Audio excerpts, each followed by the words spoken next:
Thanks, Gamer Reality. Fantastic name, by the way. Glad you like the style.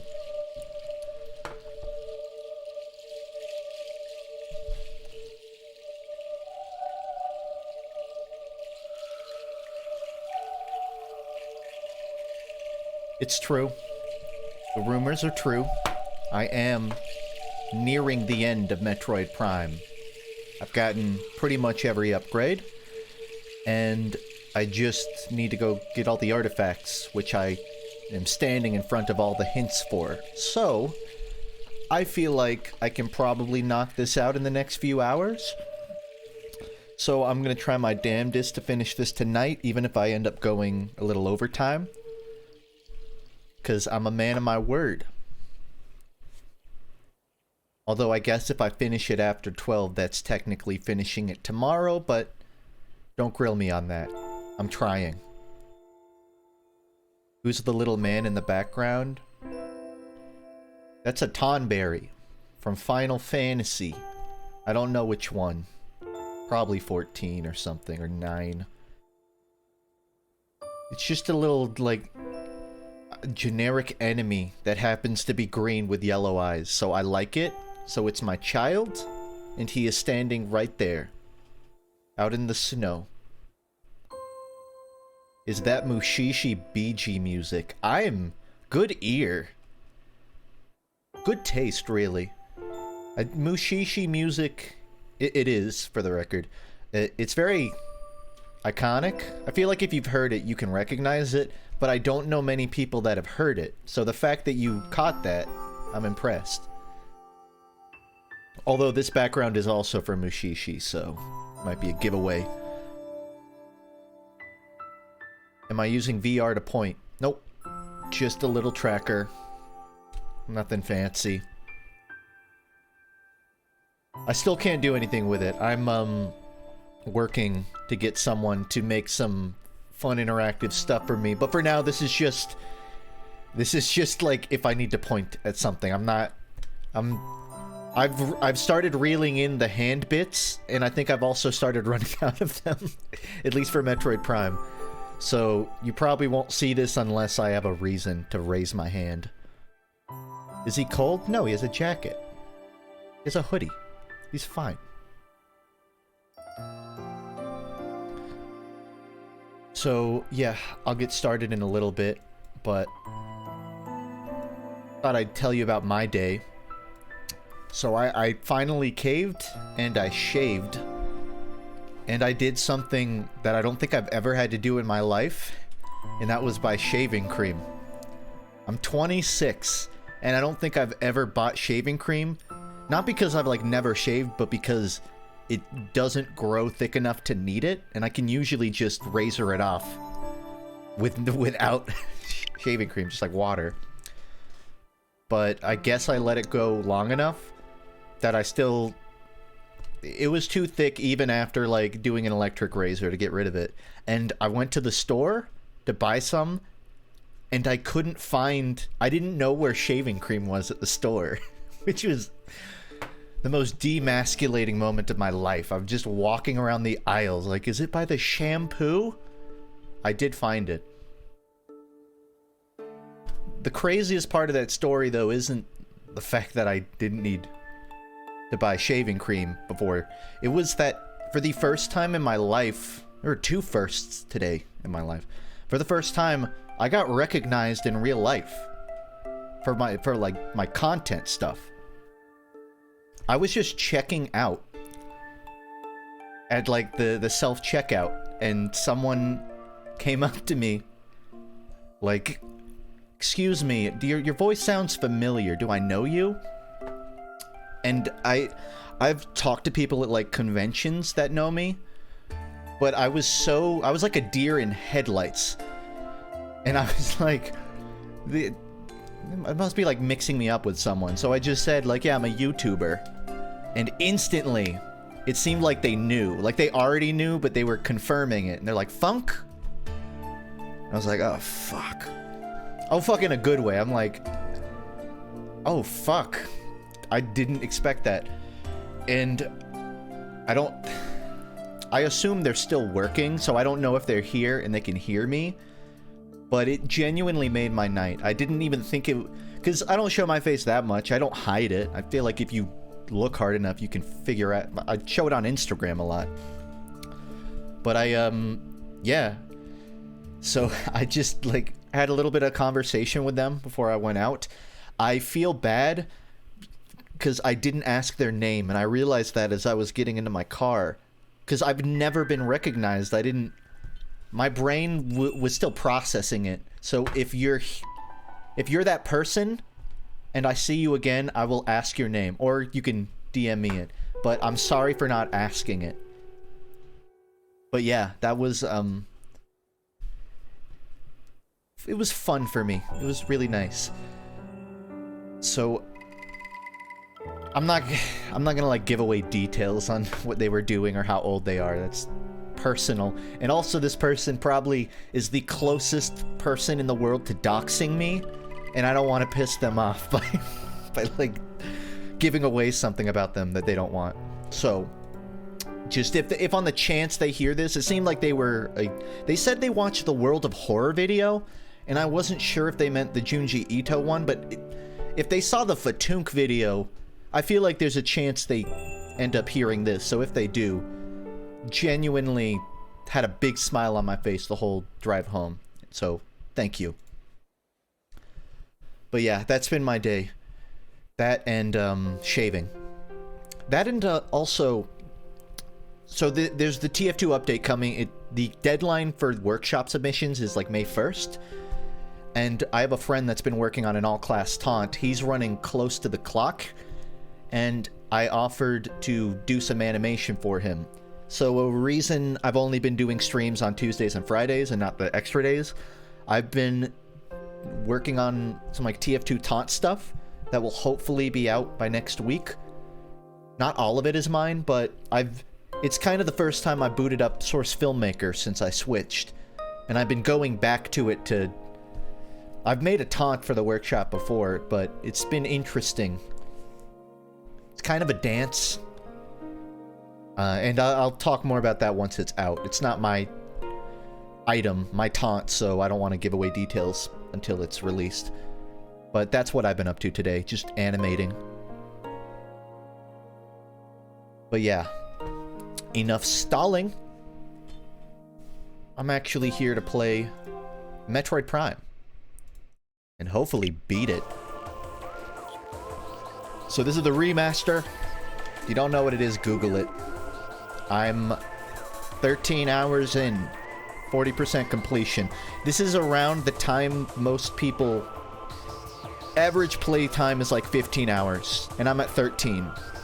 So, if I play my cards right, I could be done fast. We'll see. Fast being 2 hours. What's the last time you were recognized outside of a convention? Never. I don't think I've ever been recognized. Like on the street or at a store or anything outside of today. And even at like conventions and stuff, it's only been at like TF2 conventions or things where I announced that I was there and people found me. I don't think I've ever been recognized without kind of preemptively telling people I was somewhere, which was just crazy.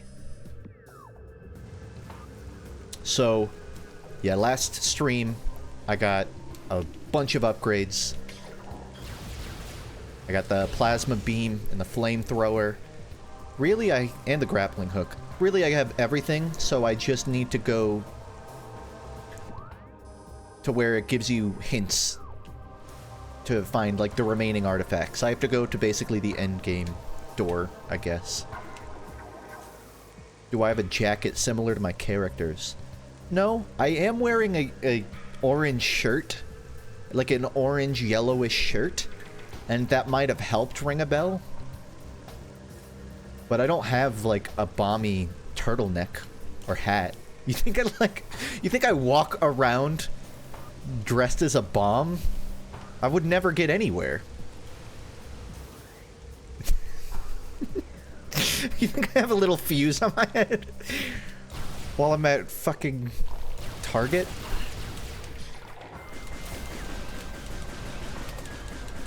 No.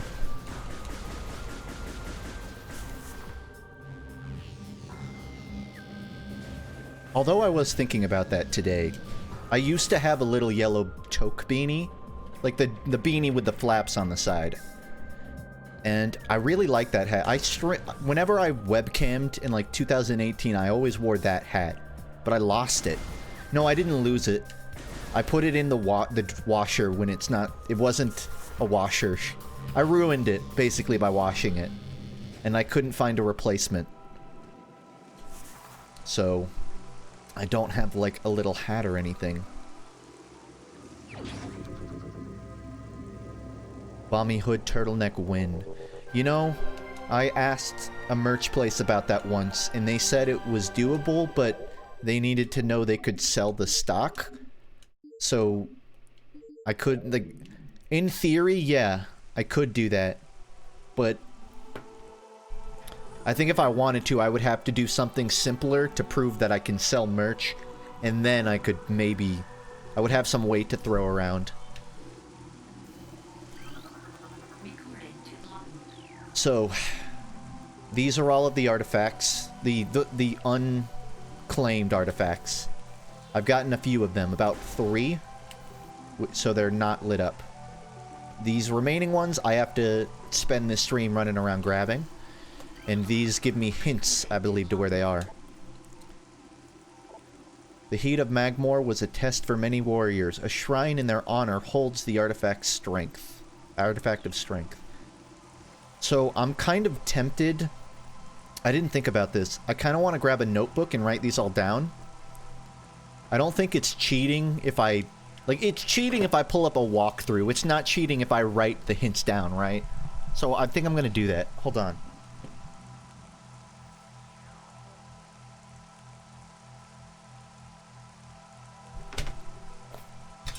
This is like old school. This is how people would actually play Metroid Prime before it was a remaster. So, I've got my little... You can't see it, but I have my little notebook of drawings here. I'm gonna go to an open page. I'm trying to, like, angle the camera in a way you can see me right. It's probably not gonna be perfect, but we're gonna get started. Welcome to the FUNKe stream. You get to watch me write for 5 minutes. Within the ruins of our home, we honor our fallen elders in a great hall. So, great...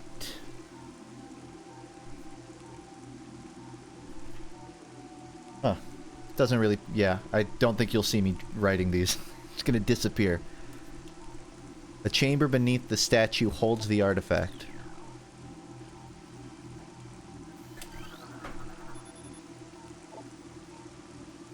You have restored power to this Chozo totem? Oh. I guess some of them... They look the same.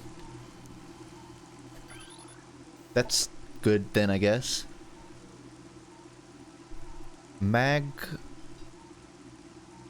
More.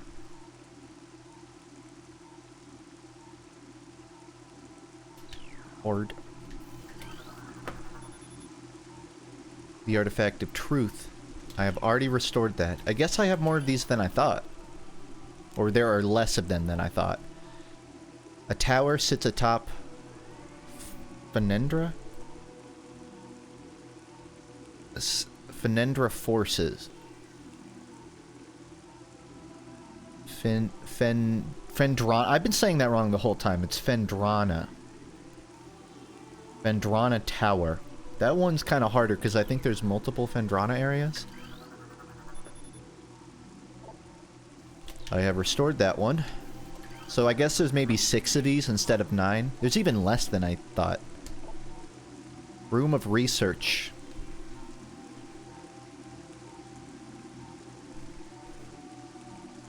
I think I know where that one is. And now the outer ones.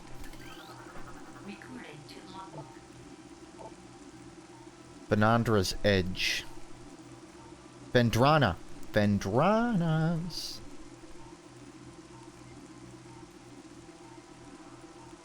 Andrana's edge. Seek the unseen entrance at its top. At top. What's the big green hand? That's my hand. I'm writing right now. But it's probably only picking up half of it.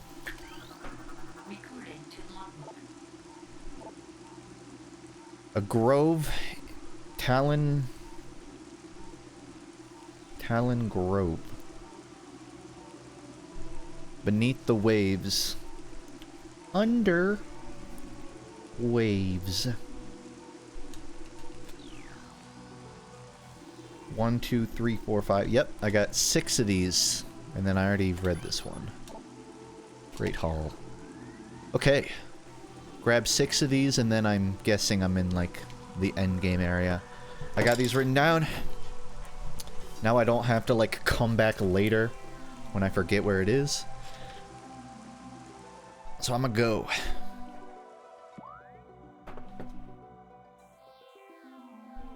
Did I keep the box? Okay, I gotta pick the closest one. So, it said there's one in Talon Grove under the waves. Which might be in the overworld.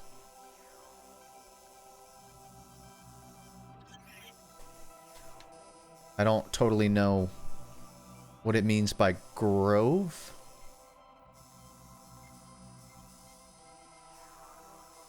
But I know... I think there's water here.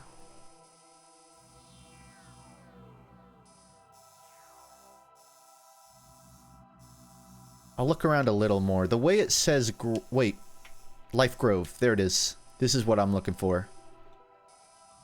Okay. I gotta go... back to my ship. And then head east. Nice. Should be simple. Here's your Weezer news for the day. It's technically not Weezer news, but Brian Bell, the I guess second guitarist for Weezer and background vocalist, he released his own cover of the Dark and Dreamless Sleep, which was off of one of like the Seasons EPs. They released a Weezer cover like today, but it's a country version of it, which I didn't expect entirely. And I think it was off Winter. If you heard Weezer's Winter EP, for whatever reason, Brian Bell made his own version of that song.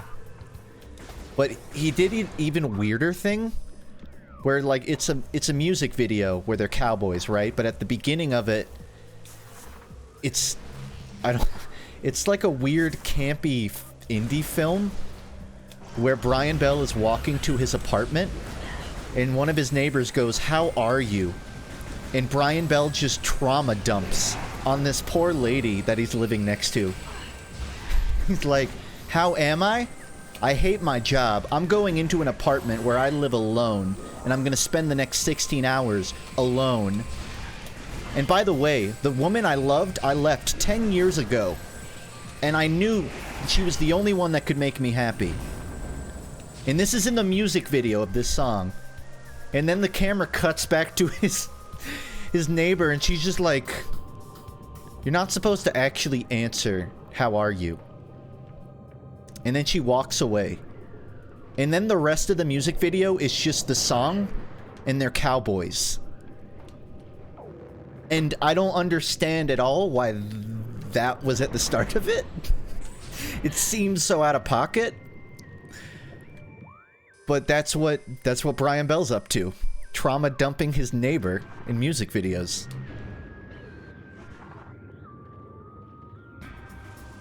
So there's your Wheezy news for the day.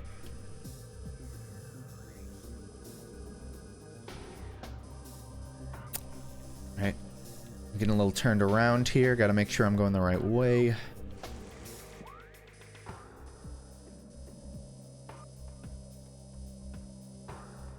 Yep. I gotta go the way I came from, I think. Thanks, Sainalin. Thank you.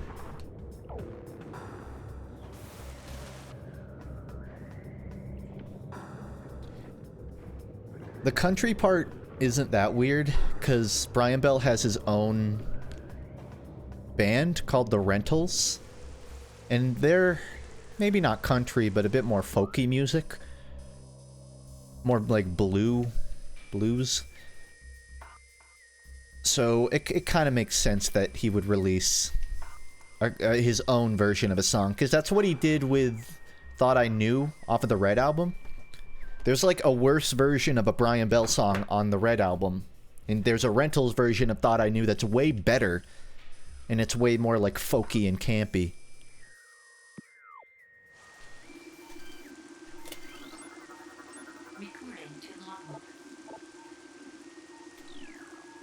That's not what I meant to do.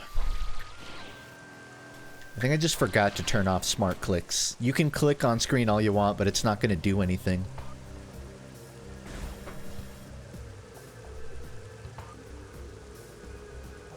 Oh no, my hand broke. My hand tracking. My hand is fine. My hand's not broken.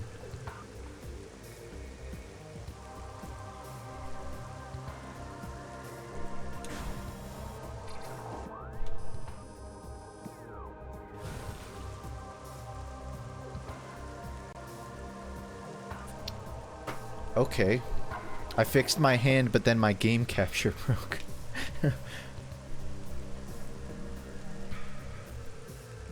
Are the covers an homage to Food off of the mixtape? Yeah. Like half of the songs were basically just MF Doom beats that I made my own raps over. Just seemed like it fit. I'm sure I've talked about it at some point, but I'm trying to remember. I think I did like a charity stream, and one of the incentives was I would make a mixtape if I hit like $600 in donations or so. And I hit it, so I liked the idea of making a mixtape and then sort of using Heavy's food items as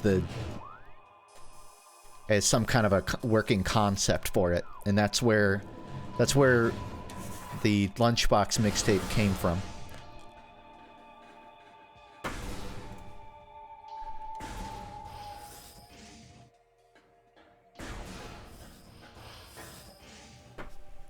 This is so weird. You guys can see the game fine, but the actual place I'm capturing it from keeps freezing. So I'll just have to play it through my actual DVI cord. We're good. There's no issue. But it will be a bit of a walk before I get to where I'm going. Because I gotta go far.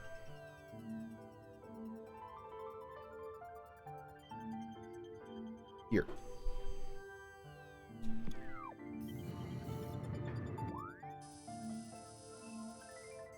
Oh yeah, I also enabled narration, because apparently in the original Japanese version of Metroid Prime, there was like narration during cinematics, and there was partial narration in the European release, but they removed those from the remaster for whatever reason, but they have an option to re-enable it.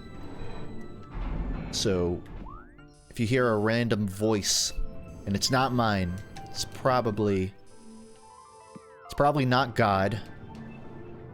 I think you're just hearing things, or maybe it's the narration of the game. I don't know what it means, though. I don't know. Like, I don't expect Samus to speak. Just hoping, like, David Attenborough starts narrating the game out of nowhere.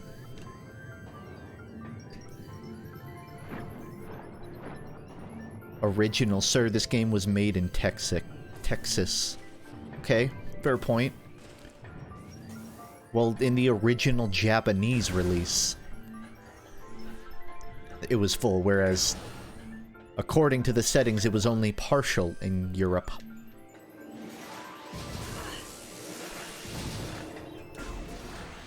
Also, do you know how many American TV shows are produced in, like, South Korea?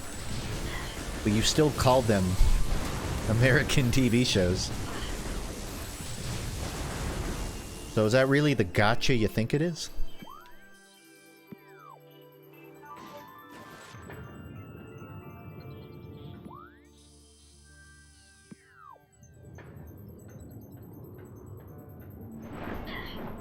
Rude.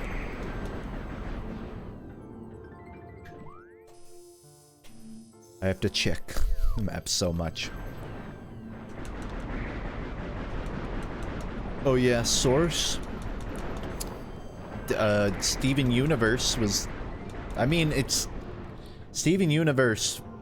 The storyboards were made in America, but the animation was made in South Korea, which means they draw out all the key poses over in the States, and then they send it off to a studio. I say South Korea, I think, is sort of one of the popular ones, but there are other places too. Like Philippines and stuff. Just overseas, there are studios that will do all of the in-between animation for you. And places like South Korea, from what I know, they will make stuff... Like, if your storyboards are bad, they'll send you back something of equal quality. But if your storyboards are really good and well communicated, they'll send you back pretty much something just as good. Like, they'll send you back gold. What you send is what you get. Which is why shows like Steven Universe kind of have a meme, because the characters go off-model every episode. That's because when they're making the storyboards, those artists have a lot of freedom with the character designs. So they go off-model, and then they send it to South Korea, and then they just sort of make do with what they're given. So the whole product ends up off-model. But my point is, you wanted a source? There's a source. I mean, I don't have, like, an interview. You can go Google it. But it's true. That seems like such a weird thing to doubt to begin with. They outsource animation, Funk. Get real. No, I don't think I need to get real. I think it's pretty believable.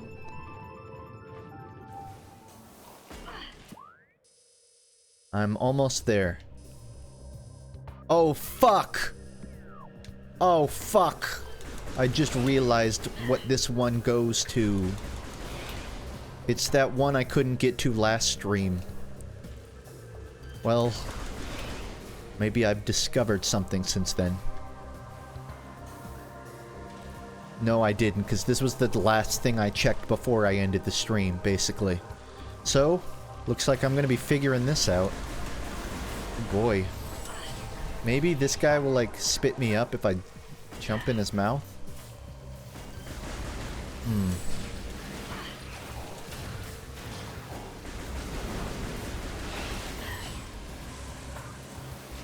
But yeah, most cartoons generally function like that.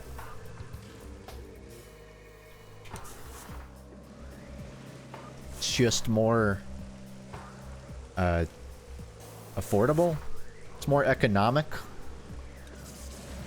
For better or worse?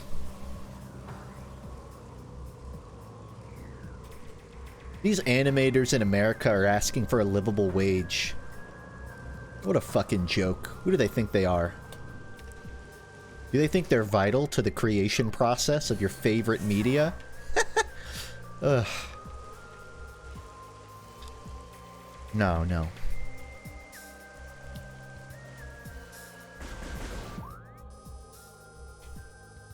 Oh, wait. Oh, thank God. I thought it was the other door. I think I can get this one. Assuming this is the right place. It could, for all I know, not be here, but it said Talon Grove has an artifact, and this is a grove in Talon.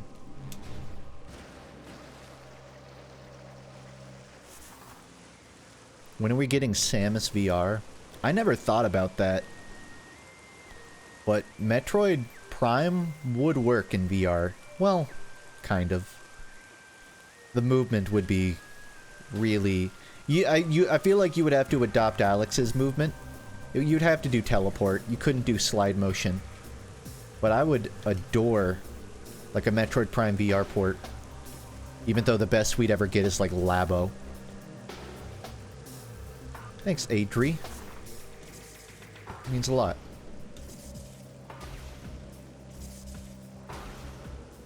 Even the Morph Ball parts would work. There are VR games where you basically you overhead a character in third person and it works fine.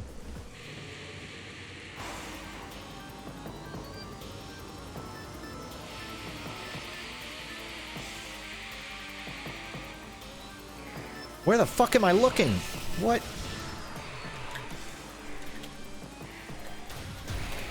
Can I Weezer? Can I give this game a Weezer rating when I finish it? I don't know if I'll do that live. I mean, I might throw one out, but I'm planning to talk about Metroid Prime in a video later. Once I, like, play through the rest of them. So you'll get the real rating at some point. I don't know what I would rate it right now. I like the concept of Metroid Prime more than I do the gameplay.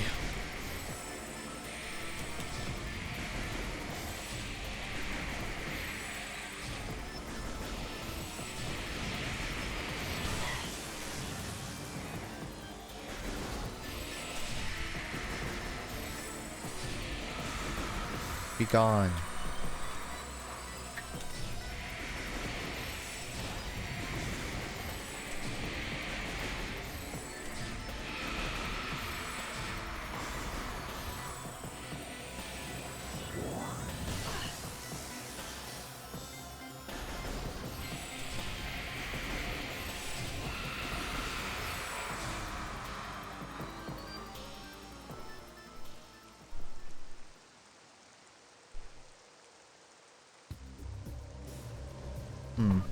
See, I've cleared this area before,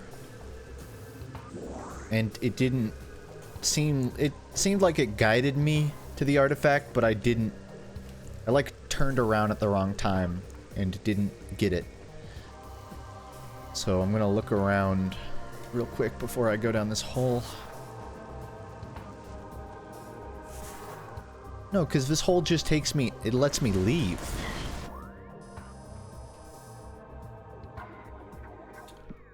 According to my notes, it says it's at Talon Grove under the waves.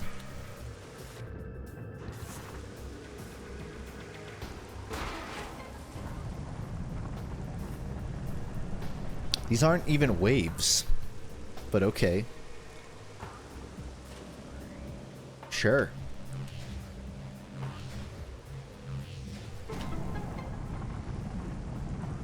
I guess that's a wave. A waste of time.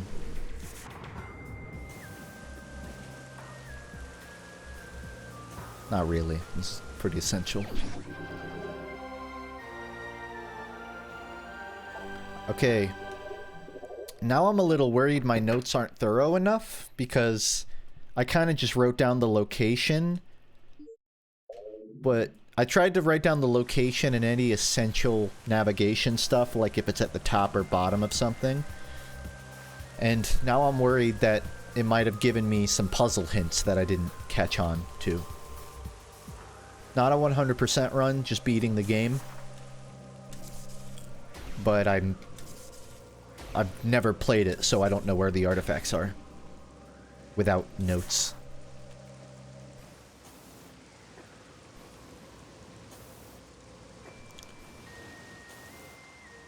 What's the update on I will send a bomb to your house?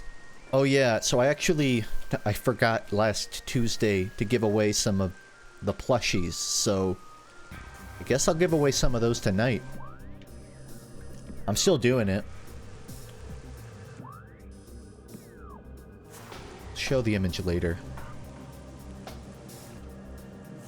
But yeah, I'm still giving away some of the extra plushies I have. Pretty brave to have your personal email in your bio. Oh, you think that's like the not? You think that's not the spam email? That's cute.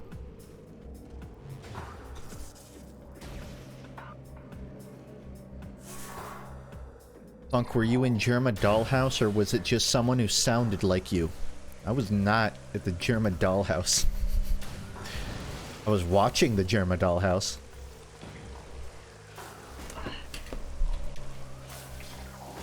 During what? Like... Was it the Dollhouse when he did that thing where, like, he got a replacement streamer? Or was that another fucking weird Germa bit? No, I wasn't. I've never even, like, really talked to Germa. I didn't even talk to him at his fan meetup, because there were 40 people surrounding him. So I just sort of stood there, looking at Germa. Like, yeah, he is short.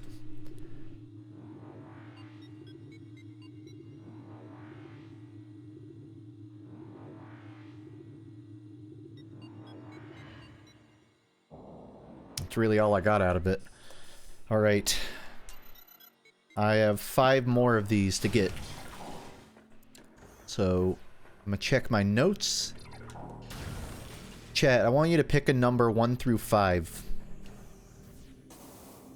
1 through 5, any of them.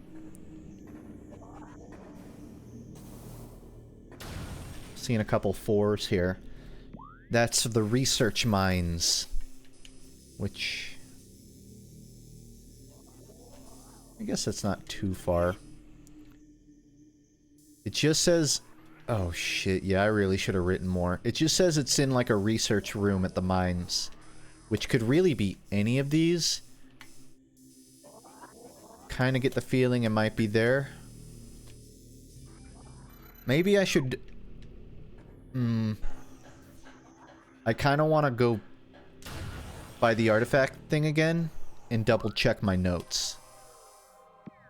Now that I know kind of what I'm looking for. Where am I walking?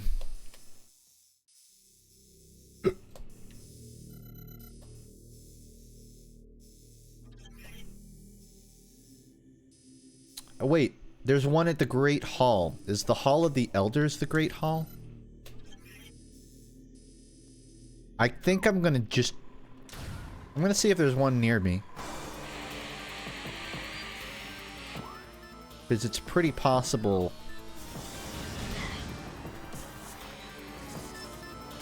that I'm like standing right next. Hmm?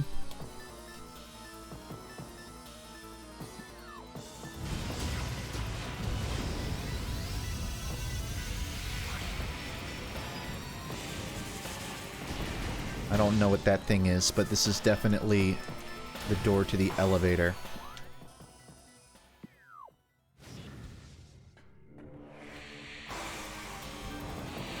Can check my inventory. Okay, I'll do that then.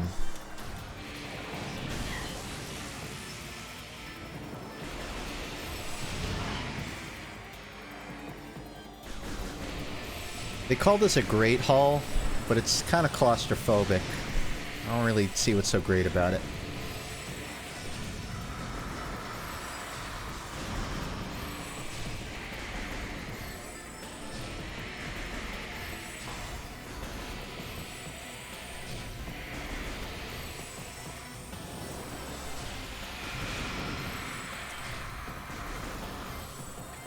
Funk, what if I drew you in the Junji Ito style? Have you seen my face? Every drawing of me is in the Junji Ito style.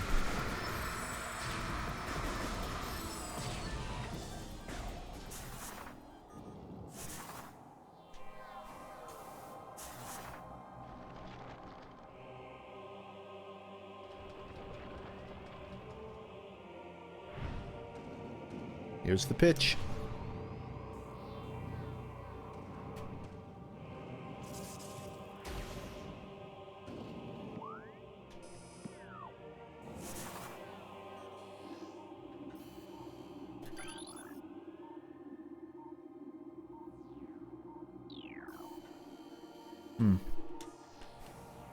This thing is definitely the entrance, and it's open. for some reason, so I can go. Wait. I thought this was an elevator.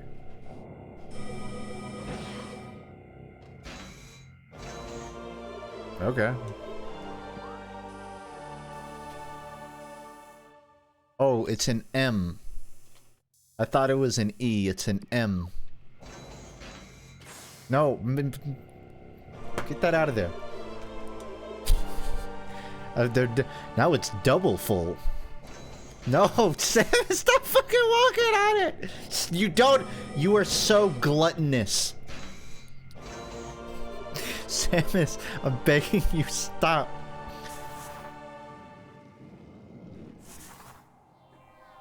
Great bit. You know, I love that you're crediting me to that as if that was intentional. So, I guess I need to check my menu then.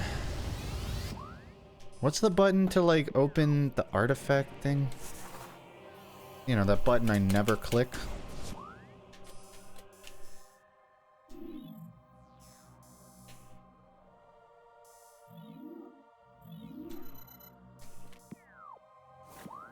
I don't...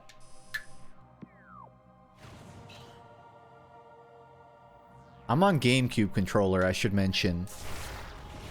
So I don't have, like, a select button.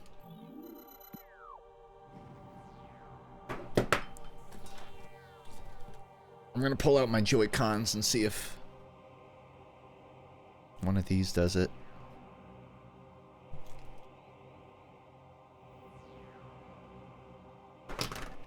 Oh yeah, I can't use the Joy-Cons because I have a GameCube adapter in.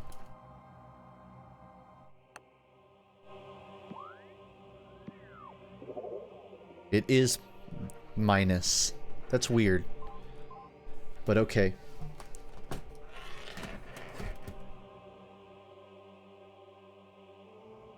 So it's a button that doesn't exist on the GameCube controller, I think.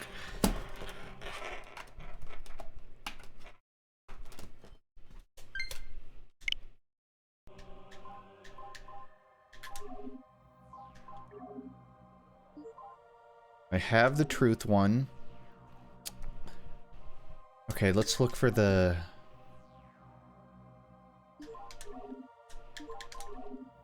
Great Hall.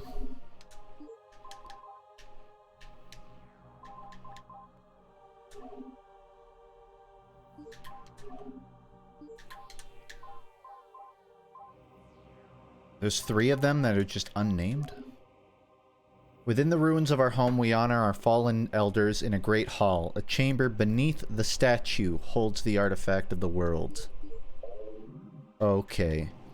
I think it's in here, but it's under this guy. That's what I think. I think the statue moves.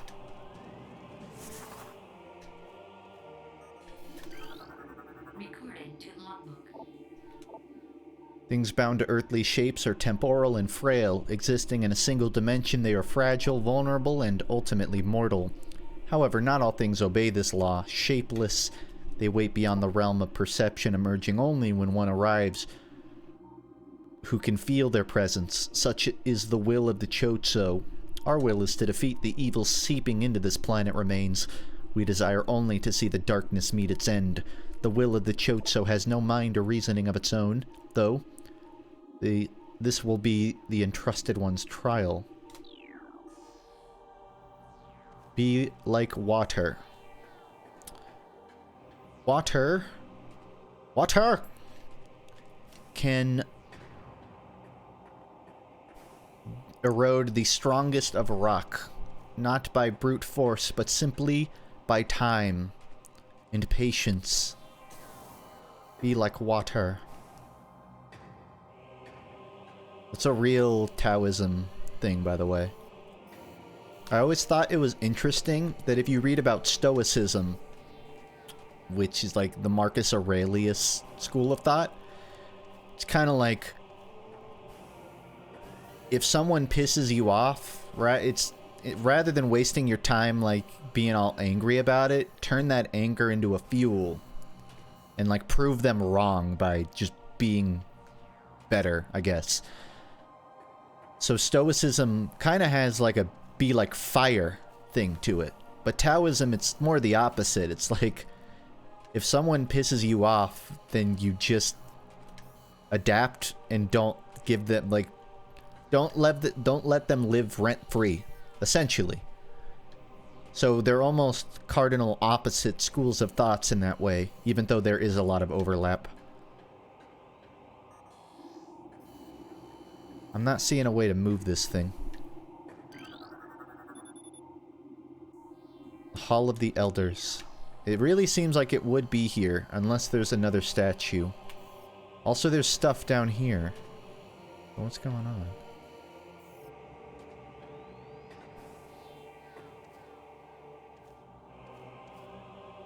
Being angry in general is such a waste of energy.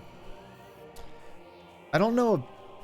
It's a waste in that it's not necessarily fruitful, but I don't know if I would say it's a waste, because there is a time and place to be angry. It's just what you do with that anger. When someone does something abhorrent, you should be sort of, you should find disdain in that. But you shouldn't commit your life to, like, making them feel the same way they made you feel. That's a waste of time.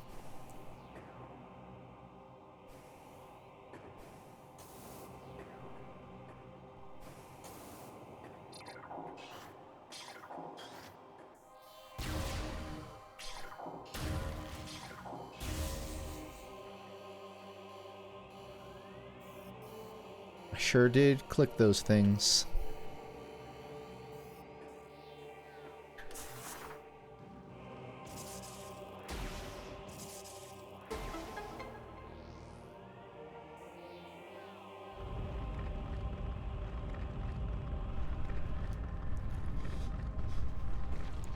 Easy as 1, 2, 3. Easy as red, blue, white. Red, purple, white.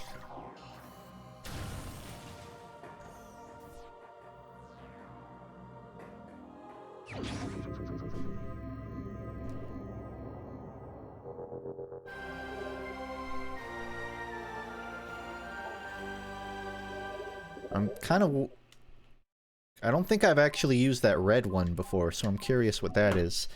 So that was Fenendra... No, that was Great Hall. I'm crossing another off of my notebook.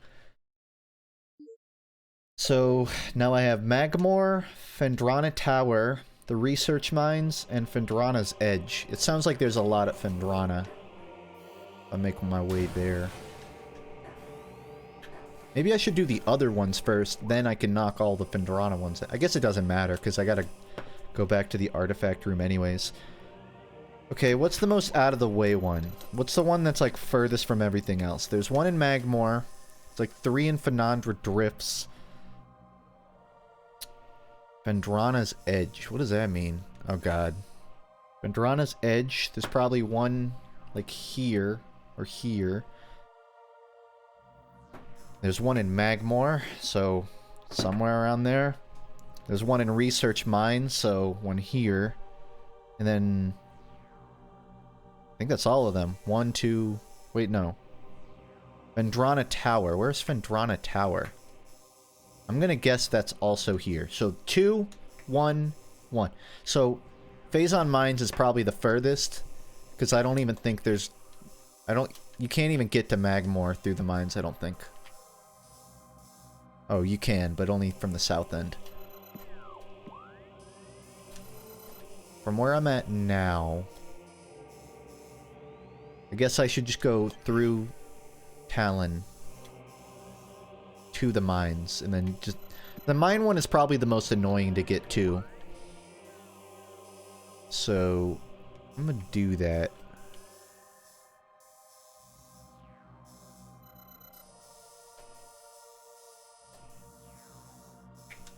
Let's go to Talon East.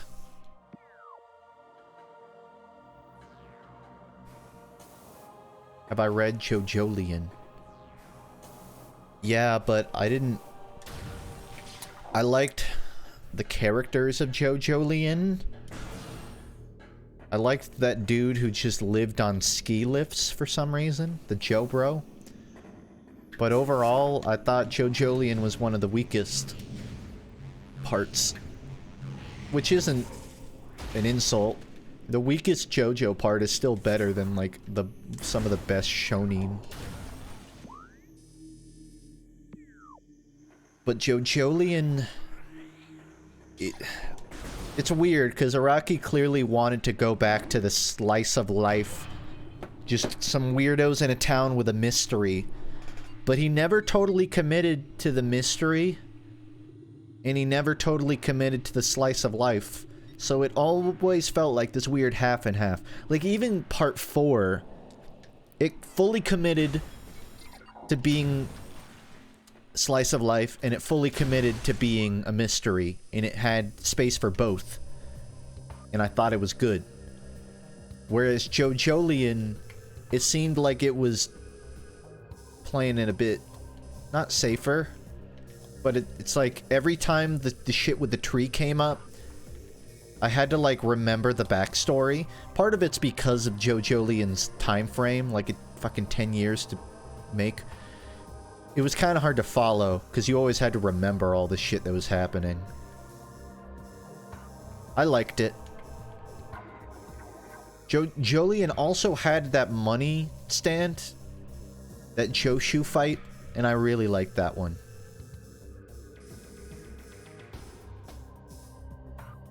Oh wow, I'm really close to the phase on mine. It's just like a straight shot.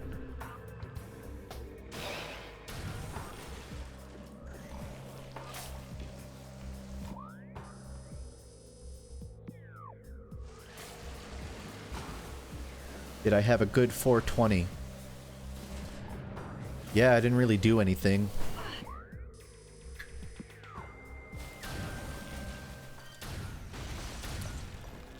So, you know what, I didn't, you know, I had a pretty average Hitler's birthday. I did some research on this Hitler guy, and I gotta say, not a fan. Not a fan of this Hitler guy.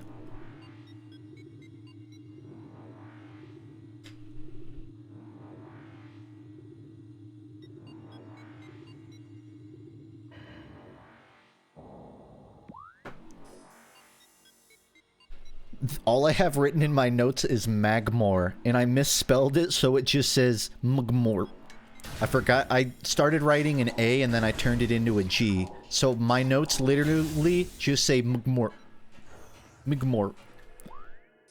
Which is not a lot to work on. Fuck. And the... Oh wait. I'm not even... I'm going to the phase... I'm going to the research lab one. I think I'll maybe go hit this room, because that's my best lead. But I'll keep my eyes open in every research.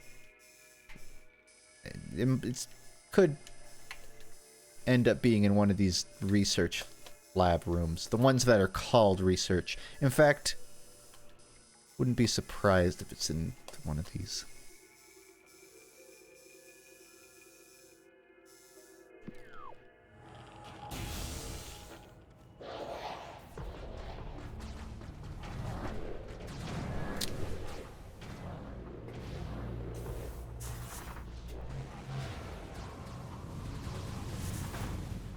I did hear that SpaceX thing exploded, which made me happy.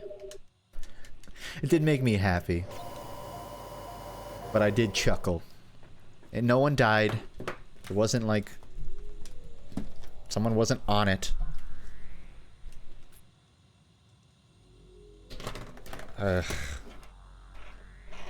I might have to just write down some notes so I don't have to keep pulling out my Joy-Cons just to check this menu.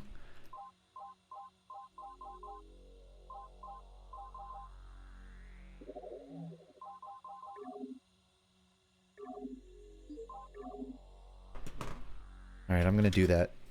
Heat of Magmor was a test for many warriors. A shrine in their honor holds the artifact of strength. Heat of Magmor? It's not a lot to go off of.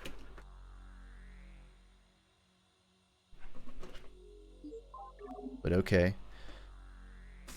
Invaders have claimed Phendrana as their own. A tower sits atop their fortress.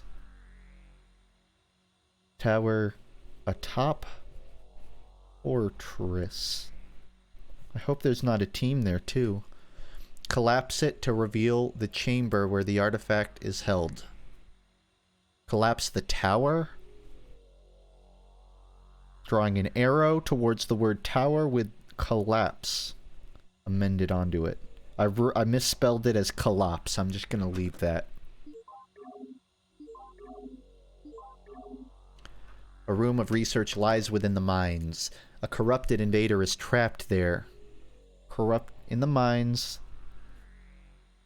Corrupted invader.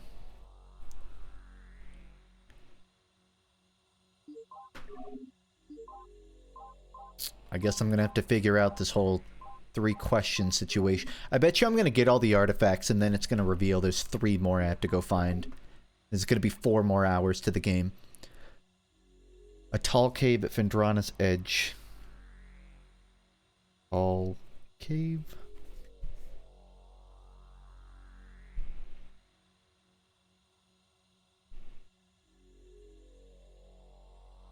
I'm writing like Ratman in Portal 2. Like this started off as a bullet point list and now there's just lines everywhere. Okay, I got everything written. So I shouldn't need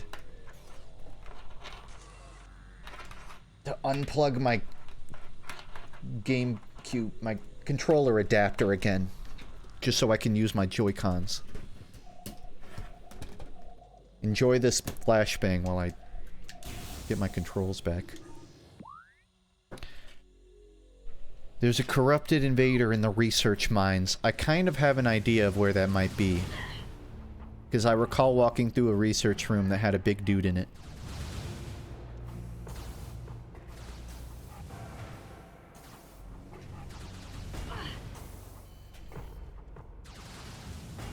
Oh yeah.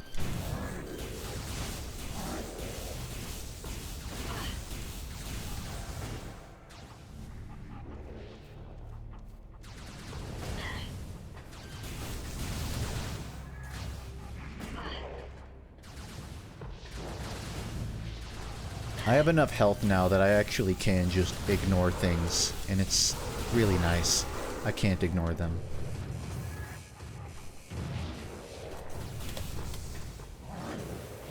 Too annoying.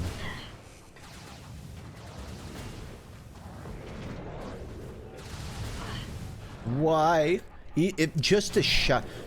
That's the only area in the game where getting shot makes you move. I swear. Because nowhere else in the game am I ever displaced by an attack, except right here. Consistently.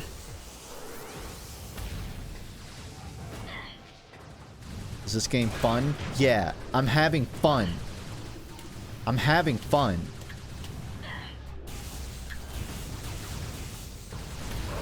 What gave you the impression otherwise?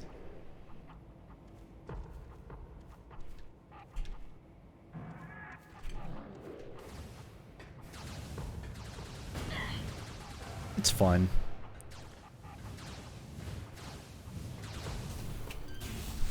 I think it's more fun because I've reached the level of patience where I can actually read logbooks and follow the story, even if it's not being told to me through cinematics. So I do kind of understand what's happening, vaguely. They're definitely doing the thing where they don't give you that much to work with, but...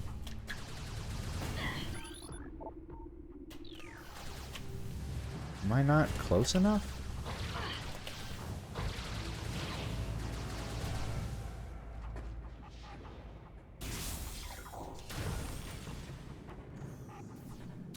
If I was replaying this game, I don't think I would read any of the logs. Well, I did that, but I know that's not how that opens. I'm confused. Oh.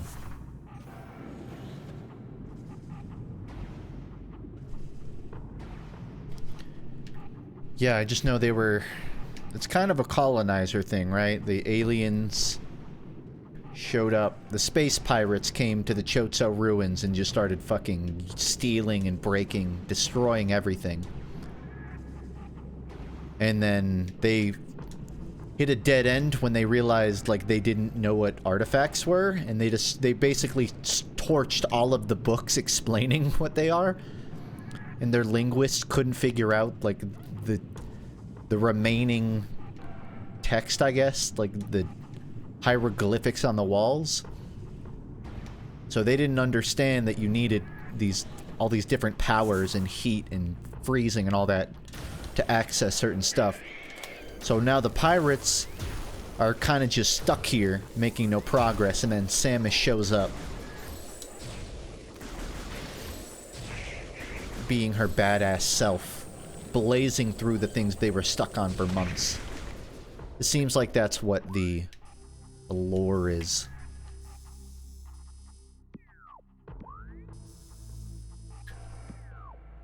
Basically, Samus girl bossed her way through the Chotso archaeology.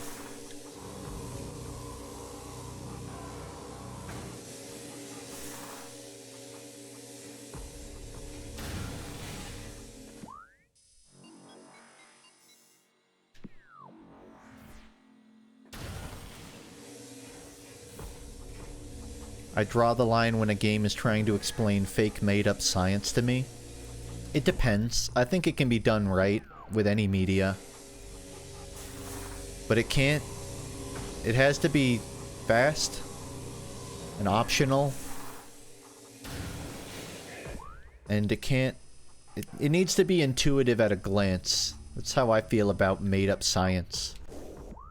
Like, one of my favorite power systems in... It's not a video game, but in any media ever, is alchemy in Full Metal Alchemist. That's one of my favorite sort of power systems in any form of media, because it's really intuitive. It's just sort of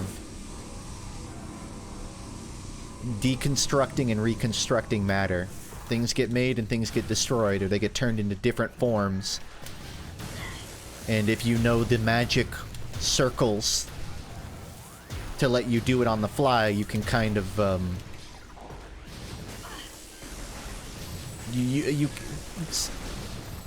you can turn one thing into another thing, which is what alchemy was in real life, too. Did you know, like, anime is based on real stuff? It's crazy. But in medieval times, there's this thing called alchemy, because people were trying to make gold out of anything they could find. You know, gold rush. People thought maybe they could somehow turn silver into gold the same way they turn coal into diamonds. They never figured out really how to do that. But kind of inspired stuff like Full Metal Alchemist, because it's a pretty simple law of nature. Things can be created and destroyed, but you can't really make something out of nothing. Which is really the whole ethical dilemma of Full Metal Alchemist, because the boys are trying to effectively bring something back that no longer exists, and then they pay the price for it. Anyways, what I'm saying is, there's a lot of science behind the mechanism that is alchemy, but it doesn't over-explain it. When you're actually watching the show, they're just like, it's alchemy, you make stuff, you break stuff. And you can sit there and deconstruct it, pun intended. And there is sort of like a lot of philosophical chud to chew on. But you don't have to either, to appreciate all of that. And that's why it's kind of one of my favorite power systems. And yeah, agreed, Cyan Tuna. There's a lot of, like, actual references to real-world alchemy stuff, too. They even, like, reference the whole gold thing, although in a different context.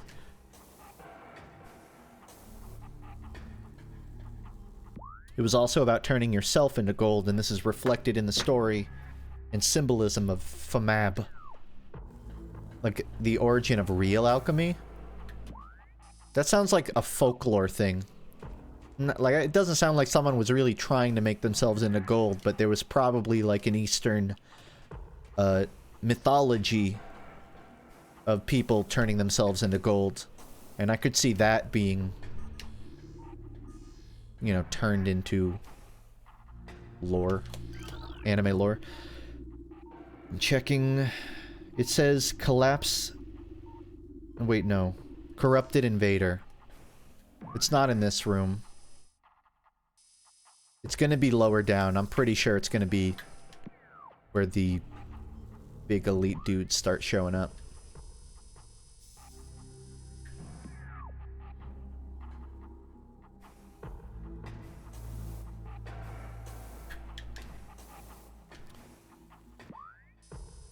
But yeah, not many sciences and media have come close to FMA for me in that regard. I don't think I ever got these missiles. I think I got them, but then I died and I didn't get it again. So I'm gonna check.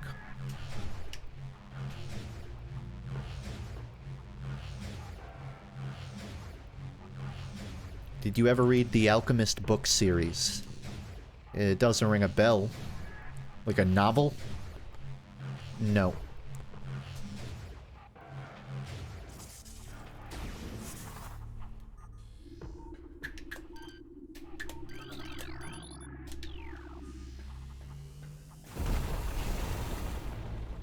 Darn.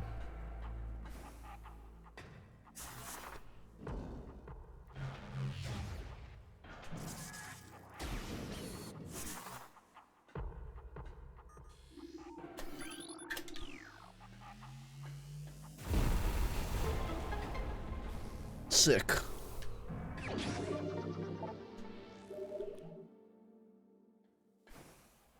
I need to go refill my missiles now. A fourth time. Whee!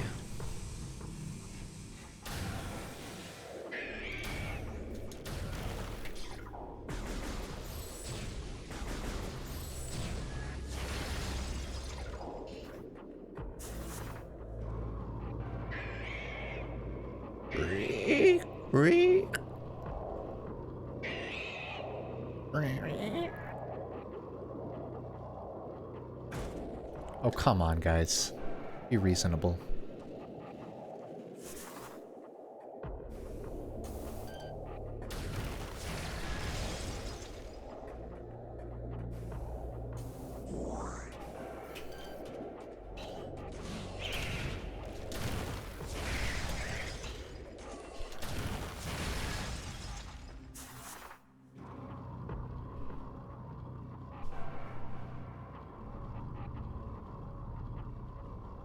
I guess my other favorite would be, and I feel like it's obvious, Avatar: The Last Airbender.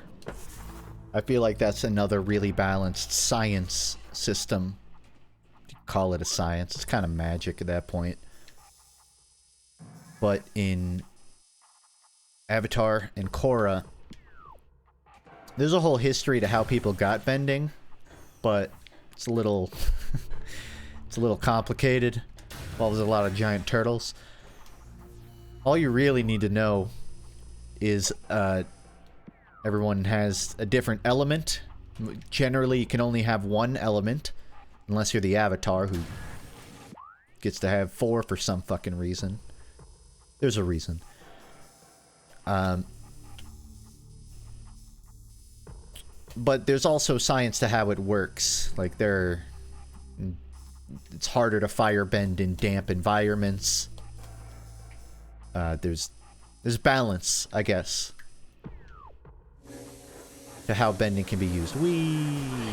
I didn't even take a lot of damage there. But what I like is they kind of view bending as sort of like a gene. Like if your mother is a firebender and your father is an earthbender, then the type of bending you get ends up being sort of genetic lottery in the same way having like a certain nose or eye color is.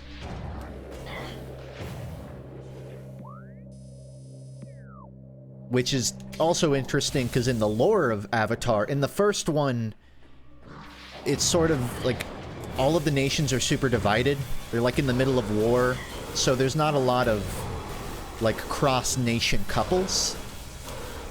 But then in Korra, which is a sort of a time skip, you end up seeing characters who have parents from like different nations. And so you'll end up seeing stuff like a firebender who fights like an earthbender, or vice versa, because they were culturally exposed to a different type of bending, or whatever. So the science is simple, everyone has a magic ability, but the social science of it is really deep. Because how someone bends, what bending they have, a lot of that comes down to different factors, both genetic and just nature versus nurture, really.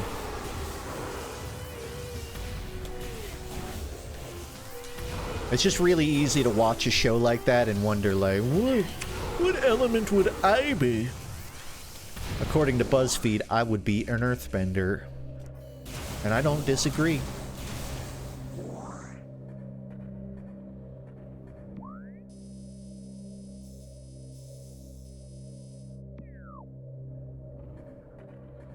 I'm a big fan of the Elder Scrolls lore, history, rules, and how everything works there.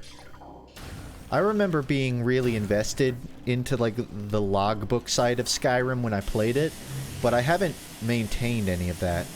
I can't remember any of the political factions or what they were fighting for or over. I like the Elder Scrolls, and if you like it, I think that's okay. But it feels like Elder Scrolls lore is a lot harder to simplify. Which, for some people, is a good thing. Some people like the lore that isn't so much about the science as it is the politics. I didn't clip through the ground. There's sort of holes in between the metal. Fuck me, I'm losing so much health in this room. I really did not prepare. I have to beat a giant grunt, guys.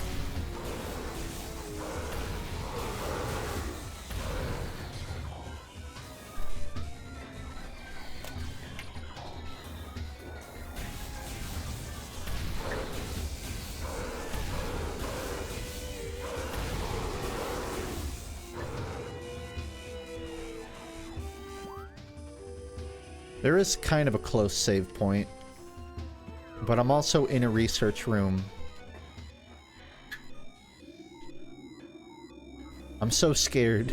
I'm scared if I scan this and this is the correct room, I'm gonna get my ass whooped.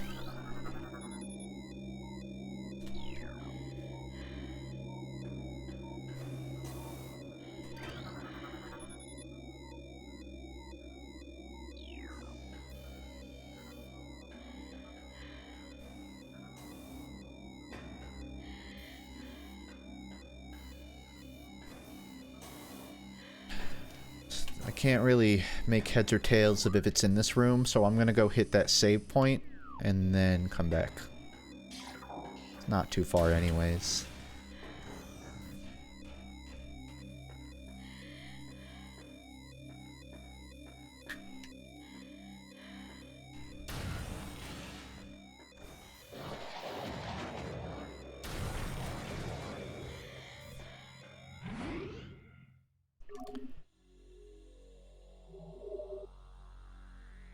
I adored the Subnautica scanner and all the logs in that game. A really good way of putting the ability to learn lore in the player's hands instead of forcing it on them. Yeah, I never really paid attention to that side of Subnautica when I played it, but I do see what you mean. That is generally the type of lore I like in a game. Where they provide you the lore, but it's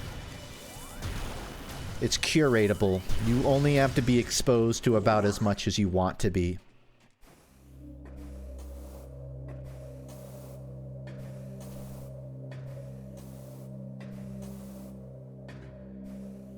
I do like games that will shove lore in your face. Like, Metal Gear Rising is still one of my favorite games ever, and that entire thing is just an exposition dump, followed by the greatest parry in all of video gaming.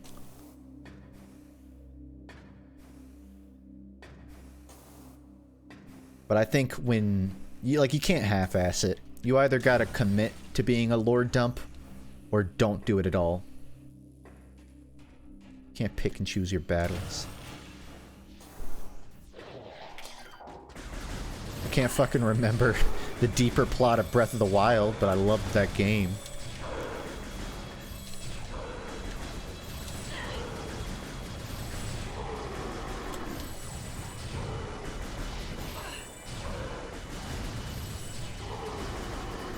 I don't even remember what the shrines are in Breath of the Wild. Why do the shrines exist?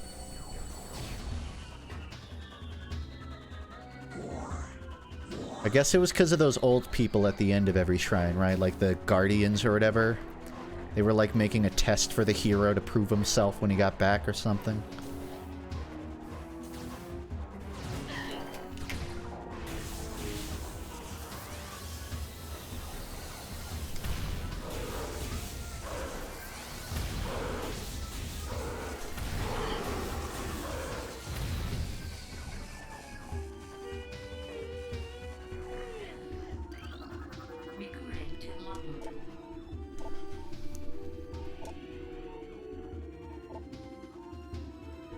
I've already read that.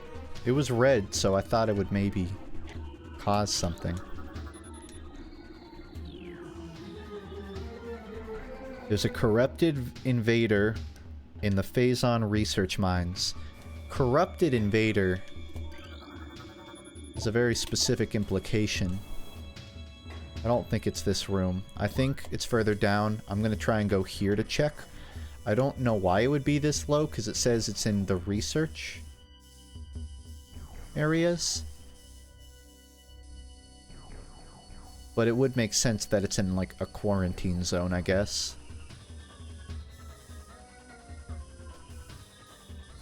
Would be the fastest way. It's about even. I'm gonna go to the maintenance tunnel.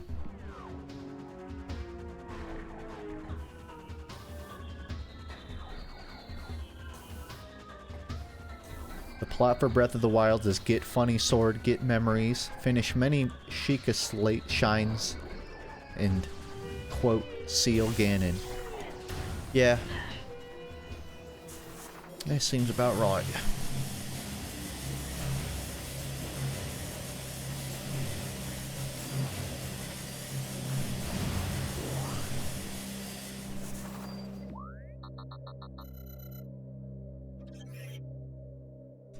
Thanks. I'll return it when I feel like it. Jeez. So pushy.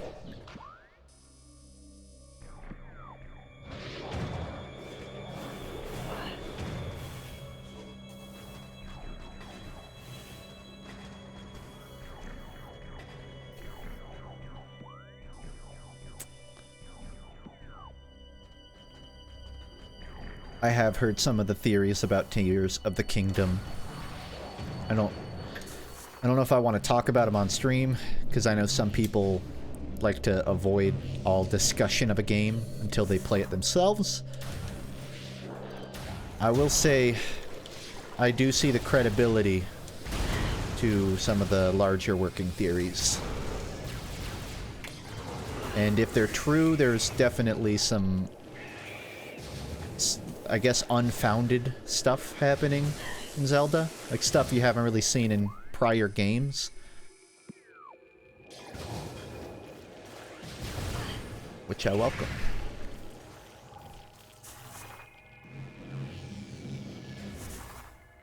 I just hope that the sky shot is back. A grappling hook.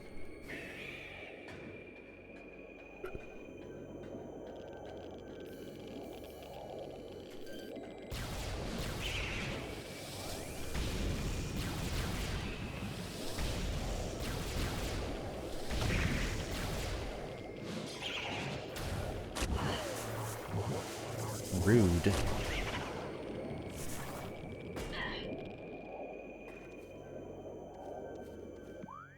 What's that?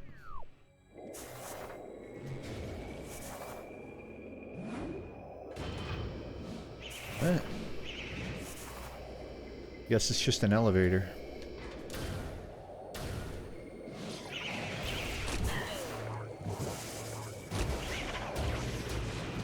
Yeah, stay right there.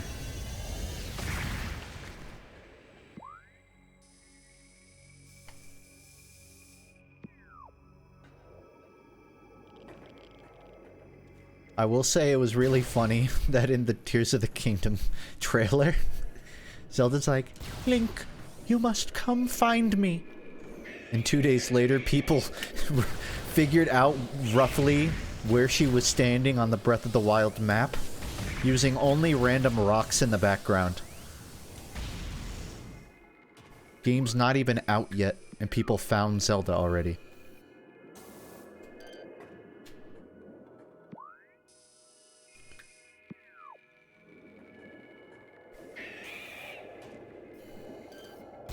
Now it kind of makes more sense why they said they didn't want to tell people the name of the game, because they thought it would spoil it, and everyone was like, how the fuck would that spoil anything? They knew. They knew the kind of consumers they were working with.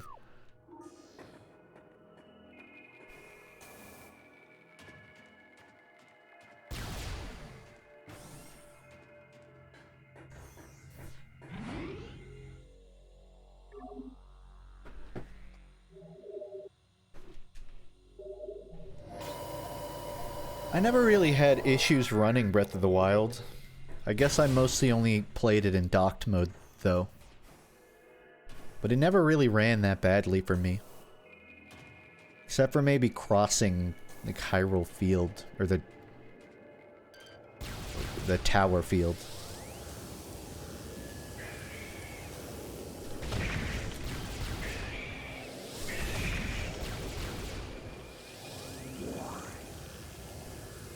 Then again, this game's gonna take place in the air. I could see it playing a lot worse.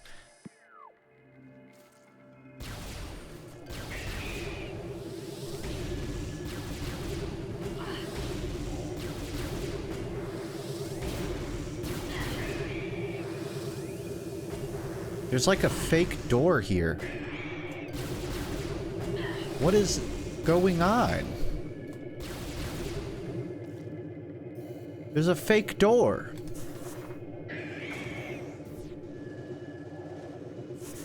I can't... What the fuck is happening? Freaking one-ways. It's happening again. I've never seen this. This is the first bug I've encountered this whole game.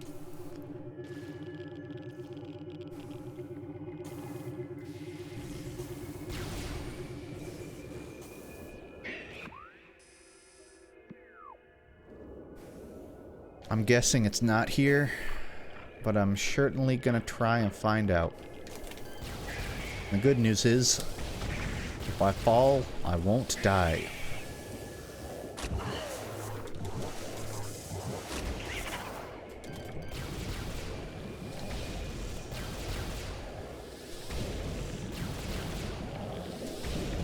Nope. Nope.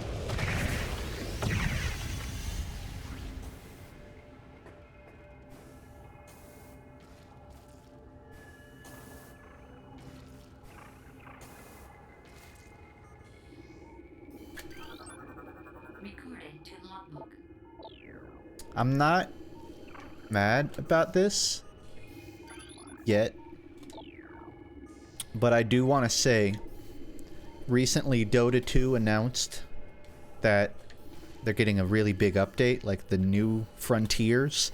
It's like a whole new map and a bunch of balance changes, I guess. And how long ago was CS2 announced? Like a month?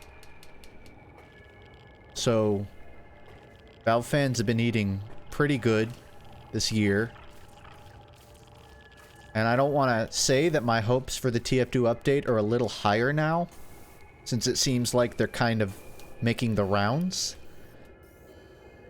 But it would be a goddamn shame if that update came out and there was nothing interesting in it. If it was like 3 community maps and a couple hats. I'm not trying to set expectations high, but if you were trying to get a squirrel in bowling, you would have to bowl 3 strikes in a row, and I'm just saying Valve has thrown 2 of them so far, so maybe we'll get a third. Maybe we'll get a third strike.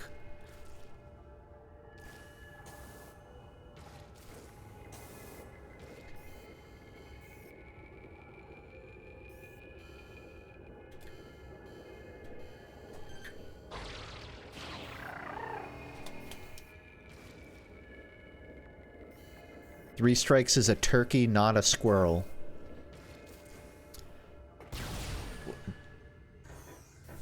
That's true. But you did know what I meant, which I think is what matters. Let me ask you this, what does a turkey mean? Why is it called a turkey? If you can't tell me why 3 strikes is a turkey, then my answer is just as valid as yours, because they're both equally ridiculous.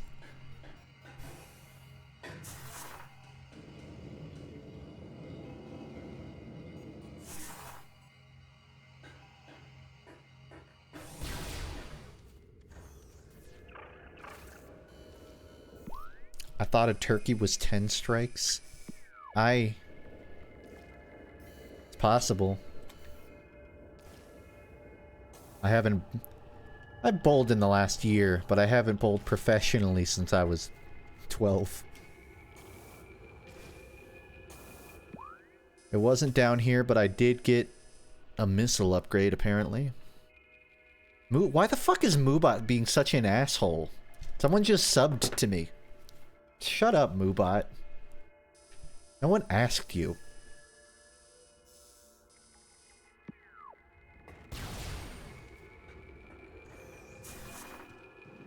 Like, just because you have a bad mood doesn't mean you can make it everyone else's problem.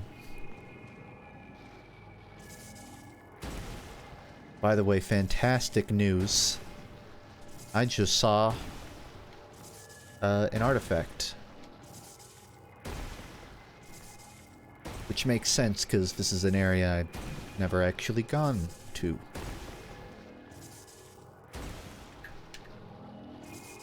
I don't know if this is the one I was looking for. I think this is one of those question mark ones. Fuck, so there are 2 that I just don't know where they are yet. Okay.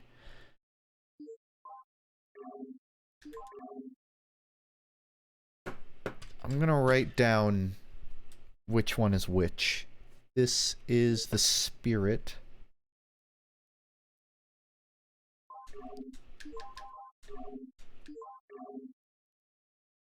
Research. This is the warrior. So there are 2 more I don't know where they are. But I've ran into one randomly, so decent chance I'll run into another.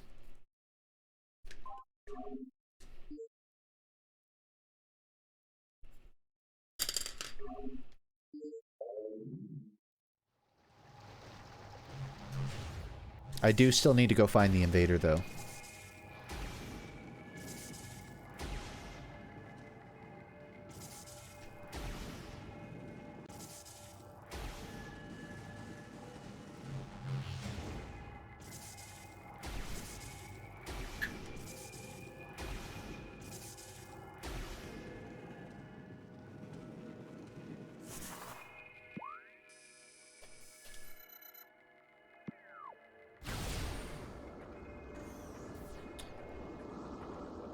This is weird, because I feel like I kind of walked through everywhere now, so...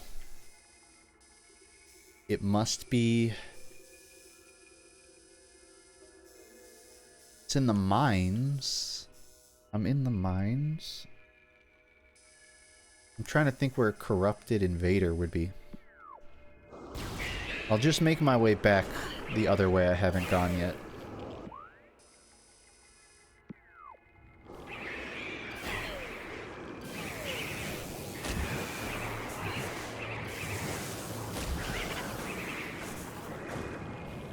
First time I've ever been zapped by these guys. Real attention hogs.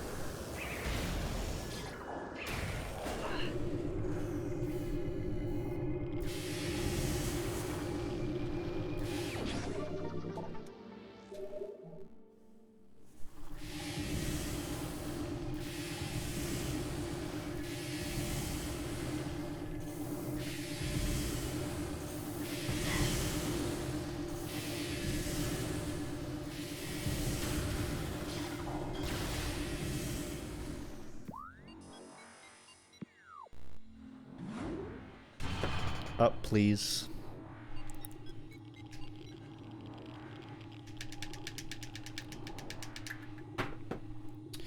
Alright, I'm about an hour and a half into this stream and I've gotten 3 of the 9 that I need. I'm gonna have to pick up my pace here. Oh, this seems like a room that something cool would be in.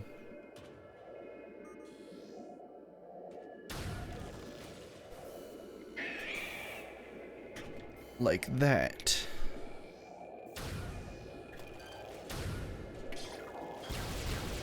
That unreachable missile expansion.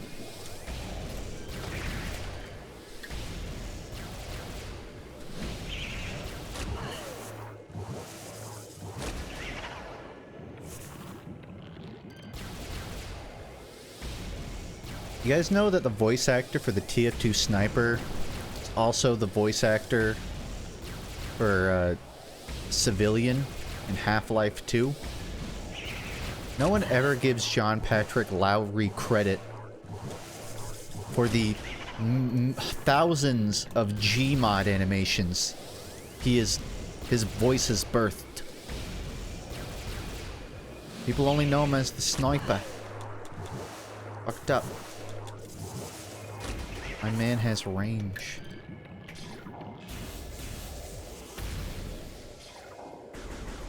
It's actually pretty interesting from what I understand. Oh, okay, I don't know how to... I just clearly don't know how to kill this guy, so I'm gonna use a big bomb. A lot of characters in Valve games are based off of real-world people. A lot of them are just Valve employees, honestly. I know Kleiner and Vance are based off of real faces, but I can't remember who they're faces of. I know the face of Cave Johnson is a guy that works at Valve. Don't know his name, but he looks exactly like him.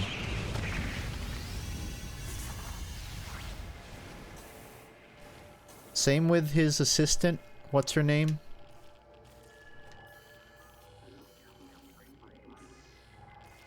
GLaDOS pre-transition to a robot, I mean.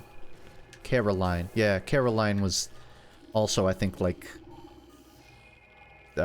someone who worked at Valve.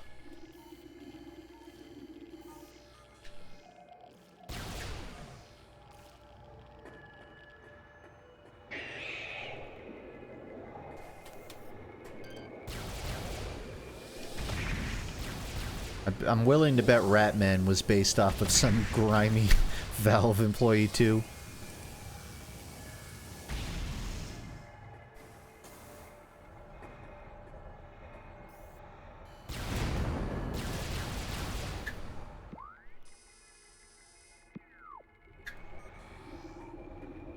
Nope, that's the food.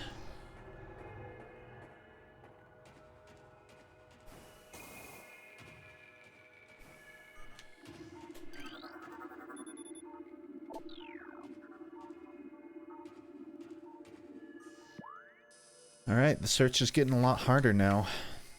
Central Dynamo.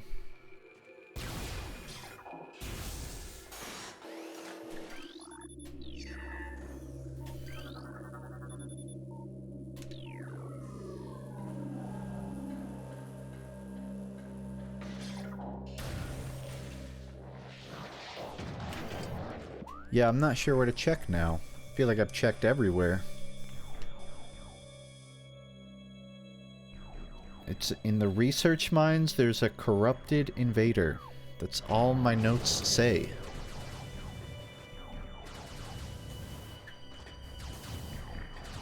I'm gonna have to climb out anyways, so I guess I'll just make my way back to the top floor. I think I was right, guessing this would probably be the most tedious one to find.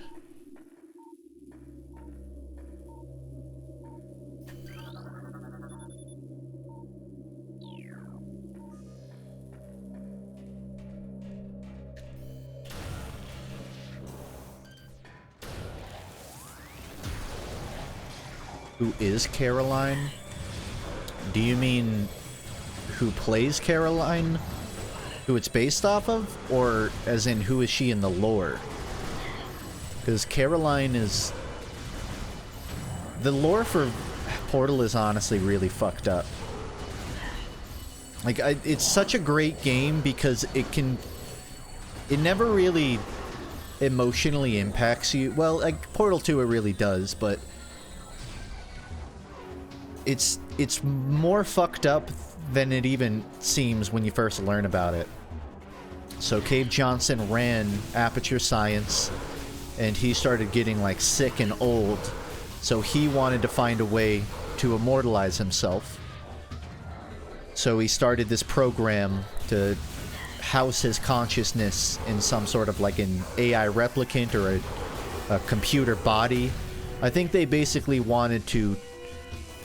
So in the lore, Cave Johnson thought, I'll put my brain into a computer, and then we'll transfer that into a robot body so that I can walk and talk later. But it was unprecedented, and he didn't want to be the first one to test it. So his assistant, Caroline... and this is where it gets kind of fucked up. The implication was that she offered to test it for him first. But if you listen to, like, the voice logs in Portal 2, you'll hear her very clearly saying, like, Mr. Johnson, I don't want this. I don't want this to happen to me. So, you can kind of... it's not even an implication. Aperture Science essentially forced Caroline to convert into GLaDOS. I mean, I think initially it was just... I think GLaDOS is... I don't know how she became GLaDOS per se. I think they turned her into a robot, but she was a little different than she was. So, she was more like Caroline, but then Portal 1 happens where she's sort of removing the cores of herself. Basically, GLaDOS kind of purged Caroline from her. It was like an old skin, like a snake getting rid of its old body. And the most fucked up part is, Cave Johnson never even got his wish. Like, he did all that testing on Caroline and everyone else. And it's nice to say that if you haven't played Aperture Desk Job, I'd be spoiling it for you. But Aperture Desk Job actually reveals what happened to, like, Cave Johnson's research on immortalizing himself. But yeah, that's what Caroline is. It was Johnson's assistant who got sort of guinea pigged into becoming an AI.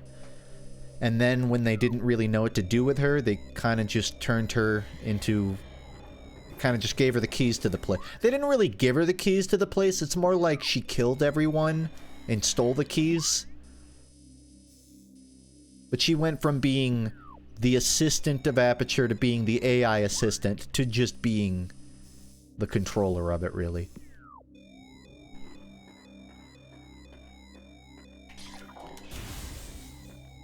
Death Wish. There was a cut sequence from Portal 2 where you would find Cave Johnson's consciousness housed in a cube. You know, kind of like this. Maybe it was a core, or maybe this was before they, like, decided to do cores. Not sure. but the cut script says he was in a cube. And you would just find Cave Johnson sitting in a companion cube, and he'd be like, "Oh, hey there. The science boys stuffed me in here. And they were supposed to move me into a body, but they never did. Please kill me. Thank you." But they cut that from Portal 2 for whatever reason. Oof, oof, oof, oof. And oh my god, fuck me. I don't know why that was so much harder than usual.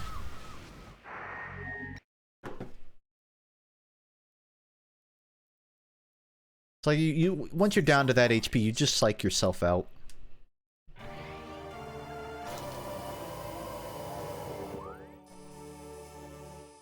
Ugh. God, I didn't even fucking keep the upgrade I got. This sucks. Well, it might not suck that bad. I was only like here. So I just... This lets me clear back the other way. So this isn't a big setback. I already know the thing isn't down here.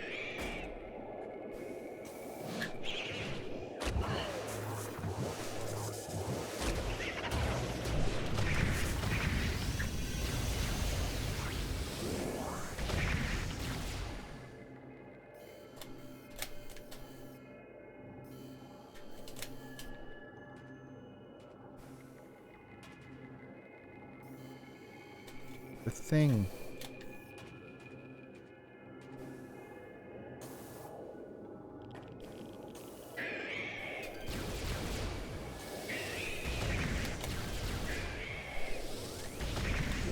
Grabbing the upgrade. Hi, Funk, please come to Brazil. And do what? Why? You want me to just, like, stand on a stage and, like, say hello to everybody? I don't do stand-up. I don't play music live. You want me to come to Brazil and just shake hands with people? Because that would not be worth your or my money.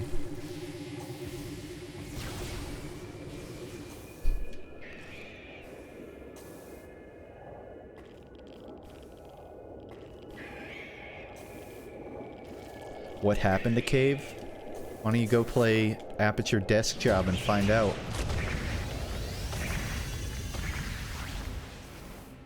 Wink, wink.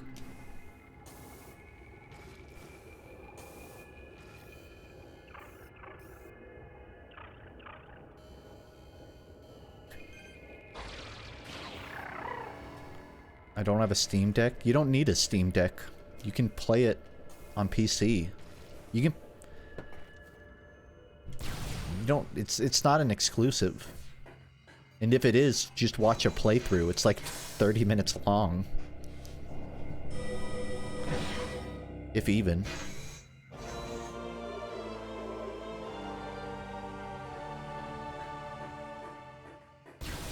Wait, it was just a Michel expansion? Oh, I thought it was like a thing. I did not pay attention.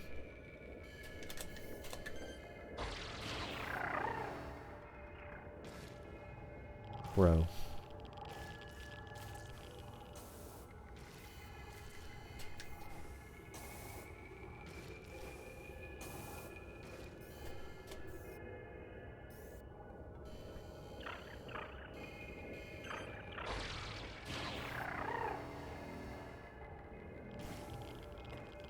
Yeah, I don't like the grapple in this game.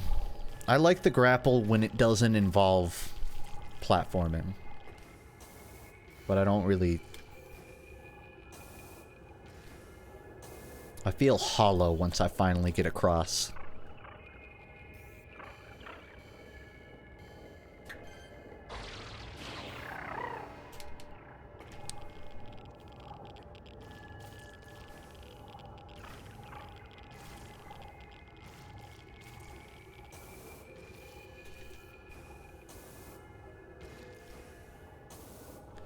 Am I sure I haven't beaten it? If I have, then I would theoretically run into the artifact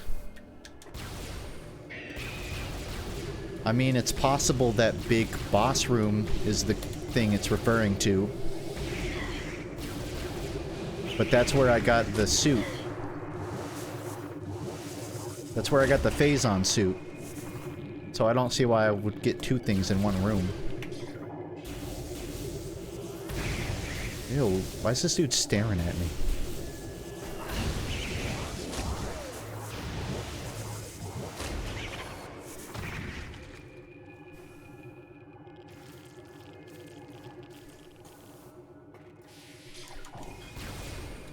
What do I feel about the FOV and sends? The sends on its own isn't an issue until you need to turn around. Then it's the worst thing in the world. If it had a button to just let me do a 180 turn, I wouldn't have an issue with the sensitivity, even though it is a little low for my taste. The FOV... in combat, it's fine. In platforming, it's atrocious. Do not like it. But that's also because I'm spoiled. And I think every game should have an FOV slider.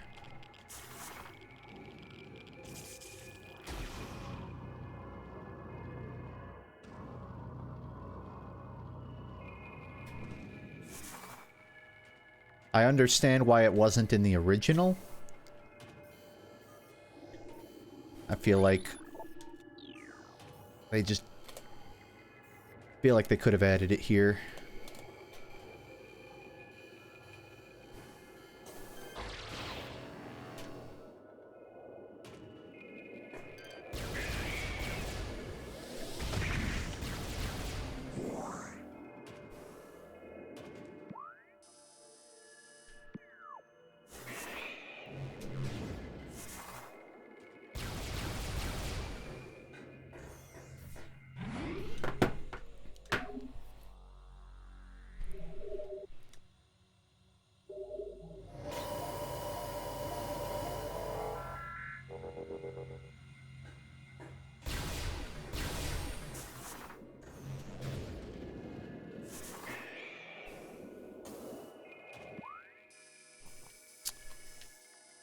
Yeah, I'm gonna be real, Chief. I haven't got a clue where to find this corrupted invader.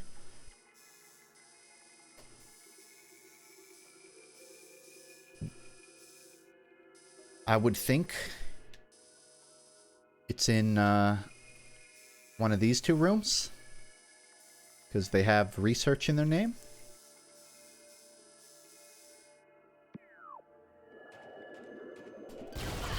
Would you like a hint?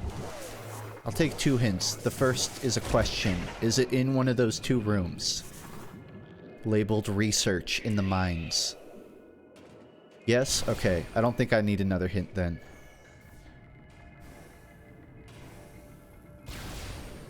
It's really all I need to know.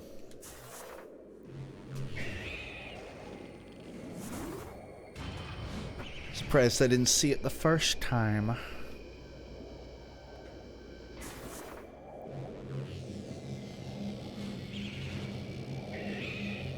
Camera? Camera. Hey. Hey. Wake up, you're on the job.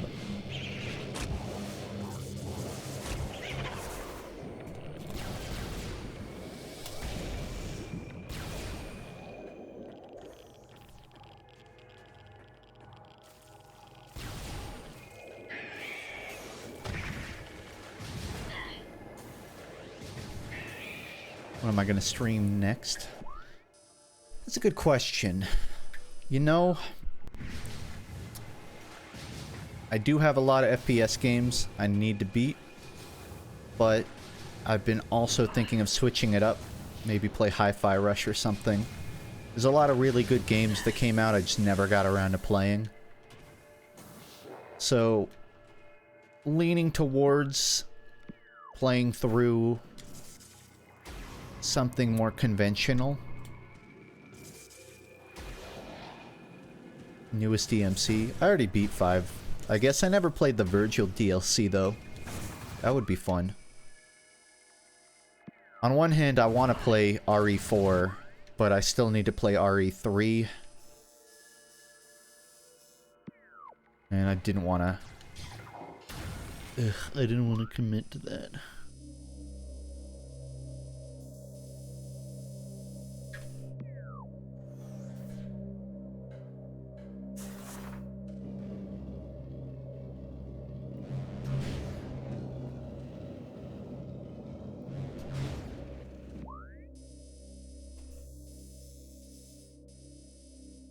I'm gonna check Omega Research. It would make sense that it's on the lower floor, because that's where the dangerous stuff is. But supposing it's not, I will remember my way back.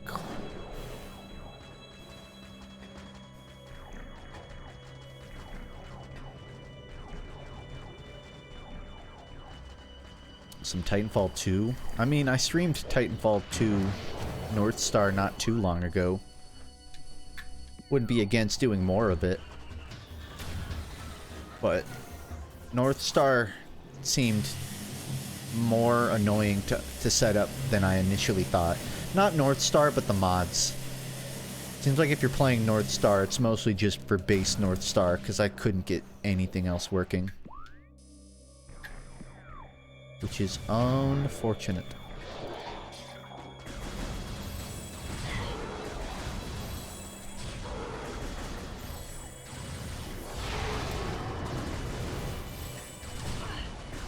I'm gonna save my missiles for the supposed corrupted invader.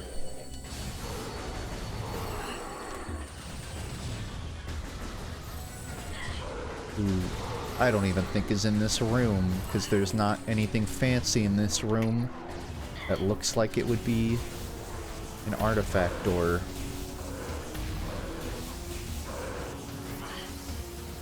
But I'm an authentic gamer, so I'm gonna look around anyways.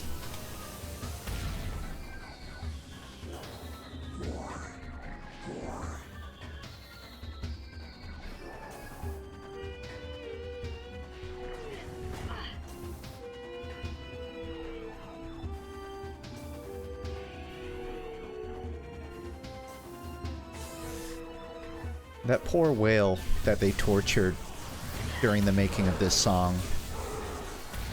I'm just imagining an orchestra, but there's just a guy with a really big stick and a beached whale in the back of the orchestra, and he just pokes it every now and then.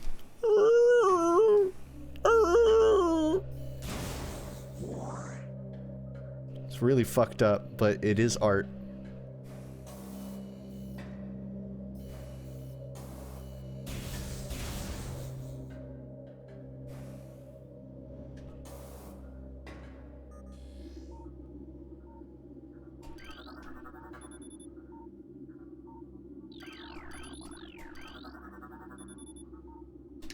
Yeah, it's not in here.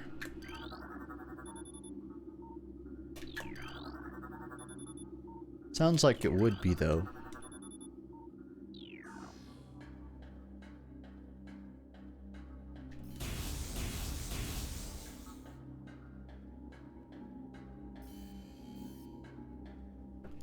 Hey! Are you the corrupted invader? One finger for yes, two for no. Okay, thank you for your time.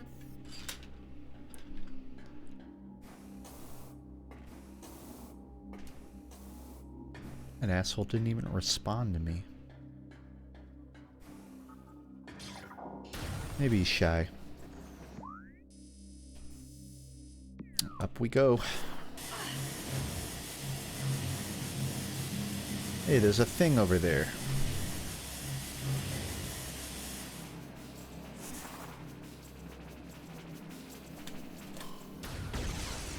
I kind of want the thing.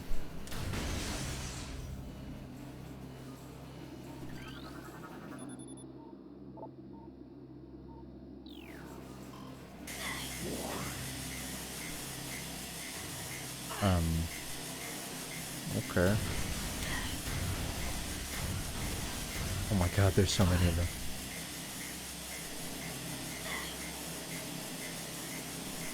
Okay, there's not... I was looking for like a button I can press that'll fix everything. I don't see one. I'm out of here.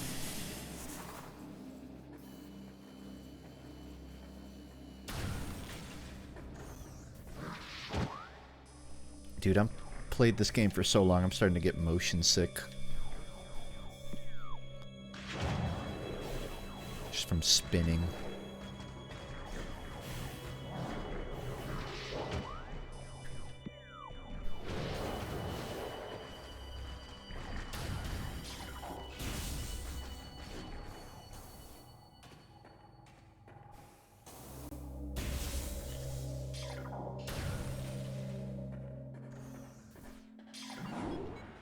Hey, do you guys want to see my impression of the power beam icon?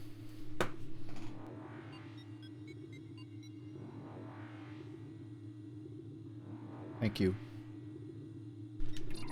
Here's my impression of the ice beam.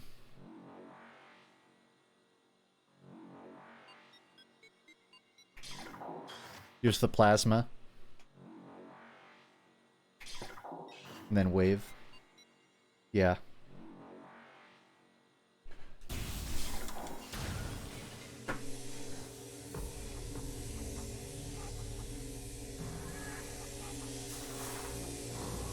Close enough. I'm doing it again. This is exactly what got me killed last time. You thought I ran out of Metroid Prime hand jokes. Not even close.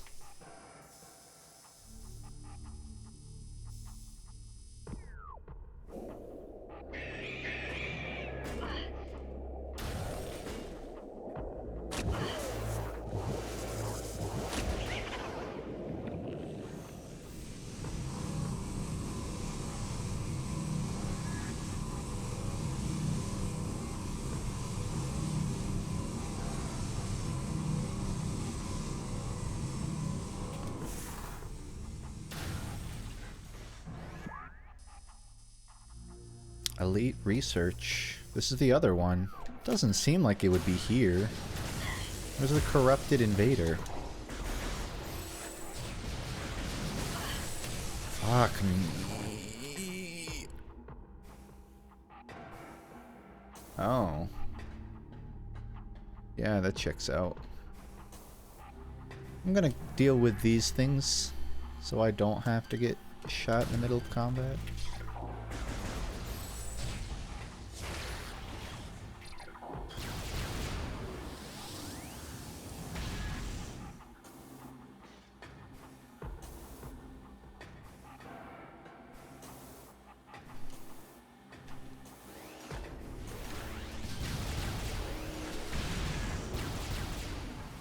So many of them.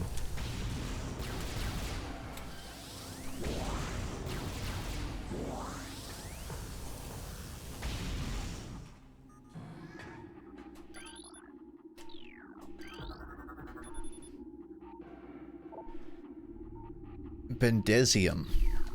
Ooh hoo hoo. I don't think I hit a save point.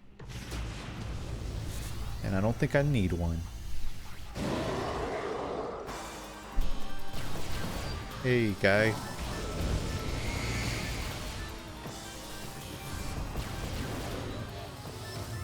Bro ate my flamethrower. Dick.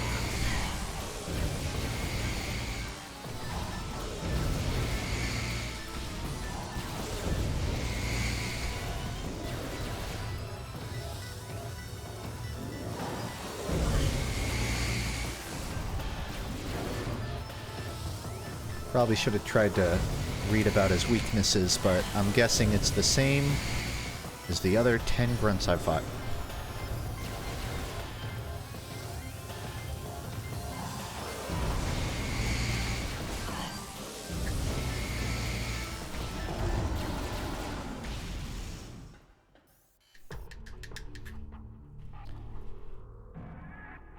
Wow. Didn't seem that corrupted to me. He just had a bunch of clumps on his back. That's the warrior artifact down. Wouldn't you know it? I just have 2 more labeled ones to get, and then 2 more mystery ones that I don't know the location of. But I'm guessing it'll tell me if I get these 2. So now we're off to Magmore and then Phendrana Tower. I was wrong. There are 3 I need to get. But the first is probably in Magmore.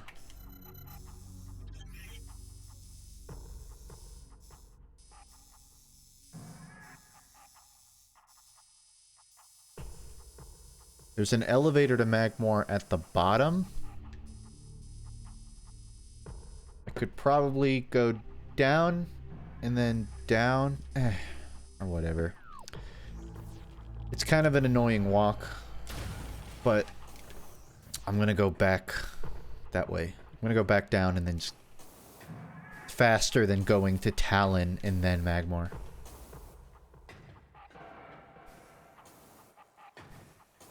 Magmore. Muir.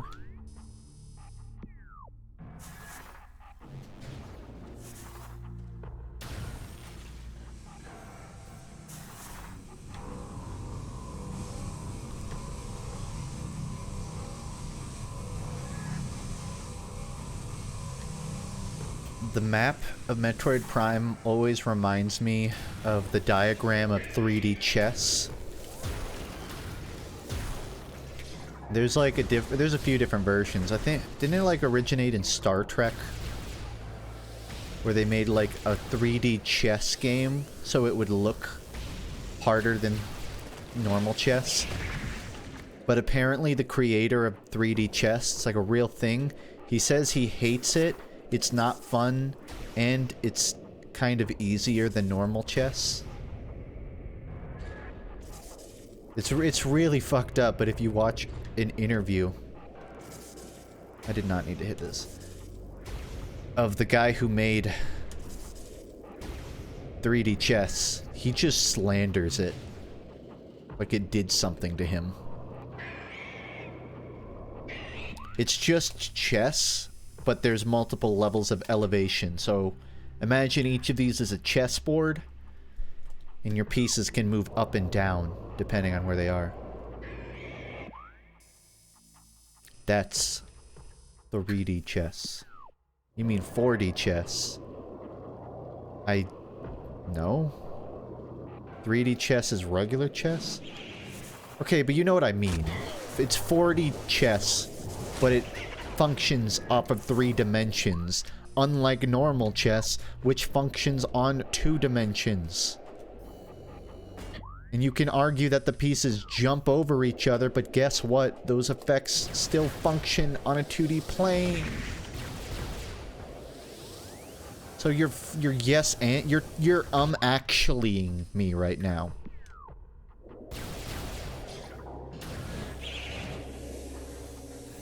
Yeah, but the pieces are 3D objects. Your mom's a 3D object.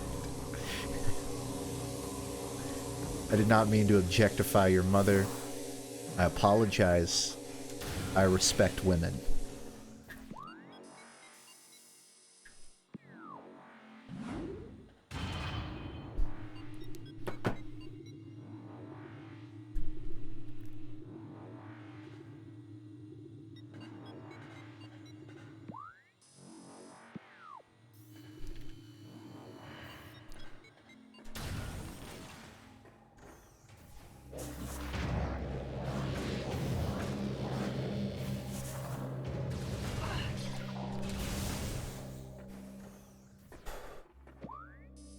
One more elevator down.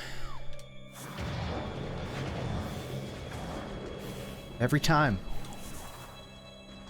I'm starting to think they're magnetic.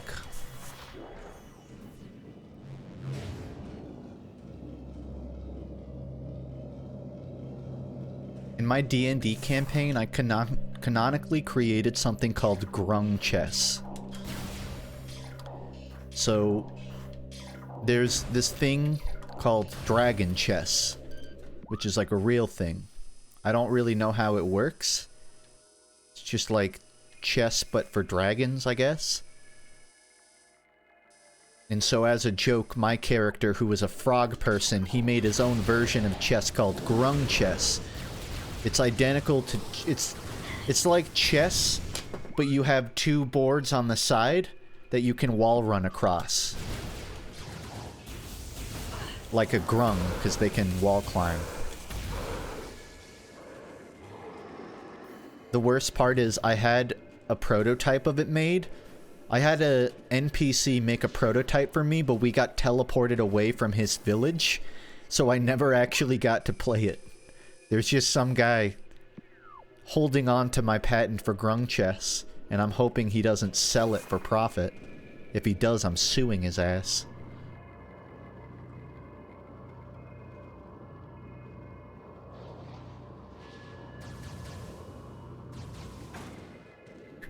Forsh.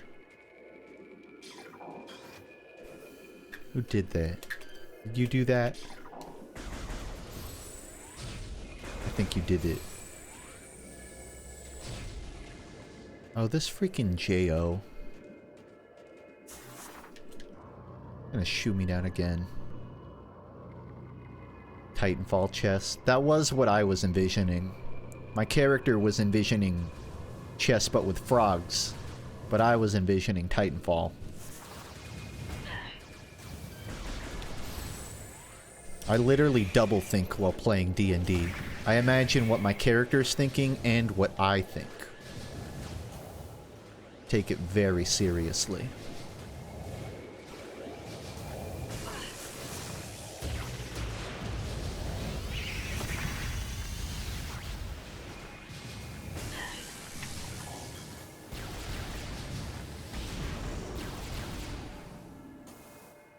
BPDND. I feel like I know what every one of those letters means. But no, I don't think I'm borderline. Probably neurodivergent. I feel, let's be honest, if you play D&D, you're probably neurodivergent in some capacity, in the cool way. It's just what role-playing does to you.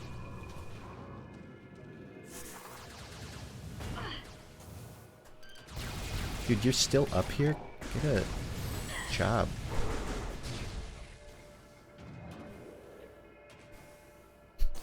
These freaking hippie alien bugs.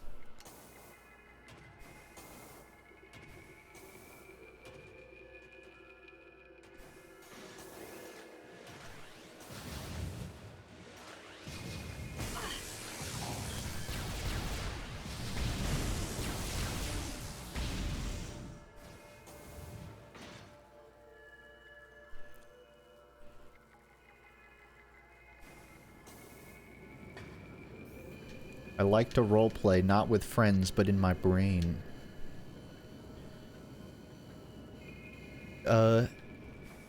Yeah, I think most people like to hide from their true self. I think that's just called, like, the id. You have the ego, and you have the super ego, and you have the id. They all sort of make up the human mind. The ego... Let's see if I can remember this. If someone actually knows these, please fact check me. I think the ego is the facade that you show the world. That's sort of the persona that you show to, like, your friends and your family, the person you want them to think you are. The super ego is the person you actually are on a deeper level. Those internal, intrusive thoughts. Not even necessarily intrusive, but super ego is basically all the parts that are only really known to you. And then the id, I think, is the culmination of all those things. Like the system of which you function in. But I could be wrong on that.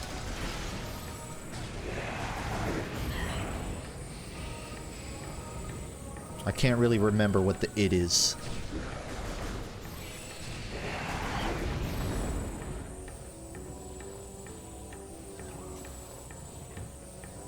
It is the part of your brain that's pleasure-seeking. Superego is your perfect moral compass, and ego is your mix. Wow, I was totally off. But, if that's true... yeah, I could see that.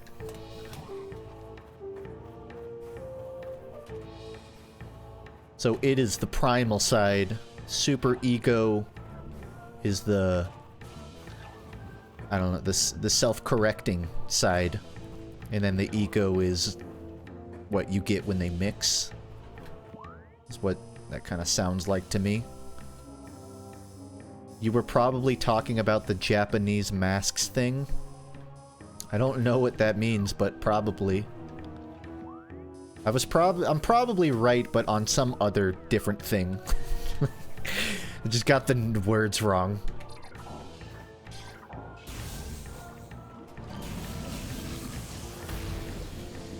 I do believe in that. Not any of those things specifically, but I do kind of think... It's not even like a belief thing, that's kind of just fact, isn't it? That you sort of have your internal self and your external self. And self-awareness is really being aware of the discrepancies between those two things.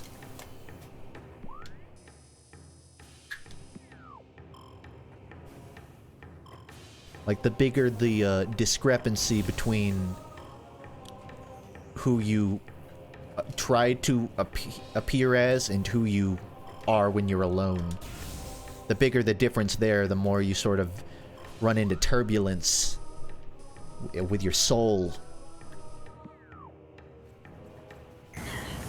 The Japanese mask is the theory that a person wears two masks. One he shows the world, one he shows his friend, and the face he shows no one. Yeah, that sounds like what I was kind of saying, or getting at least.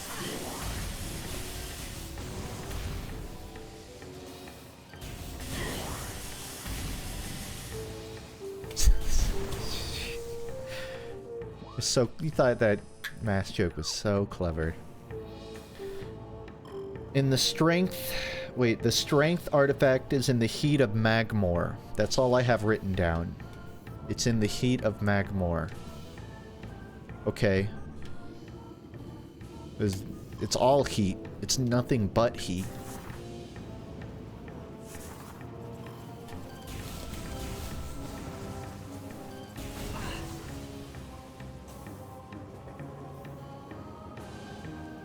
I'm just gonna walk room to room. I'm not really backtracking, because I think the game is designed in such a way that you don't find all of these artifacts the first go around. I think by design, you collect all the items, and then you start, like, specifically hunting them down. Or maybe I'm bad at the game and I am backtracking. But it seems like a lot of these things... You're expected to go back and find at least a few of them.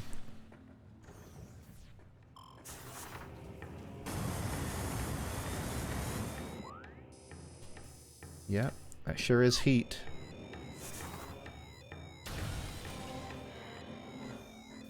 I'm gonna go find a save. You should merchandise Craig. I have ideas in the works that I'm sure I will get to at some point. Nothing anytime soon. I kind of want... I don't want to make characters and stuff just to market them. Stuff like Craig. I want to, like, play with the concept of, like, stuff like the little turtle guy. And only merchandise it once it's sort of cemented as a good idea and not just like a market grab. I will, though. At some point. Show must go on somehow.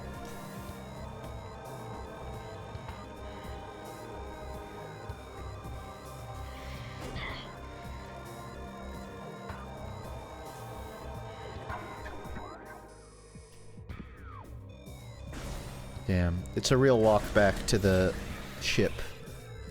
But honestly, I'm low on missiles and health, so it's worth it.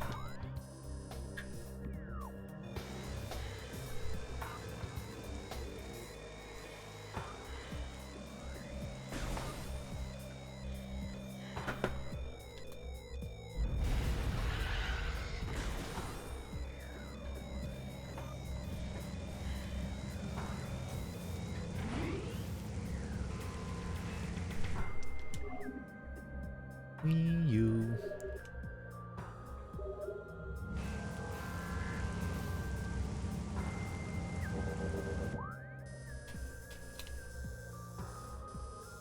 Now, back to where I just came from.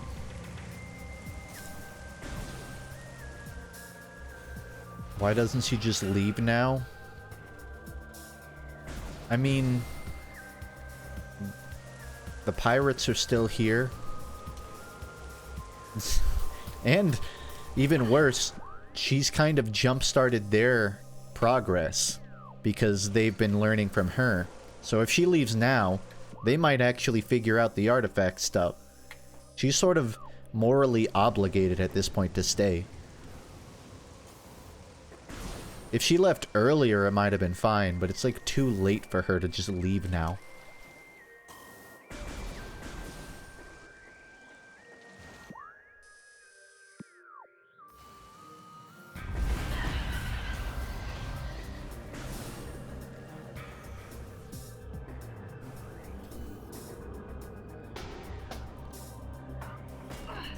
I mean, if she left in the middle of the game, one would have to wonder why she came here in the first place.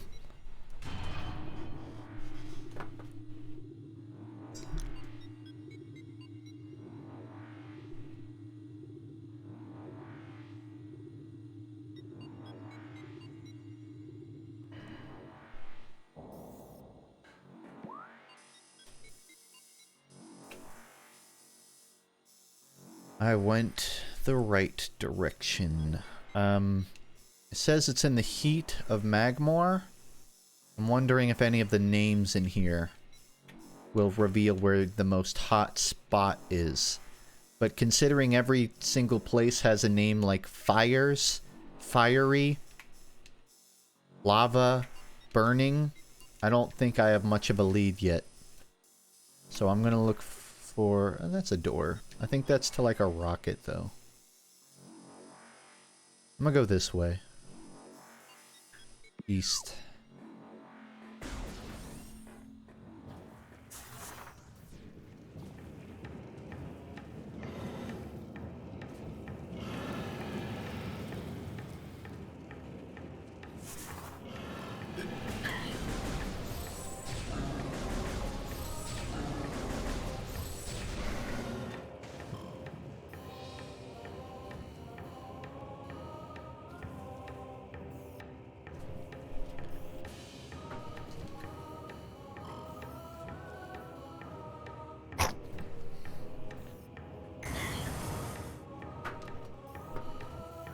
Trying. It's so hard to do a joke. It's hard to look down.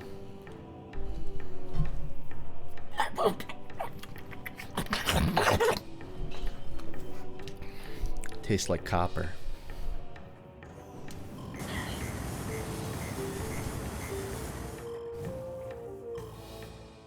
I'm gonna be upset if it's in the room that I kept getting lost in. Which is this room. It's in... I bet you it's in this room.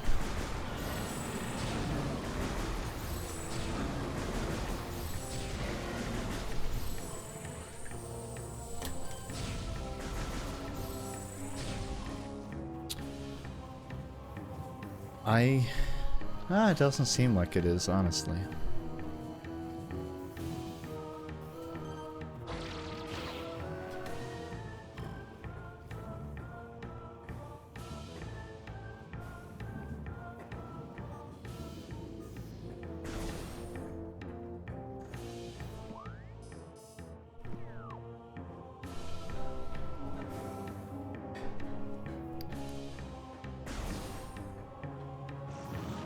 I bet you it's here. That would actually make a lot of sense, because I never crossed that place. I think I know where it is.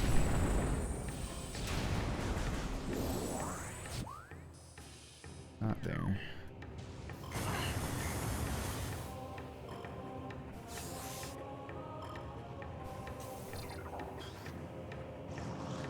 Do do do do do do do do do.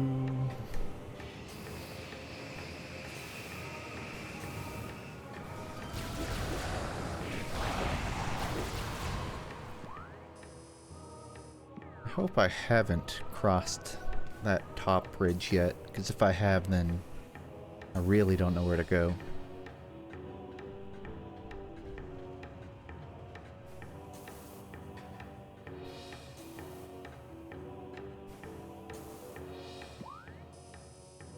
I haven't. Let's go.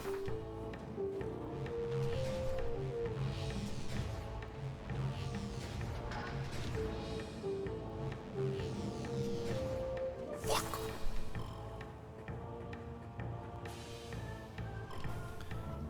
It had to be a bridge. It couldn't be a ramp.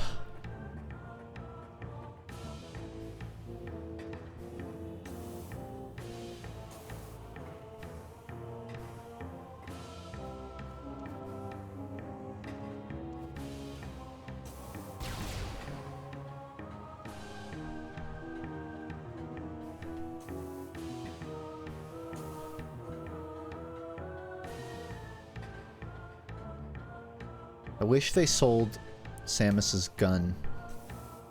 Not a toy replica, just her actual, fully functional gun. I would never need to use an oven. Just shoot my food. I wouldn't have much use for the other ones, admittedly. Maybe the ice beam. Maybe like reheat a drink or re-chill my coffee. Chozo artifact. Gotten. I now have 2 more. Well, 4 more to get, but 2 more to find first. I'm surprised I never got this one.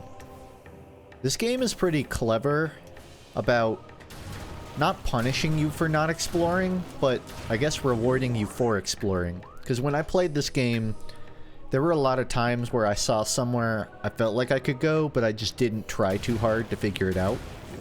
Like up here. Because I just didn't know what that thing did.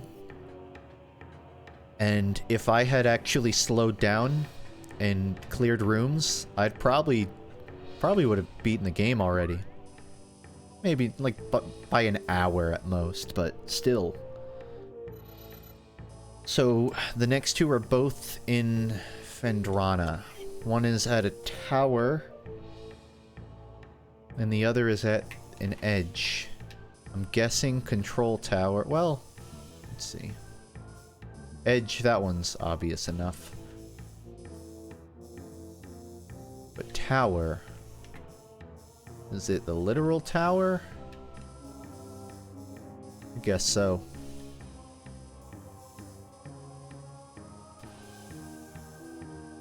So the fastest way would be the South Cavern elevator.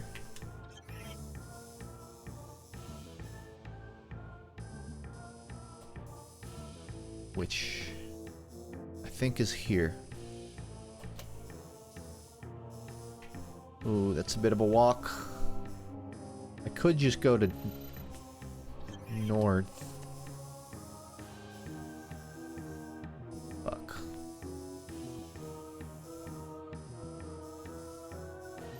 I'm gauging whether it's worth taking the closer elevator.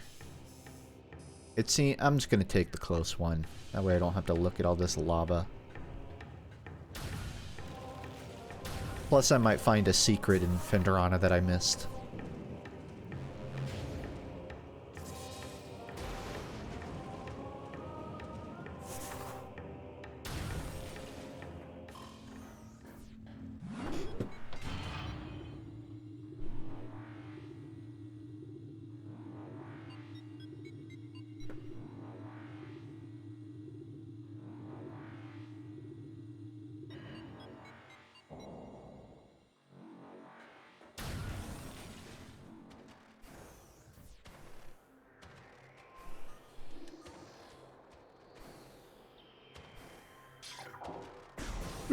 Did I ever play Stick of Truth? Yeah, I didn't play The Fractured Butthole, but I mean, I've watched pretty much all of South Park, even through the newer stuff. I don't know why I'm still watching it. It's still good, but it's... the games were really good. It really was just like playing the TV show.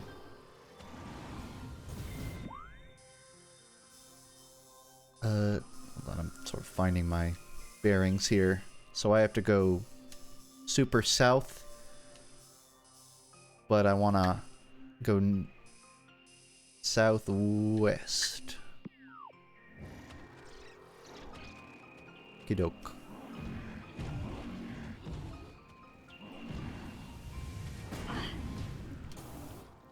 The combat of Stick of Truth wasn't that deep, but it was more deep than I expected a South Park game to be. Like, I never really expected them to do a party system, but it just worked.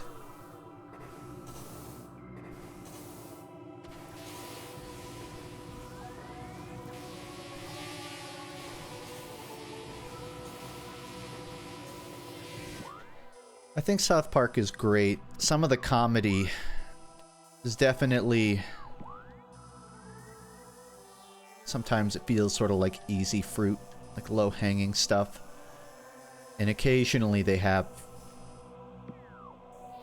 I don't know. Some form of, like, of satirical insight. But I feel like after 2016 and onwards, just sort of like seeing it all.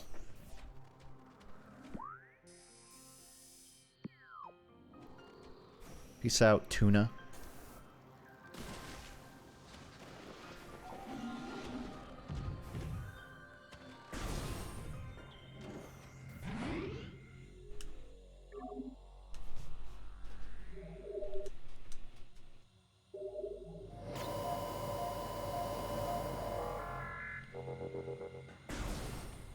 Didn't Shinzo Abe get hit with a 3D printed Samus cannon? No, you're fucked up for that one. You got me fucked up. Only slightly out of pocket.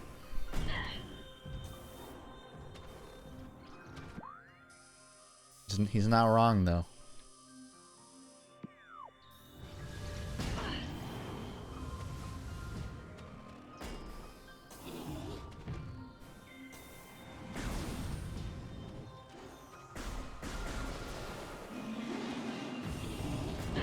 Tower one is the hardest? Ooh, love to hear it.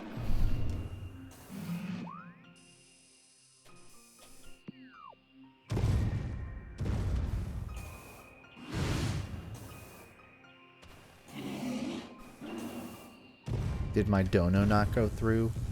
I didn't see it, but I'm okay. We can just sort of agree you donated. I can just say thank you and you don't have to. It's the thought that counts. And thoughts are priceless. Thank you for theoretically donating. Can you say I donated too? Well, you didn't theoretically donate. They actually theoretically donated. You didn't theoretically donate at all. What are you trying to get credit for?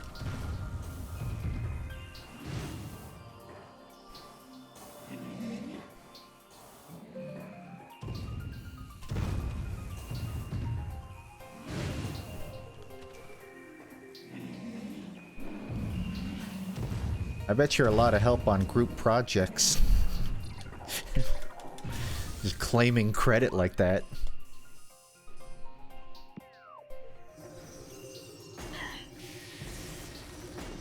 I had a question. Oh.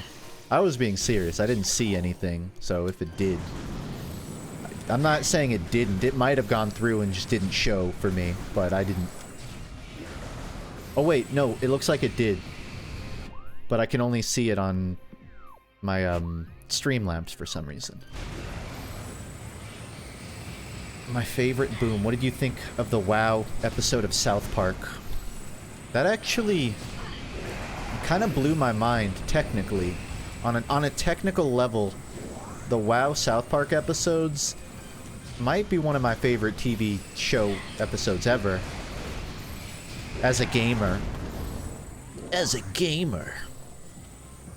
I think at that point I had already conceptualized machinimas, so I knew that you could make animations with video game assets. But the World of Warcraft South Park episode was the first time I really saw that in a very no corners cut manner. Like, it's not a kid with Blender in 2010. It's not a big movie that's doing like a fake video game thing. It was just World of Warcraft. And I mean, that's a part of history as far as I'm concerned. I don't care much for World of Warcraft, but it had a cultural impact. Live to win till you die.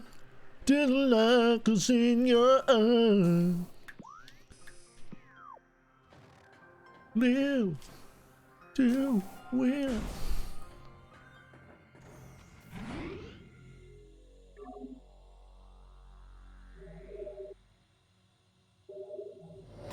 I heard someone in my chat say the tower was the most difficult artifact to get, which is the artifact I'm most close to right now. Right here. So that's gonna be lovely. I think I can get it in under 5 minutes. Not from now, but from when I get to that tower room. You know, I haven't played Pizza Tower. I kept hearing about it, and I don't really know what it is. I still don't really know what Pizza Tower is. I just know it has an Italian cook in it, and that's literally my extent of Pizza Tower. Wario kind of game. That's sort of what I imagined. But I didn't know if it was like a platformer or a roguelike. I don't know. It's Wario Land. I never played Wario Land, but I know what it is, so it's a little revealing.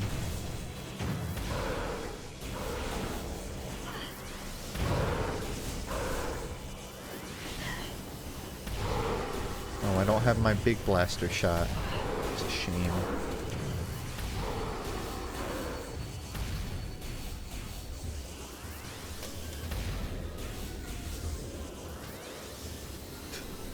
How long is Pizza Tower? I'm talking like 2 hours, 10 hours, 4.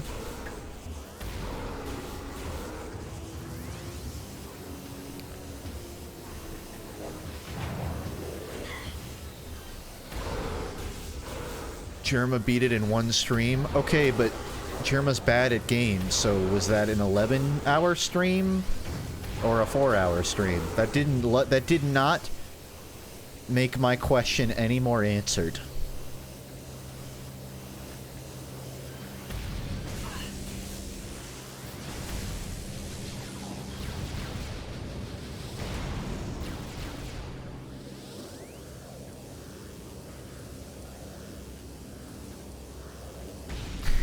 Okay.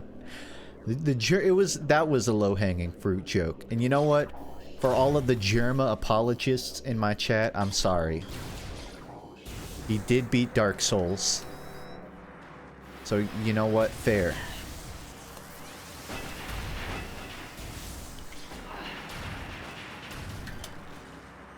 I don't even know what I'm shooting. I can't tell what's damaging them either.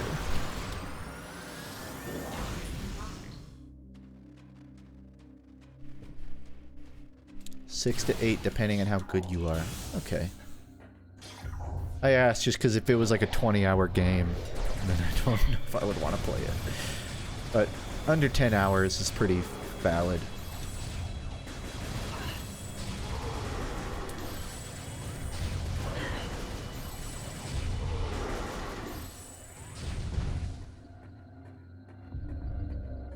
Why is the movement sickening? I think it's because of the floatiness combined with the lock-on. Lock-on cameras and FPS is just weird. It's not natural, but it's sort of unfortunately essential when you're on a controller. Ever played Dishonored games? Nope, but that is on my bucket list, so it's something I'll be playing in the next 4 months. I've mentioned this a few times, but I'll probably still mention it now and then. There's a video where, you know how I sort of like usually do movement shooter videos every 6 months to a year? I was kind of thinking for my next one, I would just play a bunch of like the all-time greatest or most spoken about games, like Metroid Prime, for example. And then just have one long funk study, rambling all my opinions on each of them. Which is why I'm playing Metroid Prime. I mean, I also just want to play the game, but particularly I'm trying to play a lot of them in quick succession without getting burned out. Anyways, Dishonored is on that list of games I want to play. I don't know if I'll do that in time for this next... not my next video, but this video I'm referring to. Because there's a lot of games and I probably am going to need to split it up. Would I count Portal? I mean, yeah, but I've already beaten Portal, and 2, I would consider Portal more of a puzzle game than I would an FPS. I've kind of decided that if I'm gonna make a video about, like, the bucket list of a genre, I can't... Originally, I wanted to make a video where it's like the bucket list of gaming, and I just play the top, whatever, 20 games that every gamer must play. But I crunched the numbers, and that would take like 200 hours minimum. So I decided I'm splitting it up into different genres. So Portal, that would be on like the puzzle game bucket list, maybe. It's a different list.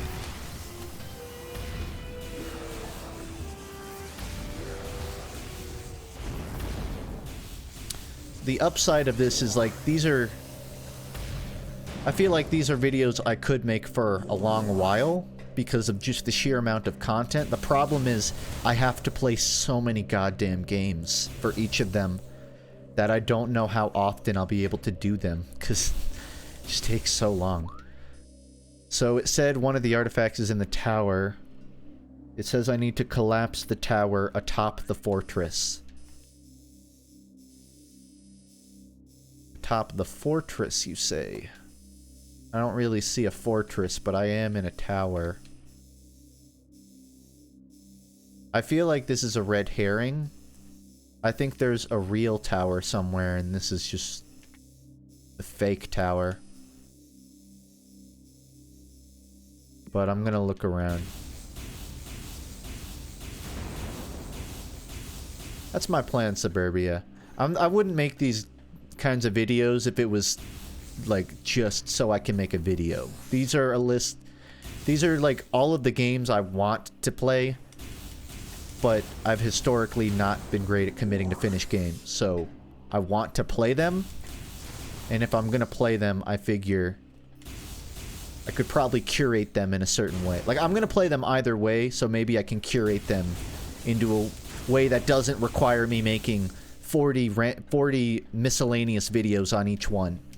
I don't really like making just a video for a single review, which honestly is maybe a character flaw. I like kind of curating stuff into big bundles, that way if you're not into one thing, maybe I talk about something else. Which is kind of why, like, the movement shooter videos usually just end up being like 10 games or whatever. It's so I can cover a lot of ground.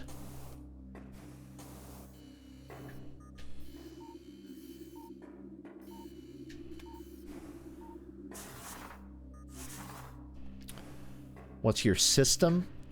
I don't really have a system. It's generally just spawns from an idea of like a topic of something I see in a lot of games, or like a common theme across multiple games, then I just collect all my examples, and then I pick the ones that I think are actually interesting, and then I purge all the stuff that I think is like filler, or things people already know.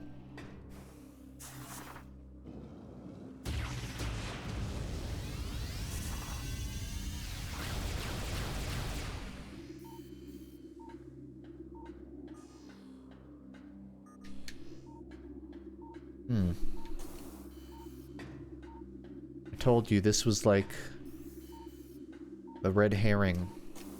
The real tower is somewhere else.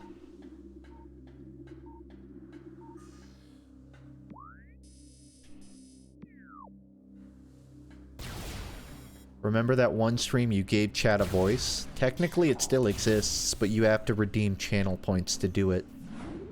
So people don't do it as much.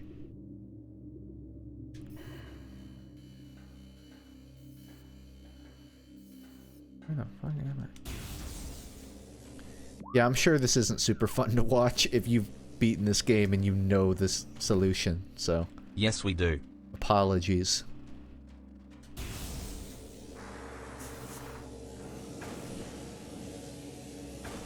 Do I want you...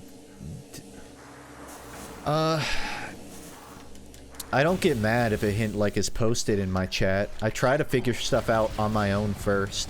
Especially because I want to understand these games on like a guidance level, on how the game intends to guide me. But I also don't want to spend an hour on things that should only take me 8 minutes. So I think just listen for when I put a hand up and go I'm lost. When I ask for it.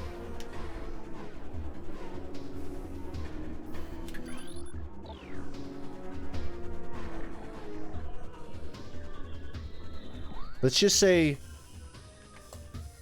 here, relative... Am I hot or cold? Relative to Fernandra Drifts. Am I in the right area?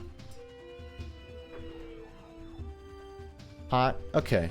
That's kind of the vibe I was getting from this room. Or at least this area. I need to collapse the tower, though. You'd probably collapse a tower from lower down, wouldn't you?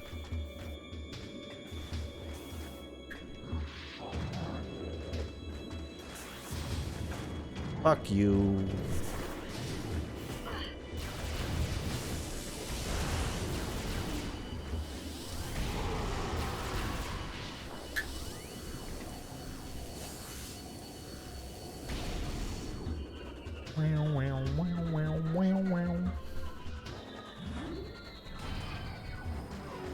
I better not get shot.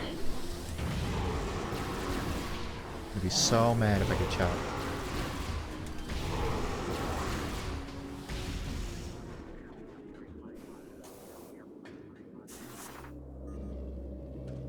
Dude, I make you work for this thing. Am I into open world games? I don't think that's being interrogated. I think that's just asking a streamer a question. You're fine. I like open world games, but only if they are designed from the ground up as an open world. Well, that's not a great description. I like them, but if it's trying to also juggle like a deep, long story on the side, it's harder for me to get into it. Like Grand Theft Auto or Red Dead, I'm not as much into those because I only want to run around. So if I play them, I don't usually beat the story. Stuff like Breath of the Wild or Dark Souls, or really Elden Ring is a better example. I like stuff like that, where I can spend the entire playthrough really just doing what I want.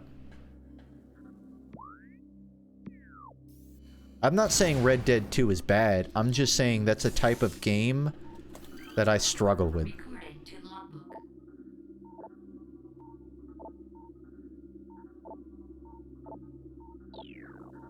It's a whole lot of not tower collapsing.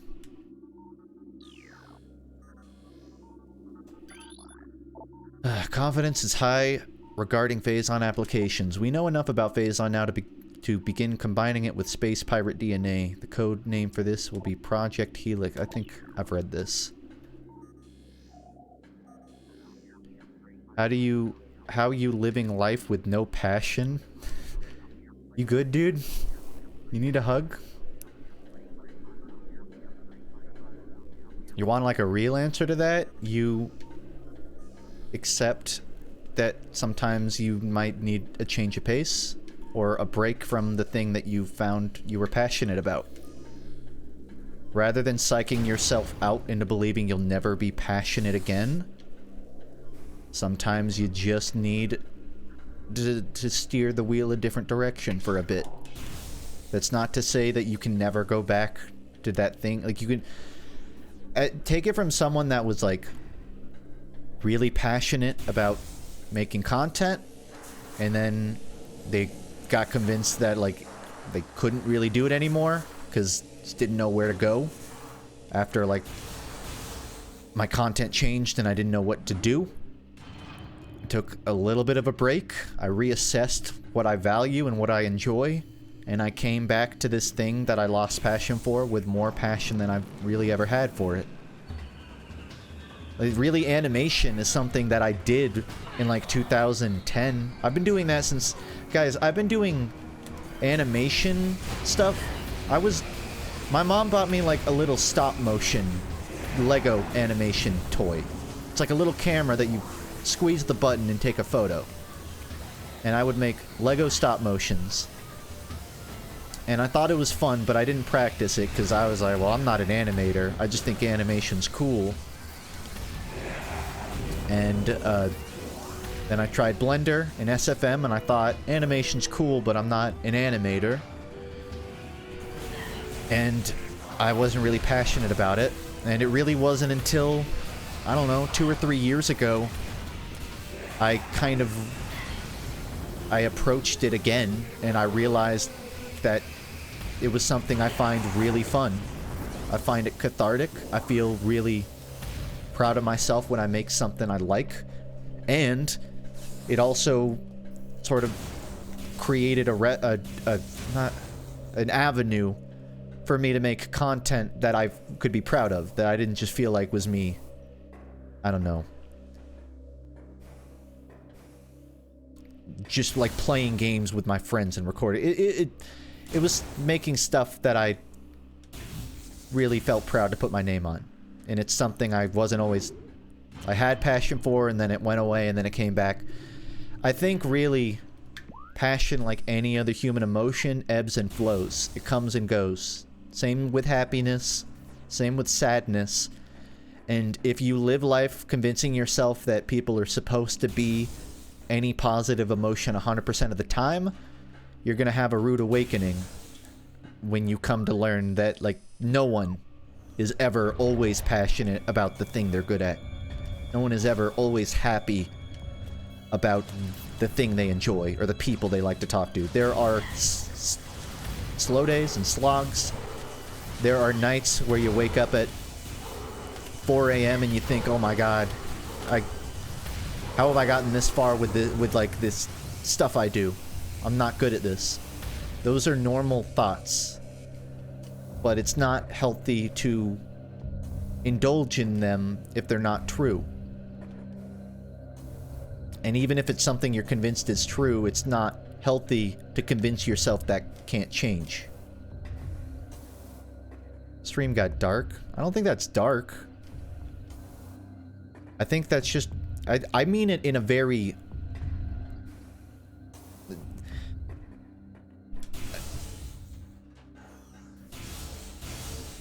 Even though there's a lot of times where, like, the passion will go, the beauty of passion is that it can return with the right effort. It's not necessarily effortless that it returns. But if you understand yourself and you understand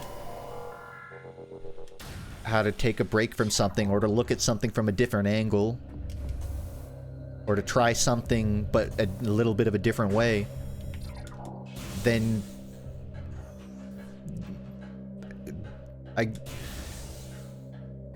this is kind of cheesy, but progress isn't linear.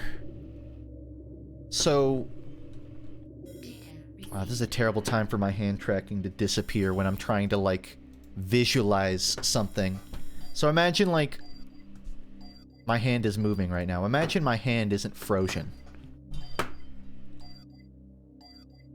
So I can't really explain it well, but let's imagine... Okay, bye, hand. Imagine that didn't just happen.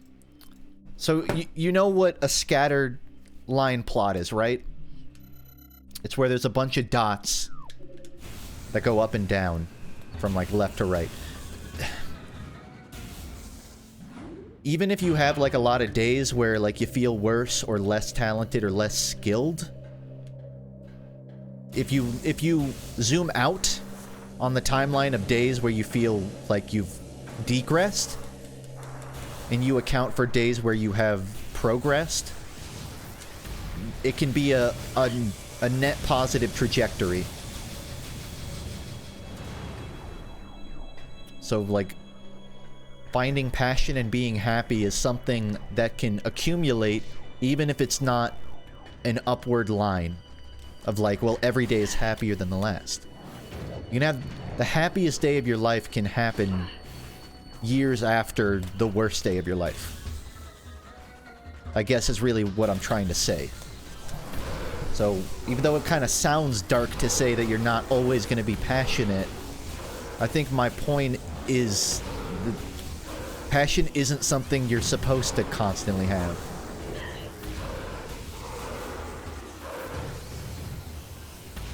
And it's sort of an unrealistic expectation to put on it.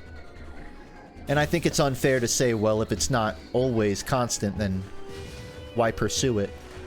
I think that's underselling exactly how good those finding something you enjoy can be.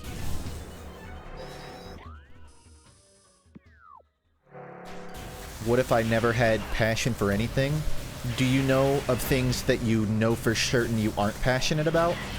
Like, you know for certain you don't want to be an architect. You don't want to be a stock trader, right? Okay, well, you've narrowed down the potential things that you could enjoy by figuring out what you don't enjoy. So, still kind of a form of progress. I mean, passions don't just appear. Something it's not even necessary, it's kind of something you stumble into. I think most of the time you don't go into something like, I hope this is the thing I'm passionate about, and when it's not, you bail on it. Because if you go in with that expectation, it's going to be a lot harder to organically enjoy something.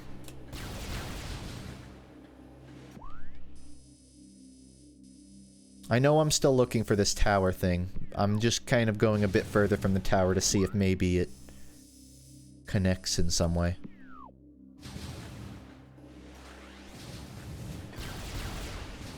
I feel like it's hard. It's not hard for me to believe someone has never been passionate about anything. You were probably passionate about your mother's titty when you were 2. You just don't remember it. You were probably really passionate about a binky at some point. I know that's a very, like, a low bar to clear.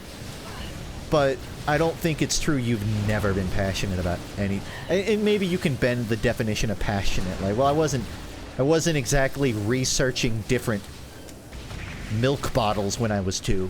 Like, fair point. Maybe you weren't a connoisseur of titty milk. But I don't think not being passionate in the past excludes you from the human emotion that is passion. I don't think anyone is, like, exempt from the ability to find something they enjoy. I think some people might not understand what it means to be passionate, and they conclude they're not passionate because they only do something as, like, a pastime hobby, but they don't get better at it. I don't view myself as a musician, but I'm pretty passionate about learning how music works. I love understanding, like, how a song is constructed from a theory standpoint. It's, even if I'm not, and I do feel like I improve on, like, my own playing guitar and stuff, but I don't think you have to be in a constant state of improvement in your passion to be passionate about it, you know? You can enjoy something even if you're an observer, or even, like, you feel you're stagnating in some way. That's how I feel about that.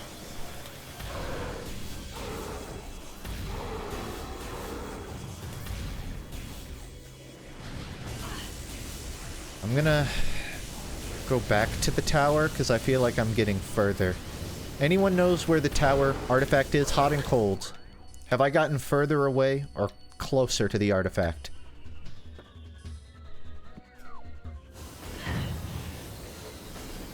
You know what I'm passionate about?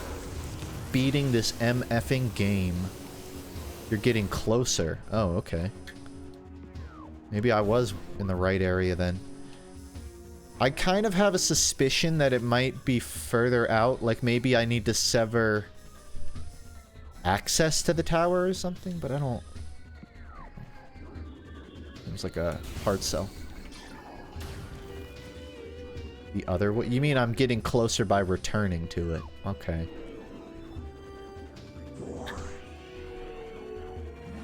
Oh, they're torturing that whale again.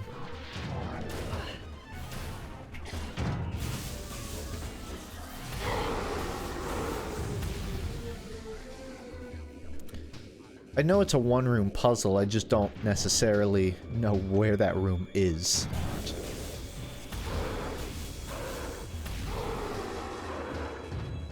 And I wasn't sure if it was, like, further away from it. But it makes sense that it would be near the tower.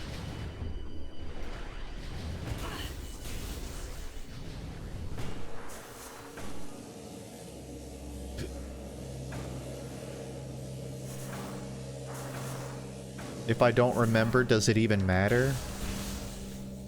I mean, I'm not a psychologist. Does it matter if you don't remember getting breastfed? Probably not. But there's probably a psychological argument somewhere that affects you in some way into your adulthood. I think Freud had a theory about that, but I'd rather not repeat it. But you know the one.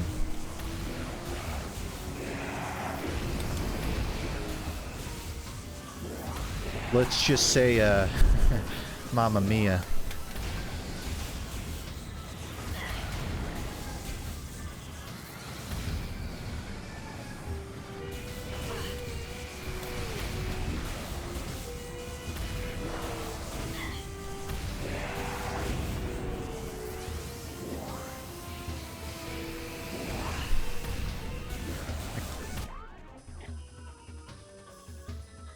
I wonder if it's like... That'd be kind of fucked up if I have to go to the research lab below and then, like, make this tower fall from down there.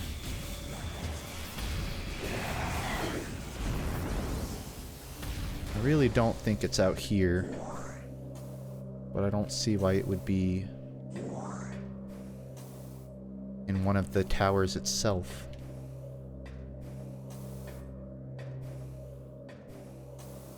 Okay, fuck this. I'm just checking the other door.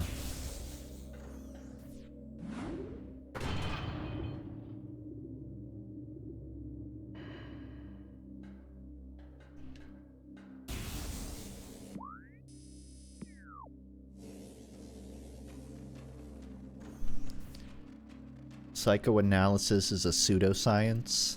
I agree. I don't really know what psychoanalysis fully encompasses.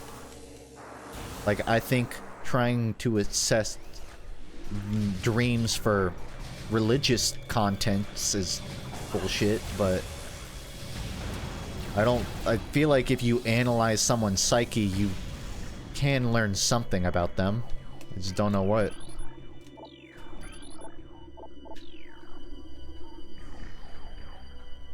This is like the exact... Did I go and... What?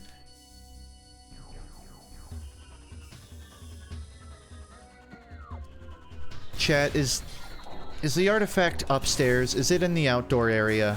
I don't want to keep hip-hopping between these side rooms that clearly have nothing. Okay.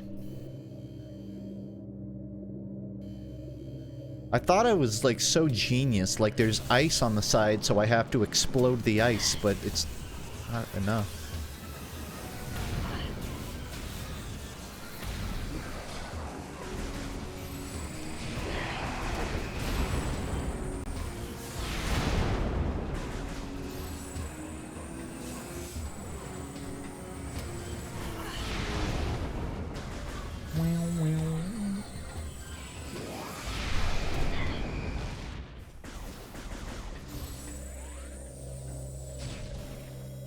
Just so weird, like, stuff like this area.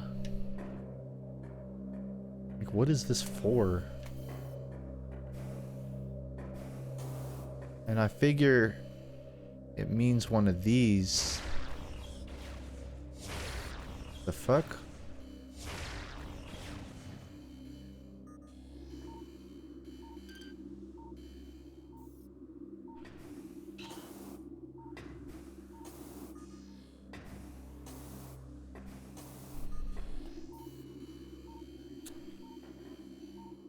No dice.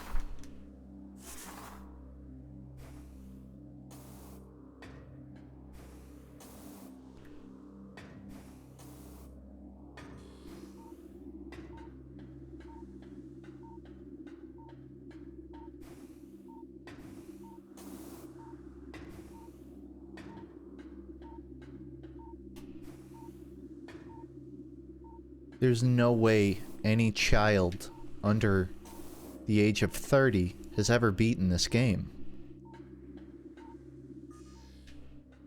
Accepting help?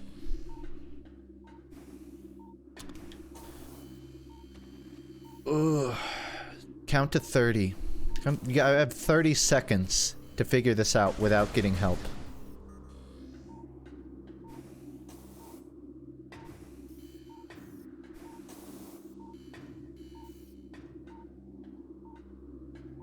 And I'm not counting for like 20 seconds.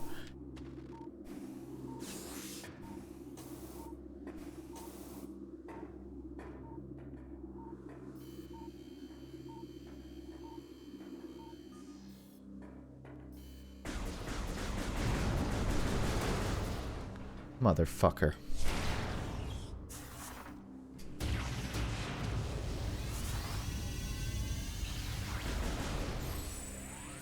Alright. Yeah. What was that, 28 seconds?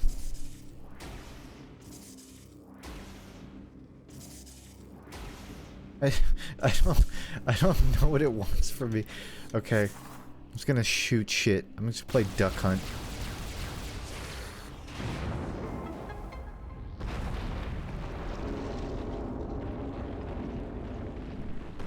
This was made after 2001, right?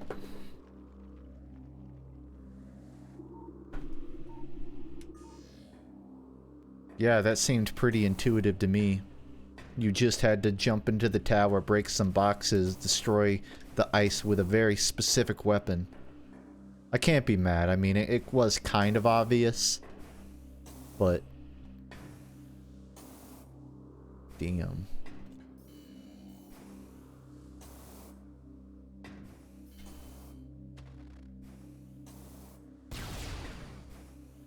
What?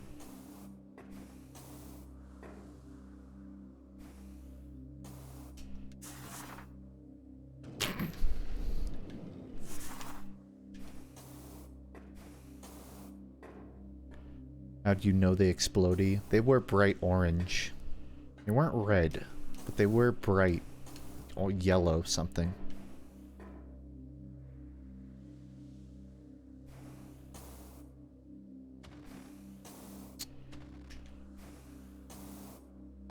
Feel silly, but I don't really know what it wants me to do now.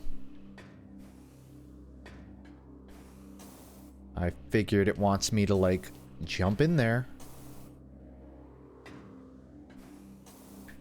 I still haven't gotten the artifact, so...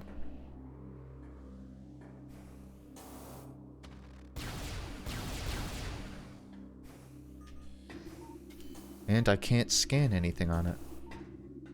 Showed you the path? It just showed it falling. It didn't show me the path to fuck all.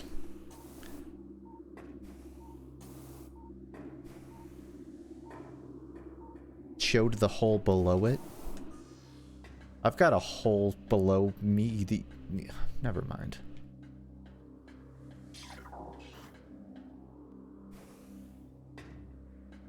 A hole? Hot, cold.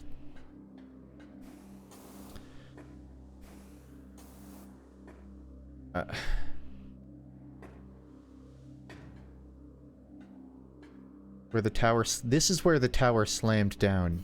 I don't know what... What? Oh. What? Okay.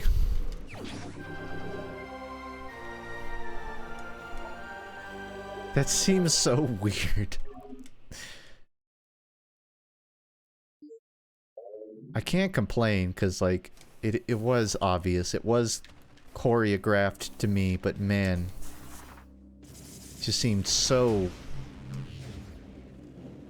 It seems like the rest of the game choreographed itself way more visually. And then this whole... It's obvious. I'm just silly. Okay, that is, another checked off the list. I think I have one more to get. I collapsed the tower. I need to go... Well, I need 3 to... I gotta get 3. I'm gonna go get the Spirit artifact in Phendrana's Edge. Luckily, this one I do know exactly where it's at. Right here. Probably less annoying. And then there's like 2 more mystery ones I get to go figure out later.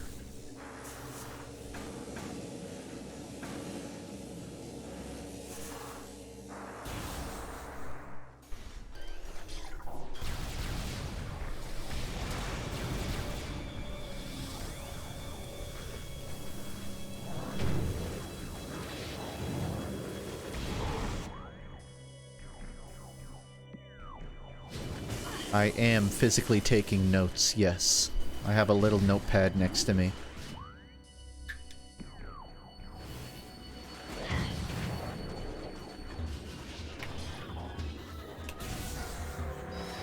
I said I'm beating this game tonight, and I'm not lying. I only have 18 minutes to beat it before the end of the night, but I'm not lying.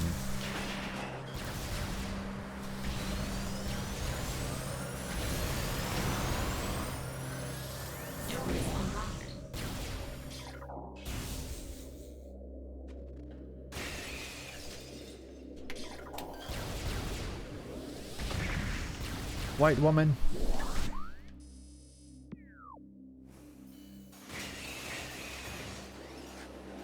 A welcome jump scare.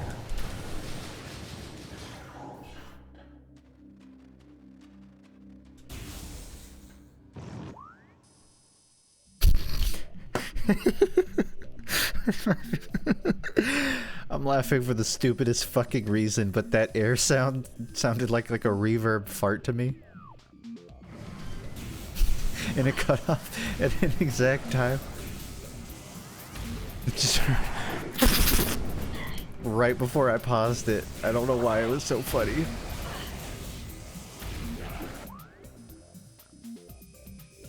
Oh wow, I think I'm right in front of the door. Nice.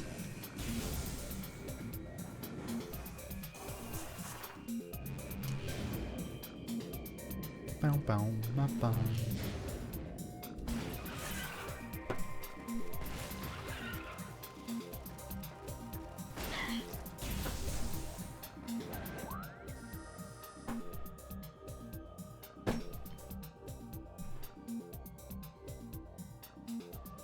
What the fuck?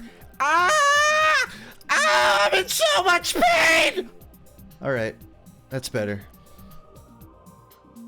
Can you play the Balls song by Red 26? No.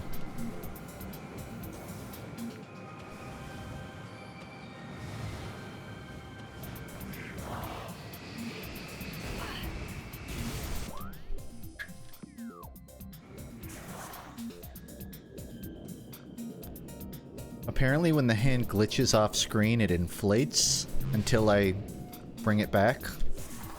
So if you're wondering what that was, don't worry, my hand just inflated.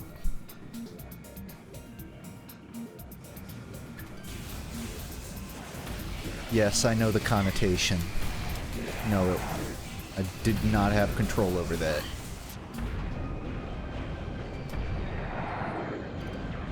This one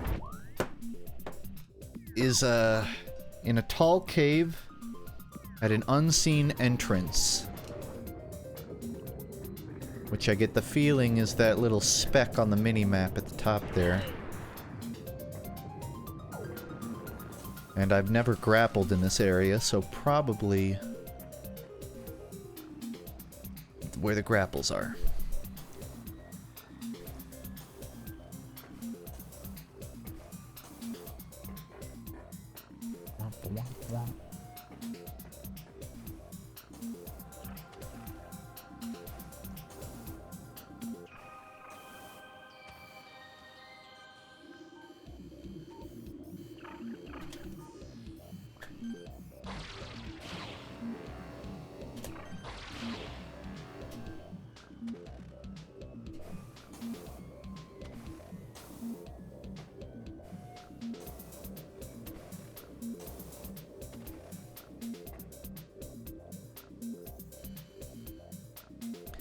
I don't know why, but when I see the textures in this game, it's like some Jimmy Neutron-ass snow.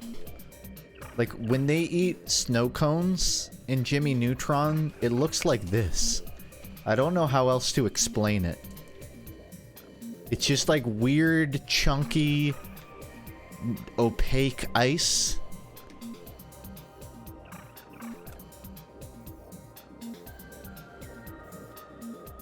Which I guess is sort of just a staple of the time it was made in, even if this was a remaster. No one really knew how to make ice yet.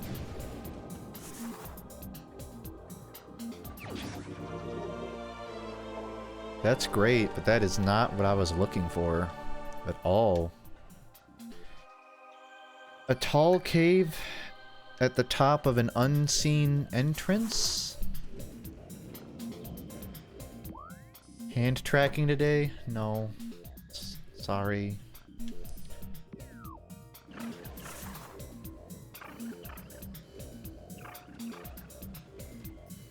At an unseen entrance.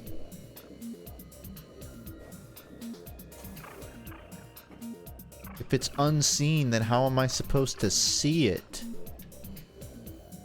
This is stacked against me. That's not fair.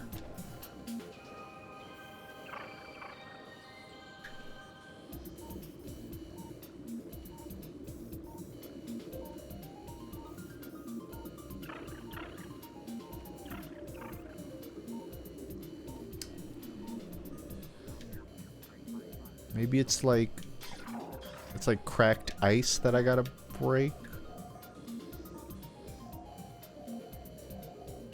I'm looking through a fisheye lens right now. I can't see shit.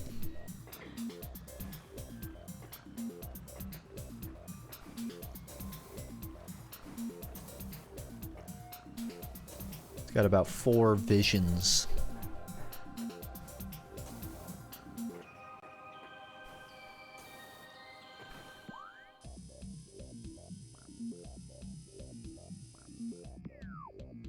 Says it's at the top. My wording in my notes is a little vague. It says tall cave and it's at the top, but I don't really know what that means by like tall cave. What? Like it's got a high ceiling? Or as in the door is tall? I don't know.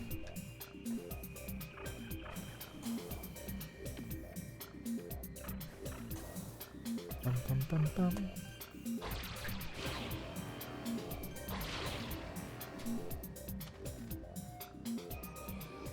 And I don't think the visors are gonna help me because I just can't see anything. Except for that, apparently. It's pretty certainly a door.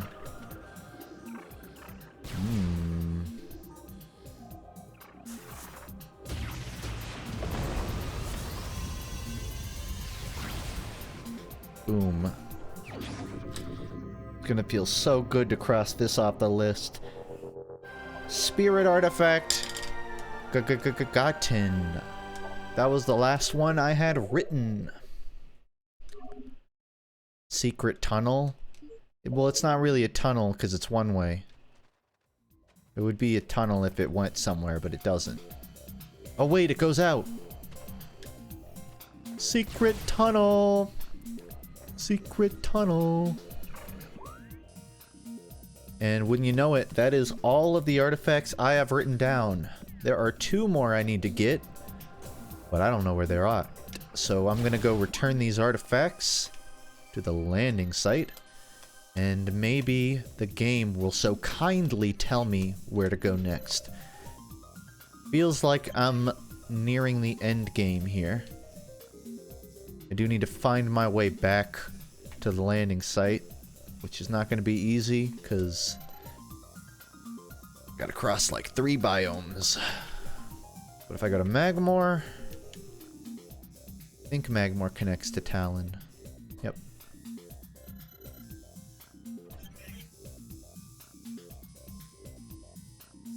What is that? It's like a little thing.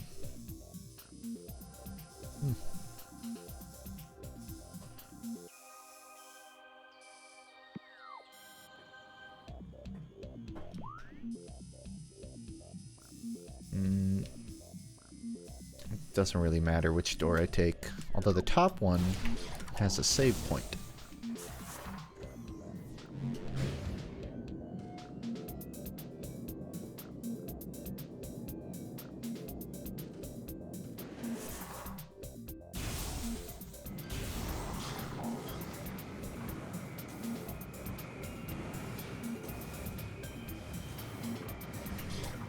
I'm on cloud 9, baby. It's been like so long since I didn't know what to do in this game. I've been on a real good streak of just knowing what I'm doing. I came to this stream prepared. I got everything in the bag.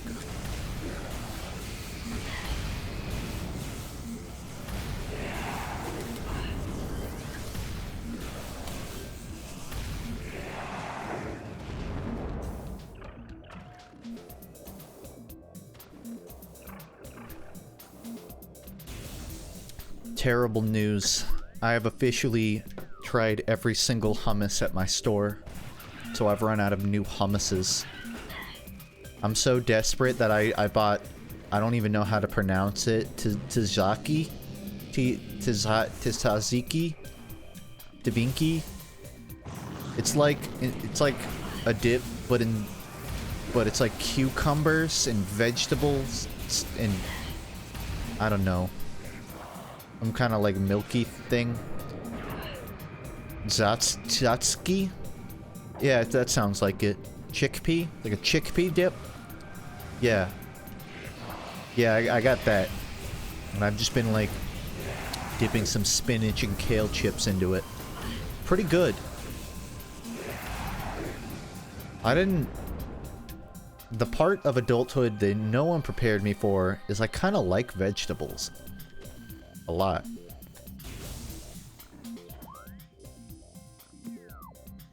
I went out to dinner with family and they literally shoveled their vegetables to me like I was a fucking dog. Like, here's some cauliflower, Justin. The only person here who will eat it. And I did, and it was great. Really good. I got turned around. Go for Baba Ganoush next. That's so fun to say. I'll get it just because it's fun to say. I don't know what it is. Also, cauliflower is good. I think bad cauliflower really turns people off of it. That's like any food, but especially vegetables. Like, shitty broccoli or cauliflower will ruin it for you, but if you have it on a good meal, you get it.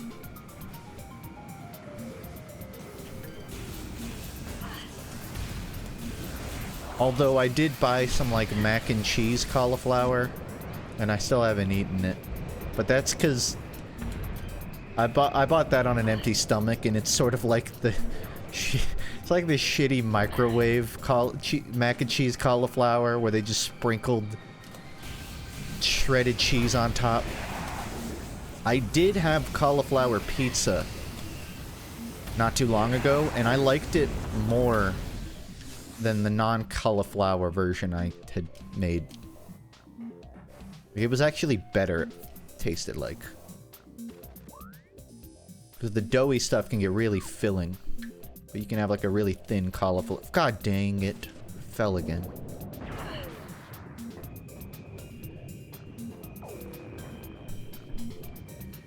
Trader Joe's usually has some good veggie stuff. That's not where I got the mac and cheese from, though. It was called mac and cheese, but there's no mac. I think I just read mac and cheese and I thought it was going to be a pasta. So when I learned it was a cauliflower, I was like, well, god damn it. I wanted mac. It's like the best part of mac and cheese. Said no one ever. Mac and cheese sauce. Yeah.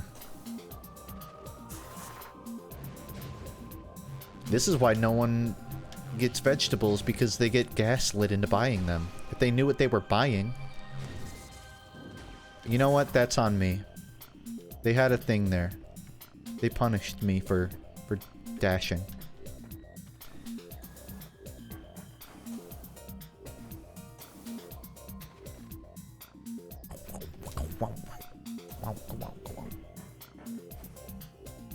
You ever make a homemade cheese sauce?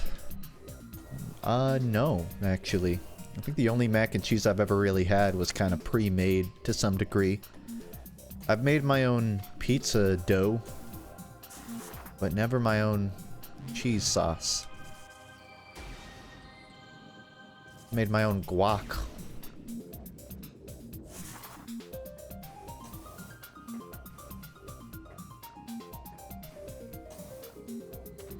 Why is he playing the Josuke theme on the piano?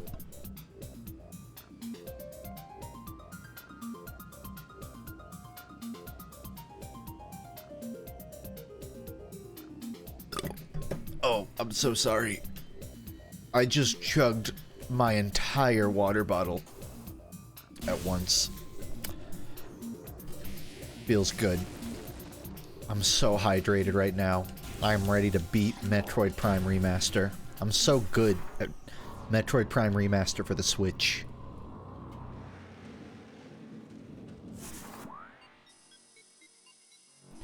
I really want to check out this little, what do you call it? Giblet? I'm gonna check out the giblet.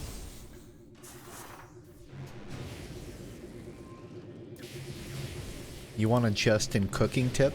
Alright, don't burn your food.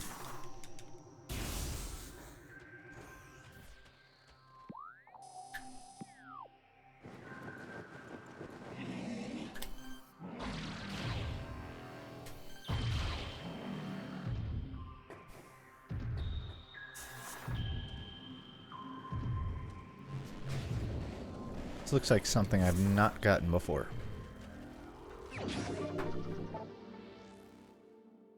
Nice-oo. I found 50% of all items, according to the game. A swimming testimony. I can assure you I won't be getting 100%. But it's a great feeling.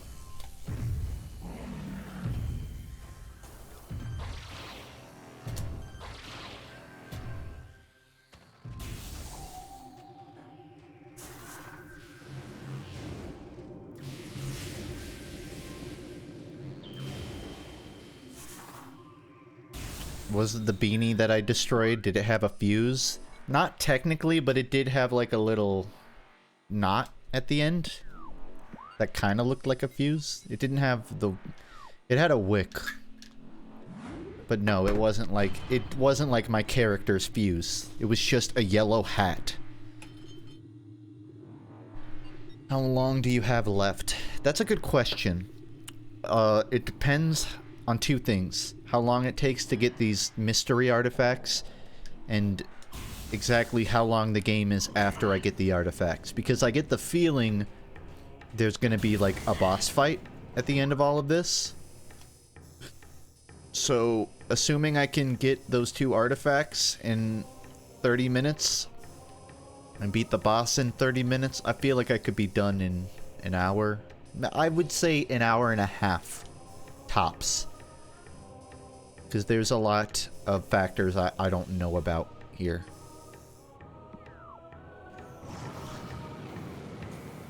For all I know, the game could throw an entire new area at me after I get these artifacts. I don't think it will. But that's kind of what remains to be seen.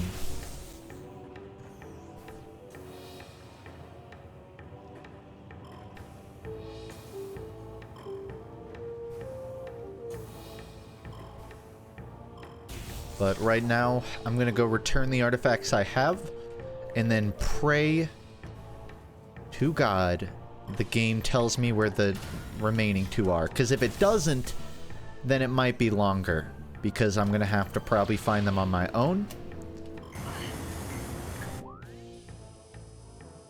Which I think I can do, but I don't have a lead right now. I mean, if I had to guess, I don't think I've gone to really Chozo Ruins much this stream, which tells me if there's something I haven't gotten, it's probably there.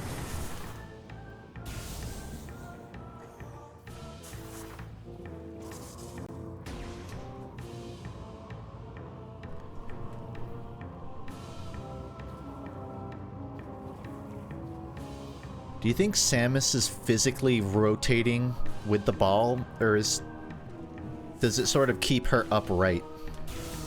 Or is she just fully tumbleweeding whenever you're on the wall?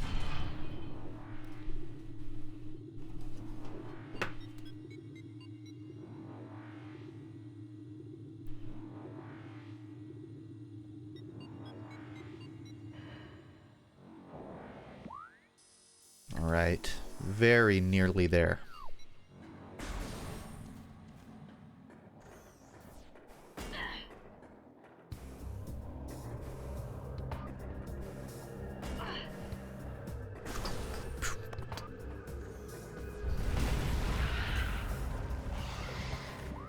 Oh wow, would you look at that? A door I haven't opened. I think I'm gonna open it.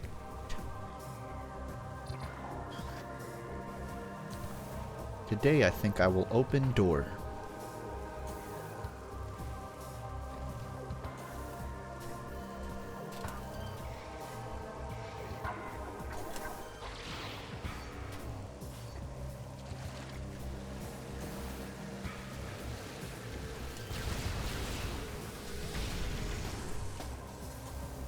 That poor plant.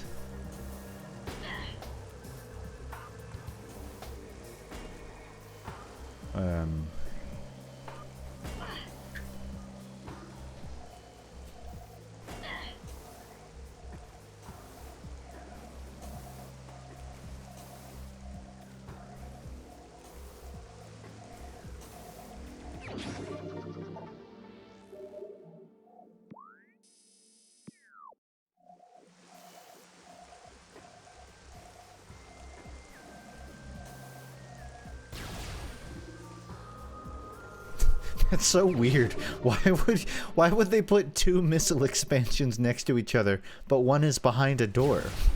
Okay? Thanks. It just feels like you could have just given me one bigger missile expansion instead of two.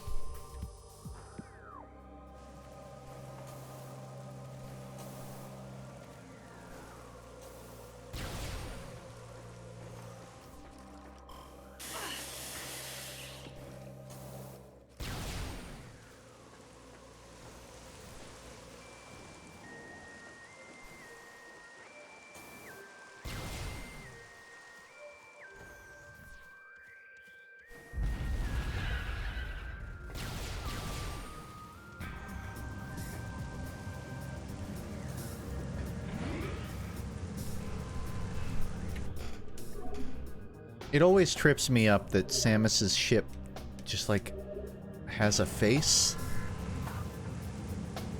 Kind of. I guess it doesn't, but it's designed like her suit, and so the face, the front of it is the shape, excuse me, the color of her helmet. So she just has a, it just looks like a giant bug. Which is probably intentional.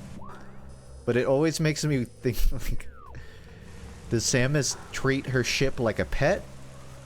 Or is she egotistical and she wanted her ship to look like her? And I can't come up with an answer.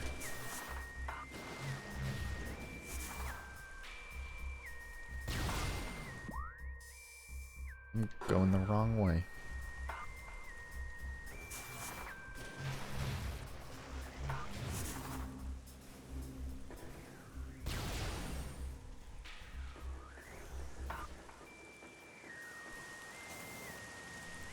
I can't imagine Samus with an ego. Clearly you've never heard the Metroid rap by Starbomb. Look at that face. That's a face I could pet.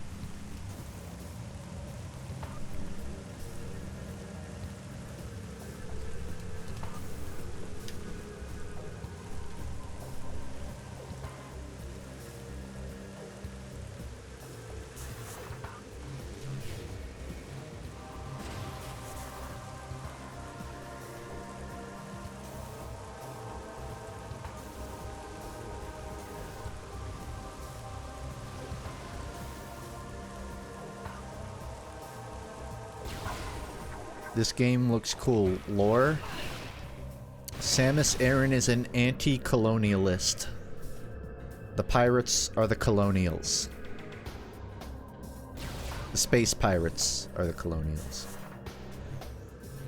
Spoiler alert, every media in history is just an allegory for colonialism. It's true. The sooner you realize that is the sooner you'll understand Hollywood is full of hacks.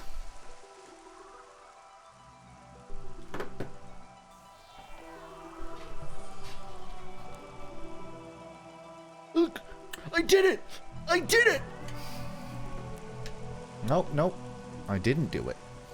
I'm still missing some.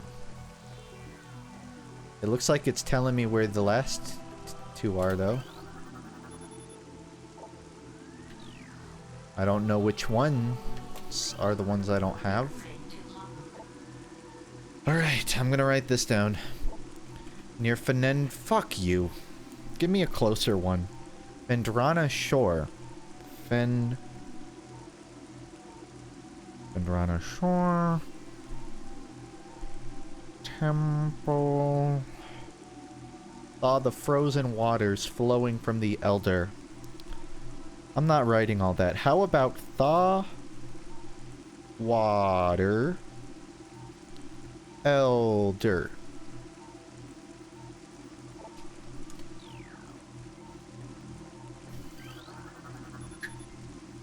There is not fast travel.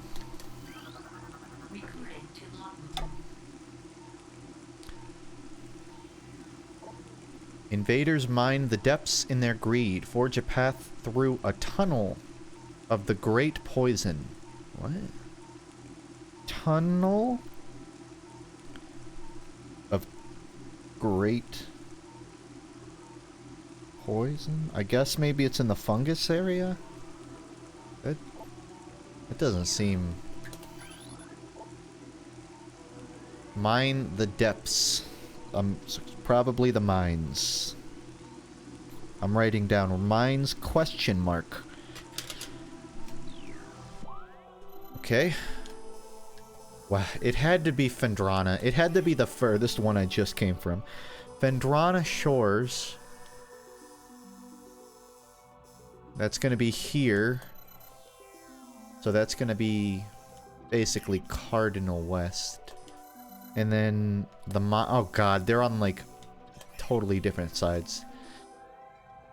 Great Poison Tunnel? I don't know where that one is. Because I don't recall poison.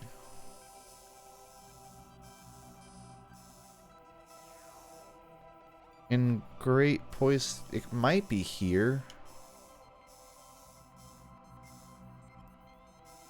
Explore. I mean, that's the plan.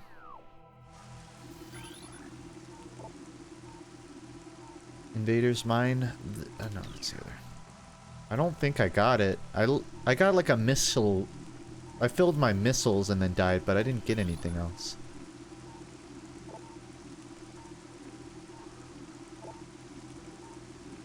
Oh no, that was the correct one to read. They mine the depths. So the depths part means it's low, it's down low. And mine, I feel like it has to be by the fungus, but the fungus doesn't have poison, which is what confuses me. That's Phazon. Plus, I swear I walked all the way around the depths.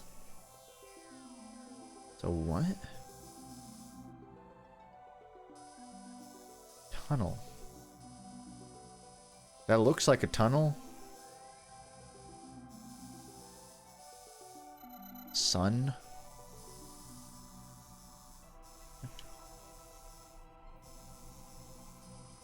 The sun part doesn't... Oh. You know, I recall the sun chamber being blocked off. I don't totally know what the great poison thing means, but I do know there's poison stuff in this area, I think.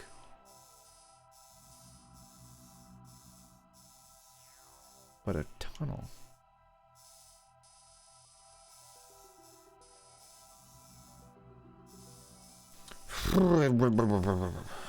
I saved after new... I don't recall specifically when and where I saved. I just know I saved.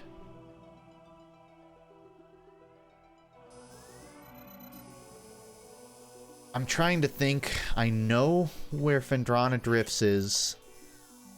It's the furthest away. It would be faster to go through... Well... What if I just beelined there? I'm trying to think of which one to do first. Maybe I could go here and then circle around. I think no matter what, I'm gonna have to circle around the whole map. Because if I go here and it's not there, I have to circle back. The only scenario where I'm not circling is where I guessed correctly first try. But it said it's the artifact of the sun, and the sun chamber is here. That feels like a better lead for me.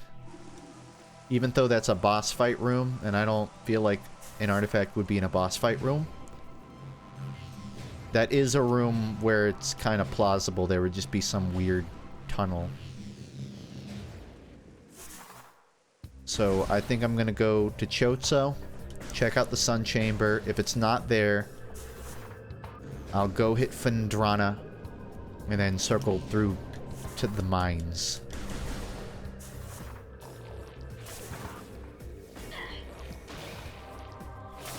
So 20-minute adventure, tops.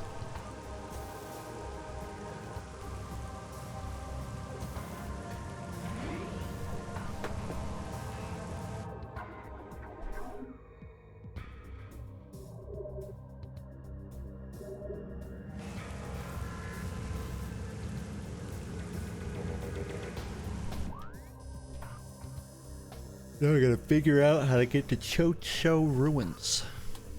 Oh, that would work. It is pretty much east that I'm... Wait, no. It's west. Oof.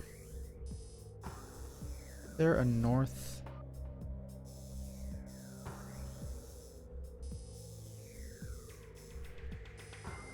West? Good enough.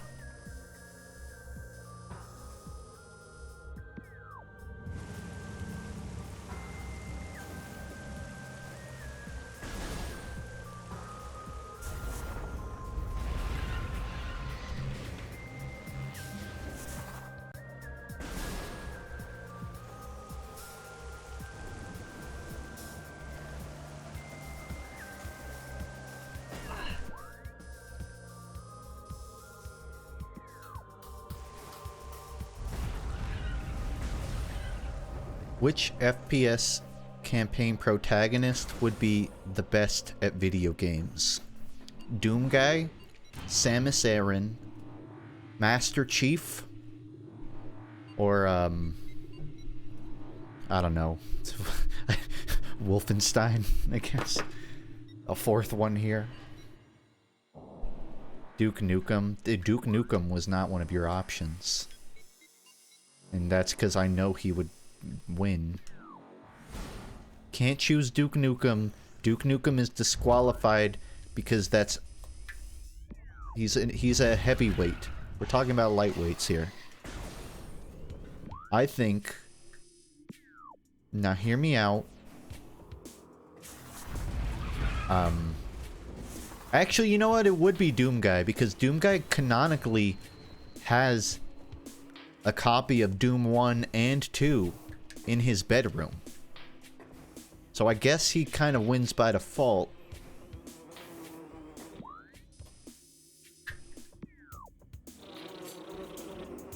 Thanks, Urbing.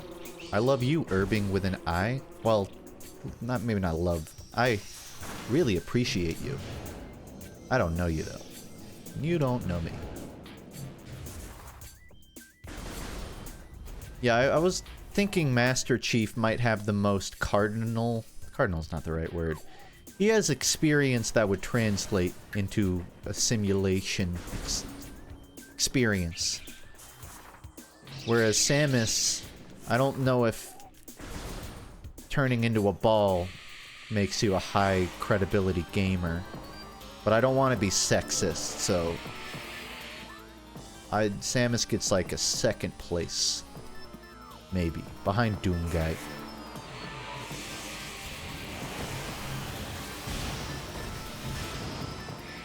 Samus Aran is second place. Maybe first, because I'm not sexist.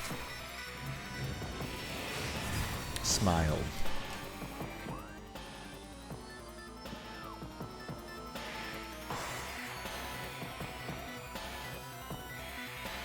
Stop. Stop. I'm so tired of the ghost in my room pointing upwards on my screen. He has no concept of personal space.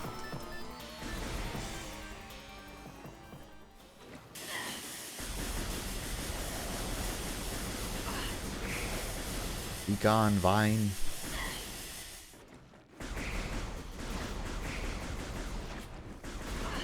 I'm not noticing any poison yet.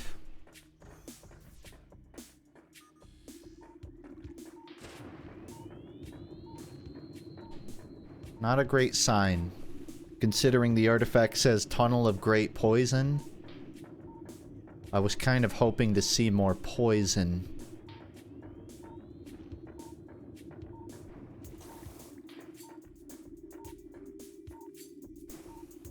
Sure is a whole lot of not poison around here. Well, this was a bust.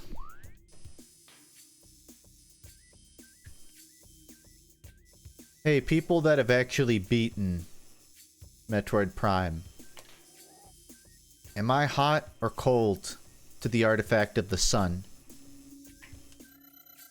compared to the mines? Hotter or colder? Very hot. Okay. You're not just hitting on me, right? I need to make sure you understand the question here. Alright. Yeah, I kind of feel... I don't see why I wouldn't be here. You know, I never actually figured out what's on the other side of Magma Pool. And that does seem like a tunnel. And it's not poison, but it is hot. And I'm seeing a lot of people say hot. Tempted to check there. However, I kind of want to check... Go! Ghost! Ghost! I'm gonna check the other hallway here first.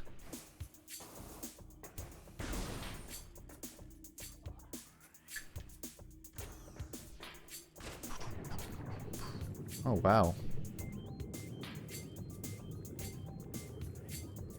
Again with the fish.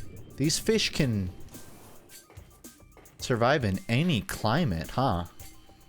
I don't even know where they get food from.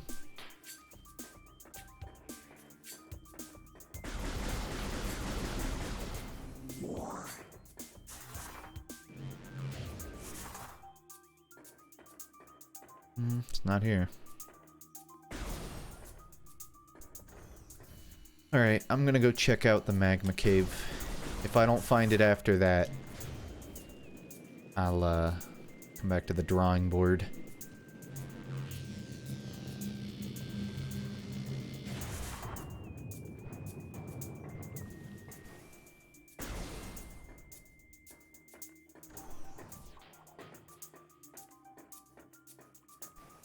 You ever gonna let us control the stream soundtrack and leave monetization off of VODs? Leave the monetization of it in your hands.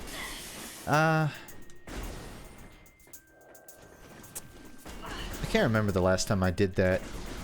I've done it a few times. I would do it again. But I'm only doing that if I'm, like, doing a community night stream. So... probably not anytime soon, but I'll let you know. Not off the table.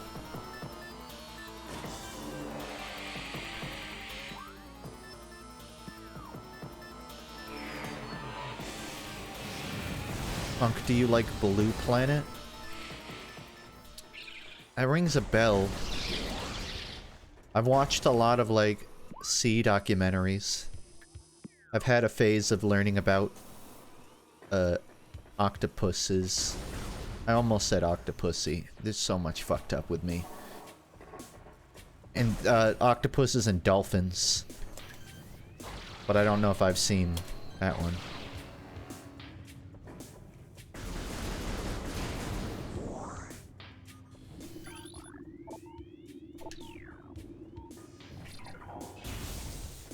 Please be poison, please be poison, please be poison. Dang it. This isn't poison.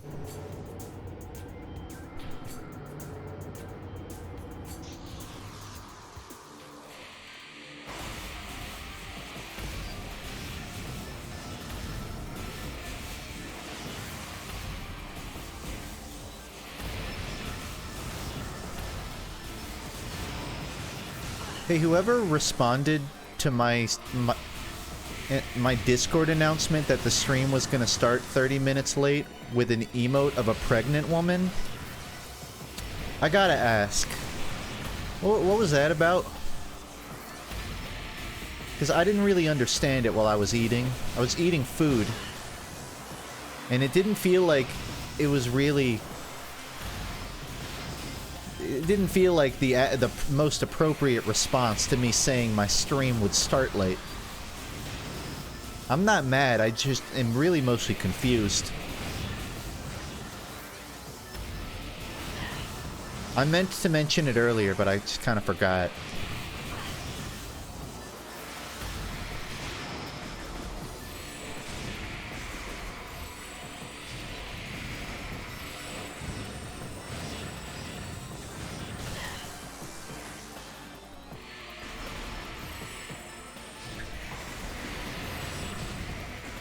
Hey, no wall clipping.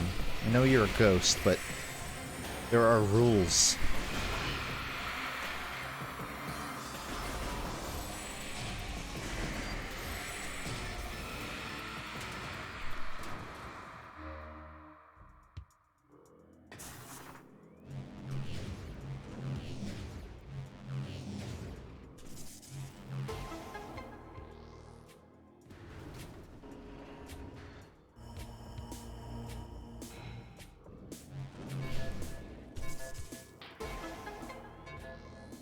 Oh, I'm on a timer.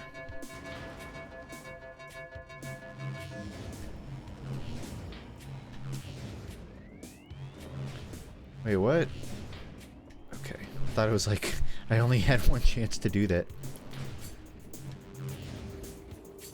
Tony Hawk tweeted that he lost his verification. He's like...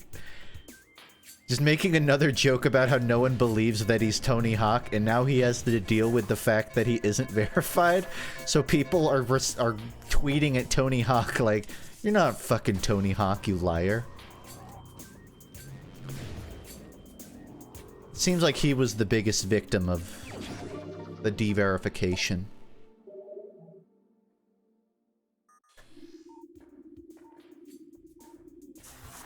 I'm at a cabin with my family. Oh, hell yeah.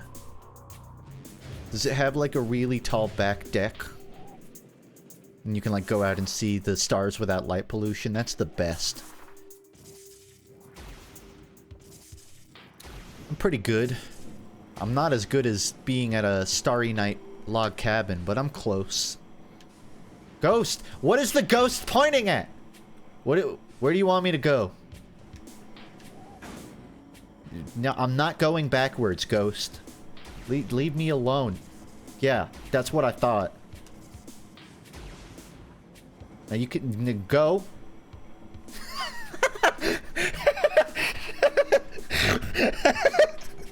I didn't plan any of that. I think it's a real ghost. My hands are on my on my GameCube controller.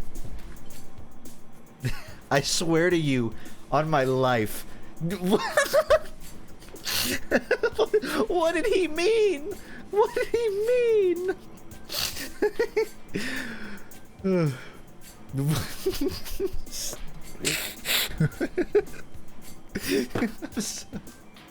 My hands are literally obscured by my microphone. Like, it can't get picked up.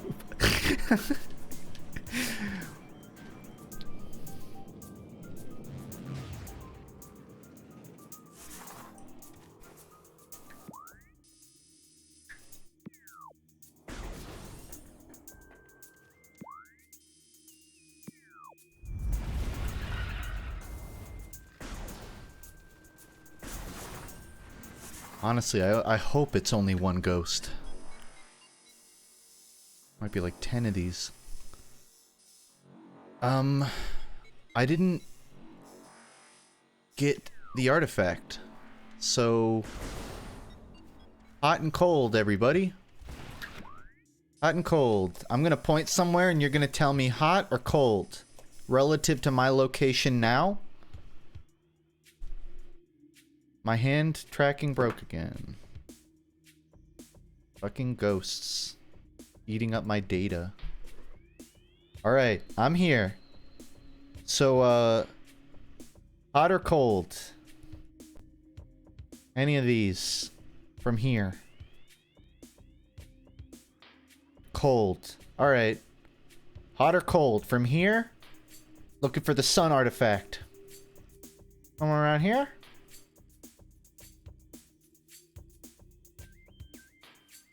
Cold. Okay, relative to here. Hot or cold? Hot or cold? In the sun chamber.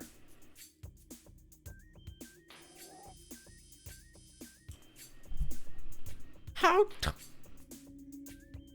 What? Go! I don't think the ghost agrees with you. Who do I trust? I don't know. I don't know what that means. I'm gonna need to name this ghost just so I can, like, easily reference him. Yeah, hey, ghost, do you have a name? Oh, he's shy.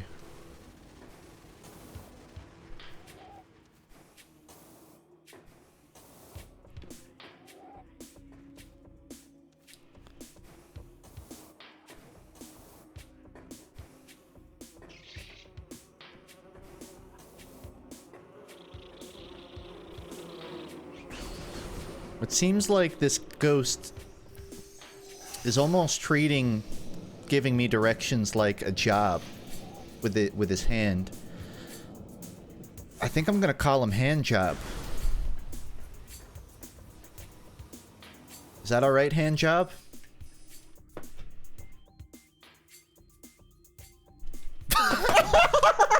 No fucking way! I'm so fucking done! He doesn't like it.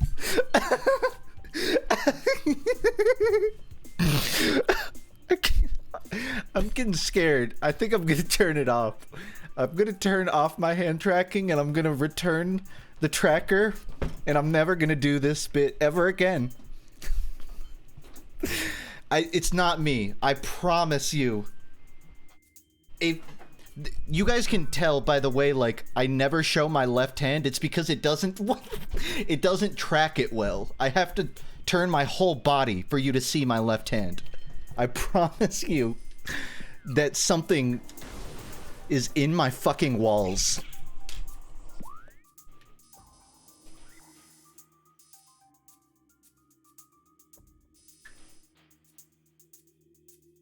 You guys want to know the creepiest part? Well, not the creepiest, but the actual hand tracker, it has a camera feed, but it's in black and white, and it looks like it's from one of those TV shows where they, like, hunt ghosts. Let me see if I can pull it up.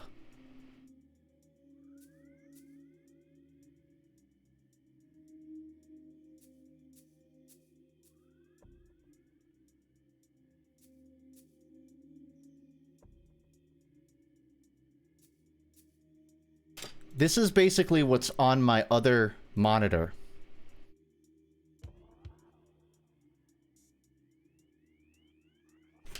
This is like an actual ghost camera that tracks my...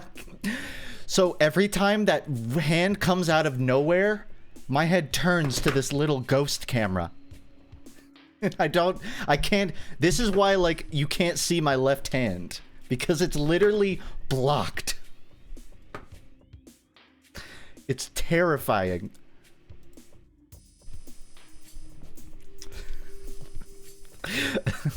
Okay, the sun chamber. I was told the sun chamber is where the next artifact is. I'm gonna go there.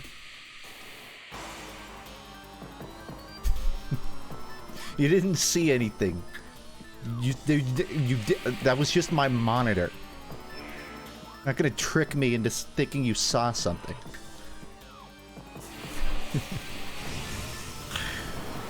The worst part is, I'm definitely calling him Hand Job now. Not negotiable.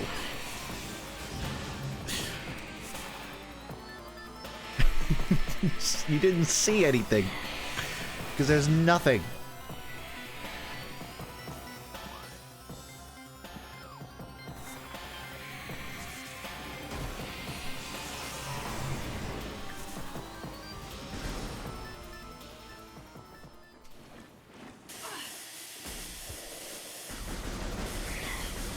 It makes me feel good knowing that I was right on my instinct that it would probably be in the sun chamber.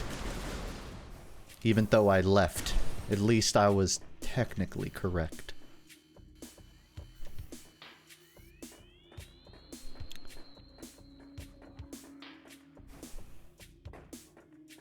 If the ghost makes a fist at me, I'm going to line the corners of my room with salt.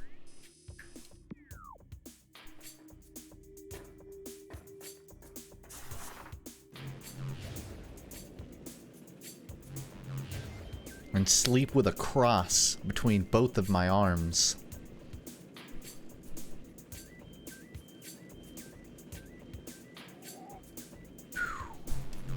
I don't think I need to hot and cold this. I just kind of got to figure out where it is.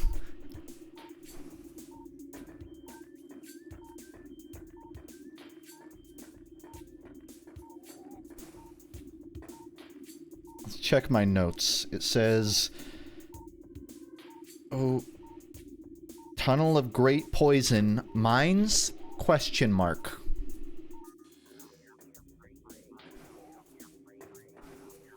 I really did myself a lot of favors there writing out the word question mark. There were ghosts in this room. I could kind of see maybe there being some kind of a path.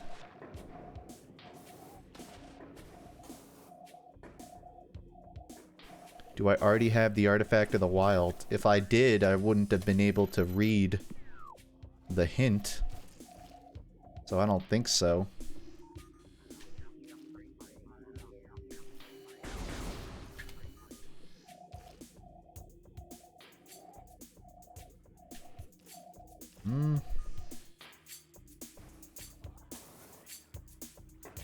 Wow. Oh my god, you can see Samus's skeleton. I just noticed that. Look at that. Ugh.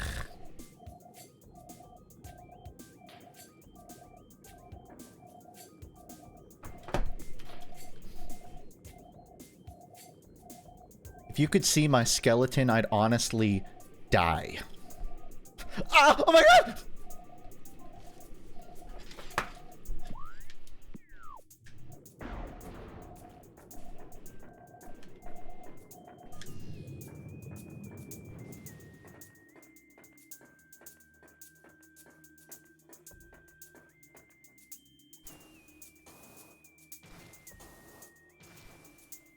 Alright, folks. We're gonna play hot and cold.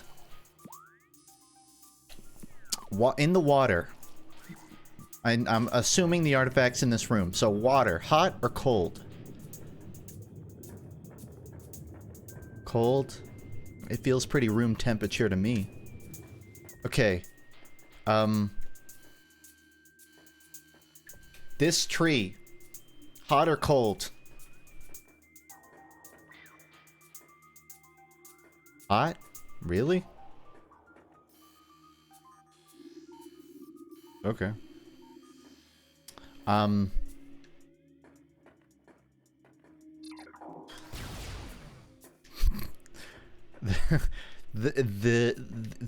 Those rocks, hot or cold? I'm not looking for scientific answers here. I'm just guessing. Oh, thank you. I'm glad I did this. I'm no closer to getting it than I was before. Did the person who said I was getting closer to it in the sun chamber even telling the truth?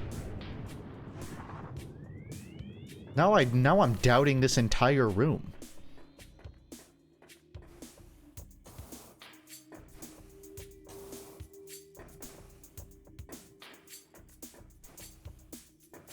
I don't think it's in here.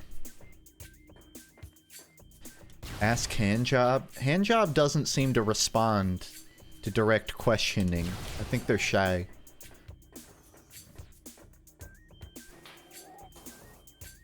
So I'm not gonna get much out of that. I would looked and I won't tell you the answer. Okay, just tell me hot or cold. Sun chamber. Hot or cold? Cold. Okay, that's all I needed to know. Then I'm going to Phazon, and I'll get that one, and then I'll figure out where this one is. I'm pretty sure it's in the Phazon mines at the fungal area. That's what I'm convinced of. Here's what's gonna happen. I'm gonna go to...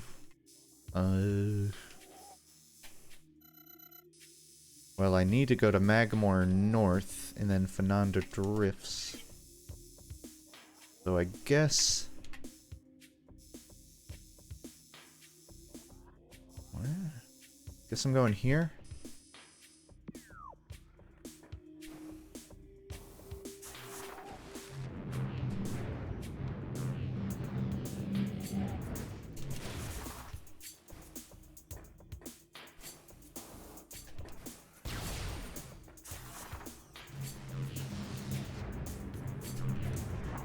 These mean developers keep making it hard to ball boost everywhere.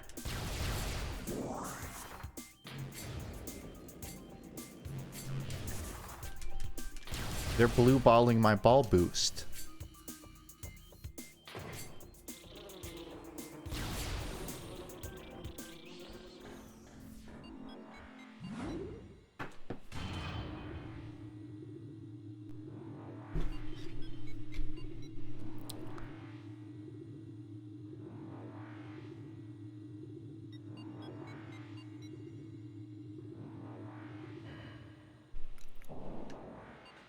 Woo woo woo woo woo. Now, I gotta go to Fernanda Drifts. Technically, I need to go to Fernanda Drifts East. But I think North will do.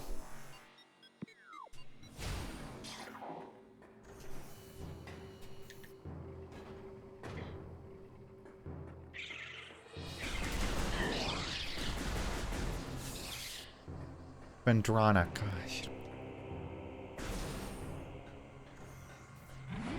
Keep saying Fernandra like it's some sort of like exotic name. Like something heavy would name a minigun. Fernandra.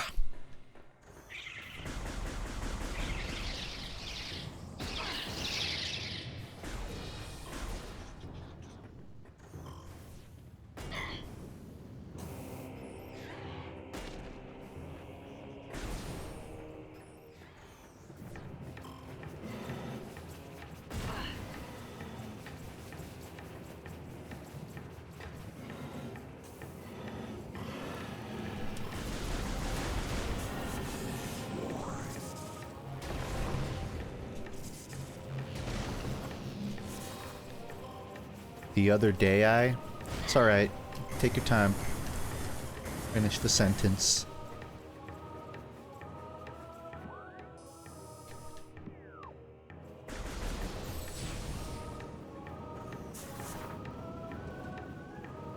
No. No crab.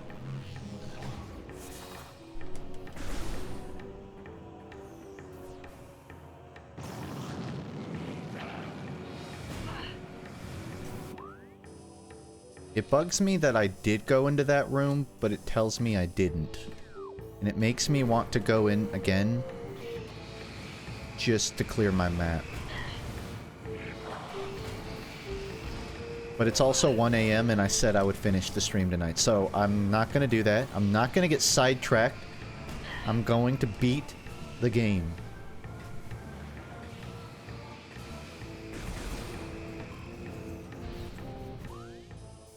But it's right there. Alright. I pointed it out, and now I'm not gonna stop thinking about it until I finish it.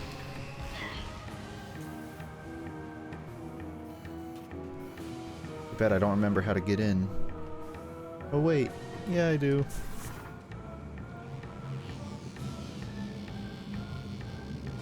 And it fucking sucks.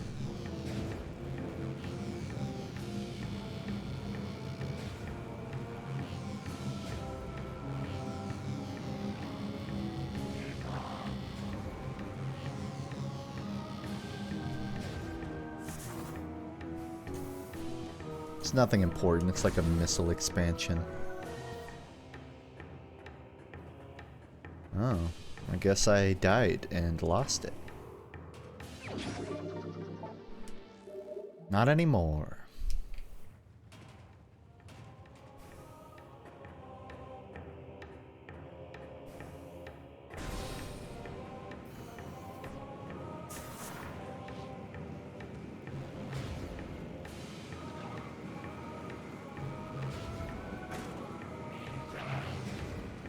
You know what? Today's your lucky day, Crab.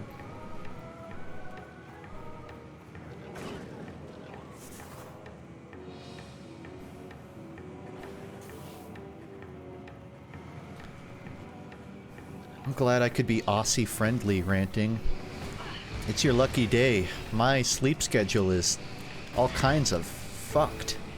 So, even if I end up streaming into 3 a.m., really won't affect me that much, because that's already when I fall asleep. I would like to be able to pinch this one out before 2, though. Like an hour and a half. We'll see. It really depends on how difficult this last artifact is. Because the one I'm going to will be easy, and then that one, it's gonna be a real setback.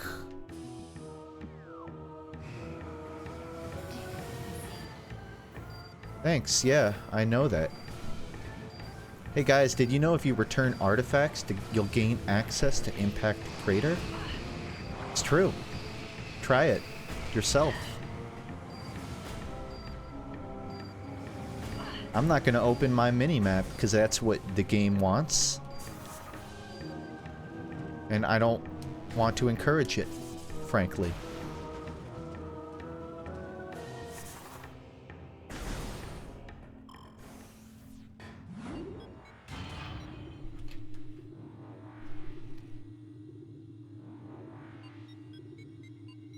I'll say this, there's an artifact in Sun Chamber, just not the one mentioning the poison tunnel. Then I already got it. It's the one that, like, the boss drops in its mouth, right? That's the first one. So, then yeah. You're right, I'm now more convinced that I've been hoodwinked. Okay, Funandra Shorelines, it's in the temple, but you have to thaw the Water Elder. Whatever that means.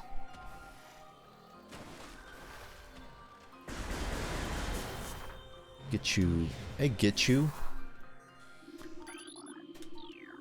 Just be Metroid Prime and...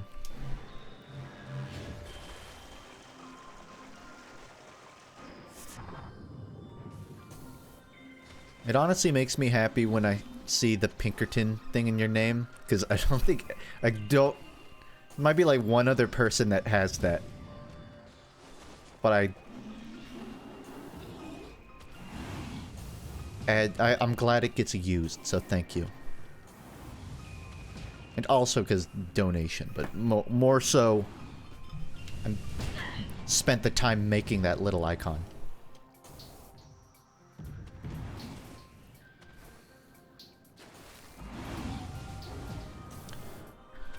Let's see. So, Thaw the Water Elder. I really should have used my words better. That's not a... It doesn't... I don't see an elder.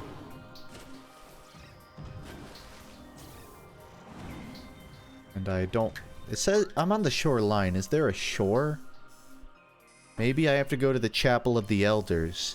I kind of think I need to go there. A shoreline is different from a shore, right? Geographically.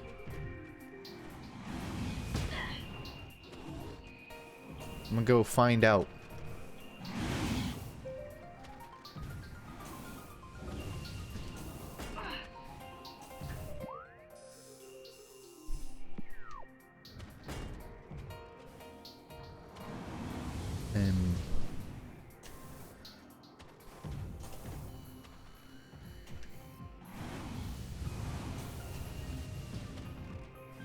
Parkour.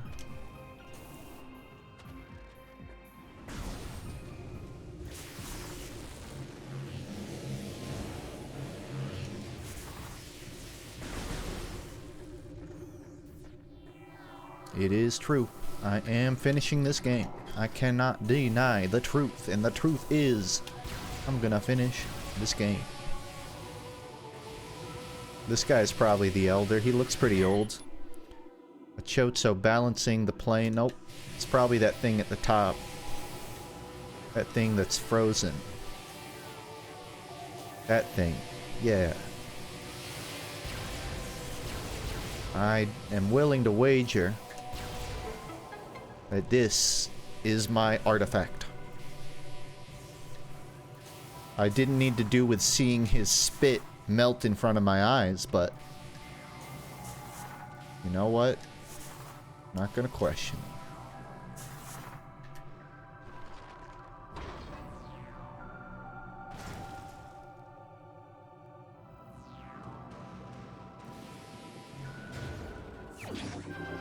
Let's go. And now I can cross that off of my notebook. The 9th. And with that, we have our 11th artifact collected. I have one left. And it seems like this has been the trickiest one to find so far.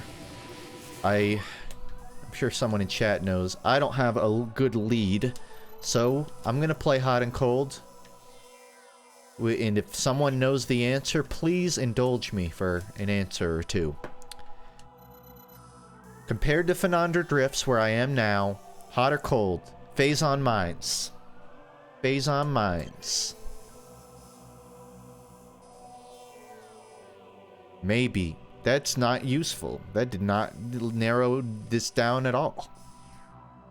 Maybe? You're in a cold place. Alright. I'm clearly not going to get any answers from you, so I'm going to go to Phazon Mines. And pray that it's somewhere... And you know what? Maybe I should read it again in full. Right now. I didn't write down which artifact it is. But I'm gonna find out. I'm gonna find out.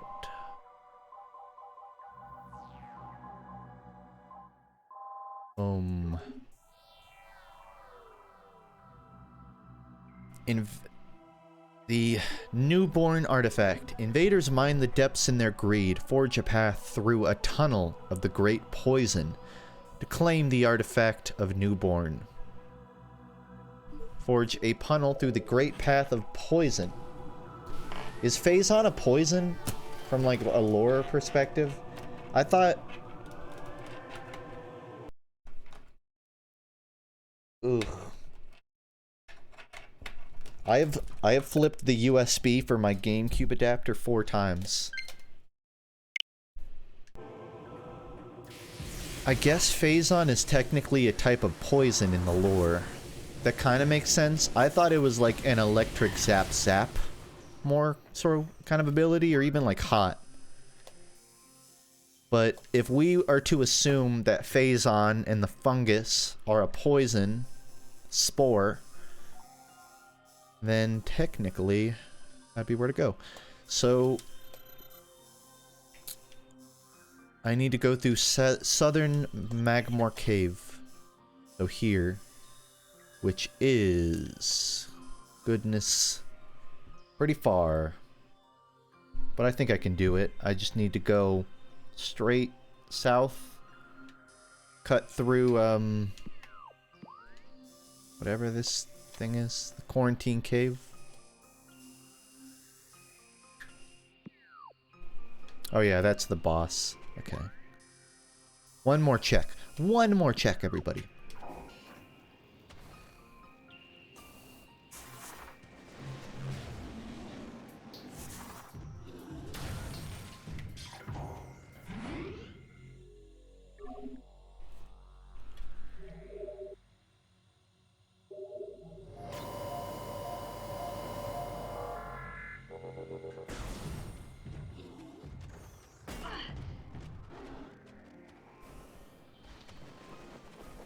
Fighting every urge in my body to hit start and check the map.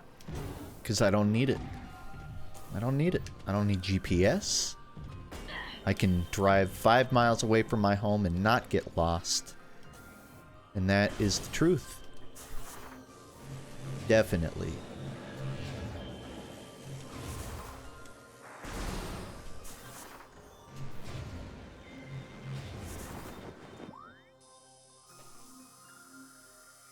I already went the wrong way.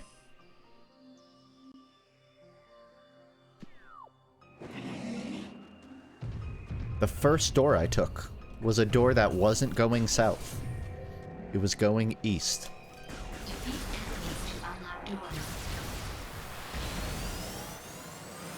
Well.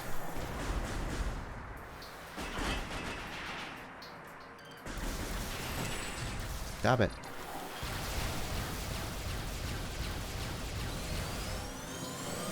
You guys want to know something that happened in my last D&D session? So, in D&D, there's this thing called inspiration. You get it... Well, different DMs have different ways of getting it. It's basically a free reroll. It's like, I get to... Let's retry what just happened. My DM gives them out for being funny. And my party had like 5 of them. So we're on this giant... windy mountain, and I take a step forward, and my DM says, roll or get blown off of the mountain and die. I roll to beat a 15, I roll a 10. So, I'm sitting there like, well, so I die then? One of my party members decides they're gonna burn an inspiration for me. I roll again. To beat a 15 and not die, I roll an 11. Another one of my party members... Alright, use my inspiration. Guys, I burned through 4 inspirations, and I never rolled above an 11. So my party's sitting there like, well, he's dead. And we just burned all of our inspirations. And then I remember I had a spell tattoo that let me Misty Step. So I go, wait, I use the spell, and I just teleport myself out of the wind. And it worked. Because you don't have to like dice check to teleport. So good news, I don't die. Bad news, my entire party is now fucking pissed at me because I made them burn 5 basically free redos that, you know, are saved for life-saving situations. I burned all of them in a situation that wasn't even life-threatening for me. So now I have been working overtime to get us our inspirations back. And I did get one back. Like I said, my DM gives them to people if they're funny.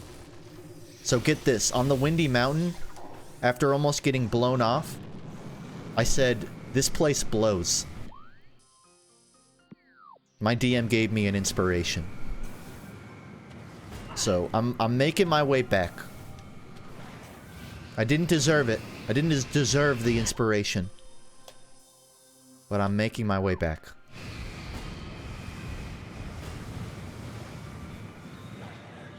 Oh, that's where I need to be.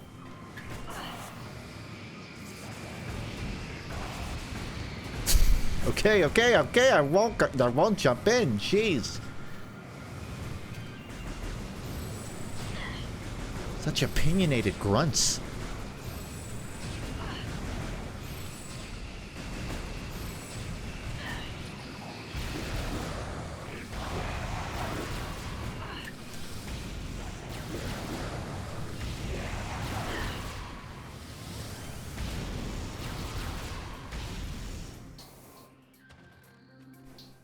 Tell your party to just be funnier. I don't need to.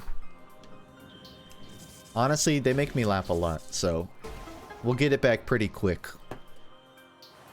I think most of our party gets like... Every person gets like 2 inspirations per session. So it's not a big deal. It's only a big deal in that we're in the Feywild, which is a place where dying is a lot easier for people like us.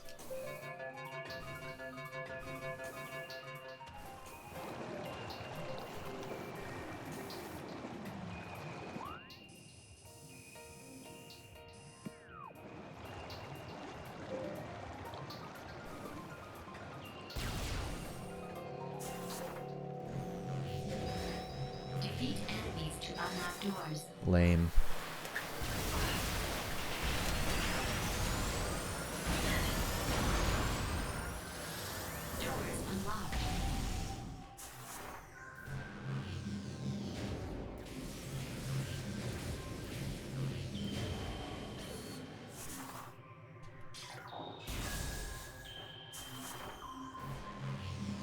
All right.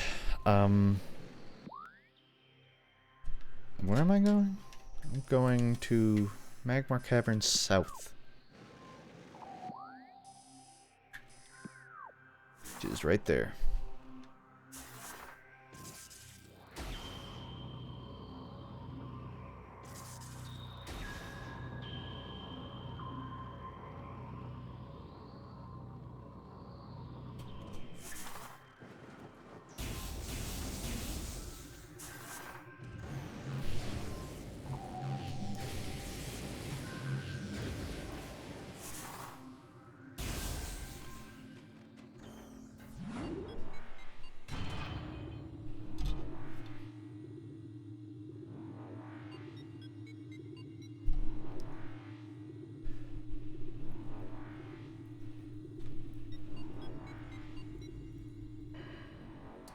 You know, I never understood why she just has a magic outline now.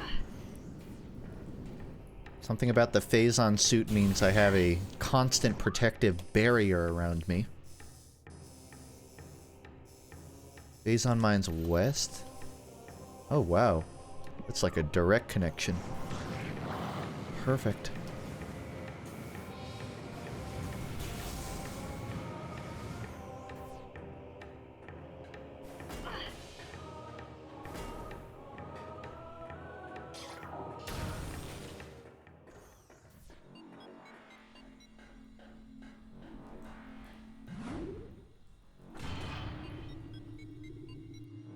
For anyone who missed it and is into Avatar stuff, they apparently released a picture of young Kyoshi for the upcoming movie.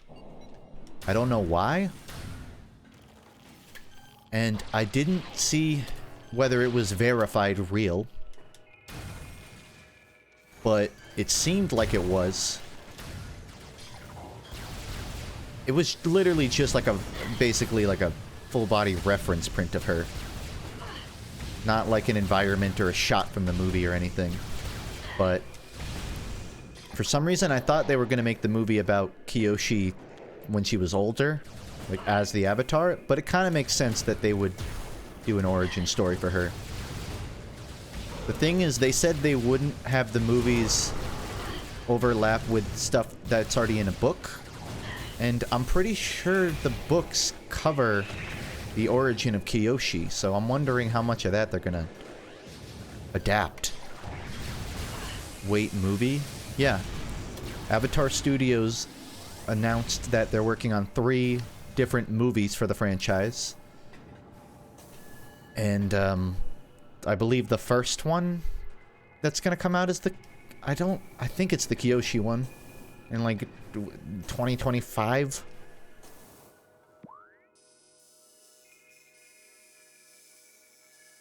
Oh wow, I'm already on the bottom floor. That was faster than I thought.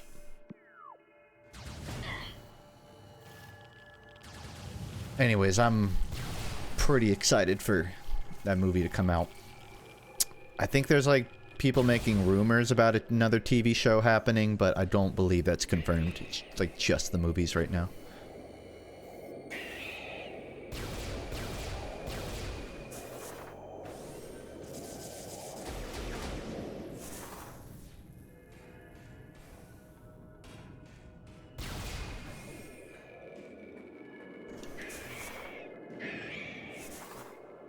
What I'm interested in is Mike and Brian, the creators of it.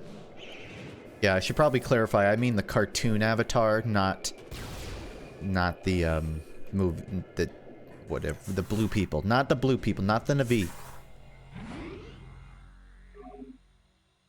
The one with magic bending. They said they were going to integrate more 3D animation into this. So the original Avatar was fully animated on storyboards. Like, it was drawn on paper with pencils and ink. And then they digitally scanned it. They might have digitally colored it, but all of the drawings were physical. And then for Korra, they did it digitally. They digitally drew everything. They might have done some sketches or whatever, but the show itself was digital. And now they're moving on to movies, and it looks like they're going to incorporate more like cinematic. The biggest benefit of 3D animation is really that you can move the camera around. It's really hard to choreograph like 2D action with a camera that's moving too much, because then you got to account for so much more, and it's hard to block out. But I believe they're going to try and do more of that. At first, I thought that meant, are they going to animate it in 3D? But no, I think it's going to be traditional 2D, but they're going to plot things out with 3D animation. Which they already kind of did with Korra. I own most of the art books for the Legend of Korra, and the original. And they talk about the production of some stuff. What I thought was really interesting, even though those shows, even though Korra is like fully 2D animated, when making the storyboards for fight scenes, they had it in a 3D environment. That way they could plan out the camera movements of the animation in 2D. Like, they made the environment in 3D and then went back. No shot. Oh my god, I did have it. That's crazy. I literally got that and then died and lost it. Okay, whoever pointed that out, I apologize. I didn't know what you meant. I totally forgot that I got that. Fuck yeah. That's it. That's all of them. We're good, baby. So I burned 20 minutes I didn't need to. But that's fine, that's fine. As I was saying, they would plot out their action scenes. Like, the fight with Zahir was edited with 3D backgrounds, specifically for the temple, because there's a lot of crazy camera spins in that fight. The one with Kaya and Zahir. And it's really cool to see how they were already incorporating 3D into Korra. Like, pretty much all of the vehicles are 3D. All the cars. And the bikes, and unfortunately the mechs. I don't know why the fuck they did a mech, but the mech was also 3D. And it wasn't that great. But I think with the movies they're making, I think they know how to do it now. Some people didn't like all of the CGI in Korra, because it was pretty obvious when it happened. So this was like 2014 CGI for a cartoon.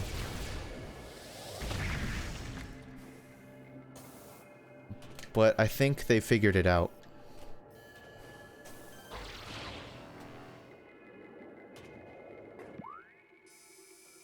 So I gotta go, I guess, to Magmore South. It's probably the fastest way out of here. I'm gonna save just to be safe. I don't know how I feel about them going back and making so much new Avatar stuff. There's this Kyoshi movie, a live-action redo, and the next Avatar after Korra as well. Don't forget the Korra movie and the Gang movie, because they're also making 2 more movies after the Kyoshi one to follow the original Avatar gang when they're older, and Korra sometime after the events of the show. I don't disagree. It worries me a little bit. But it's also worth mentioning that since Korra, they haven't made any new Avatar content. Nothing at all. They haven't even made a live-action movie directed by Shyamalan. People always say they did, but it doesn't exist. And there is no war in Ba Sing Se. So that's like that's like almost 10 years.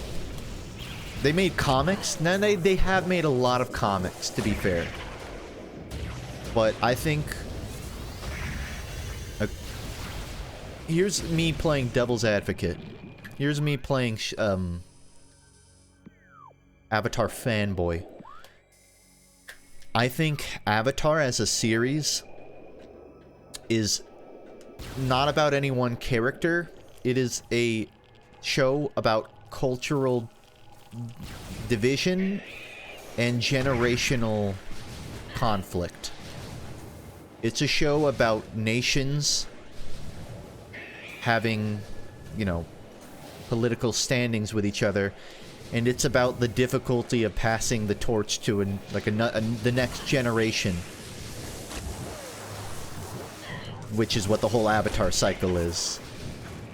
It's a series that can go on for a long time. If you like JoJo, you'll understand why Avatar works. If you don't like JoJo, I think it still works in a way that even JoJo doesn't. JoJo doesn't have a lot of world building outside of the Dio stuff.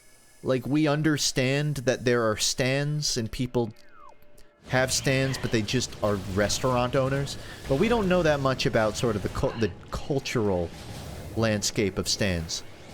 But Avatar explores a lot of just how all these different people with these slightly magic abilities happen to live their lives.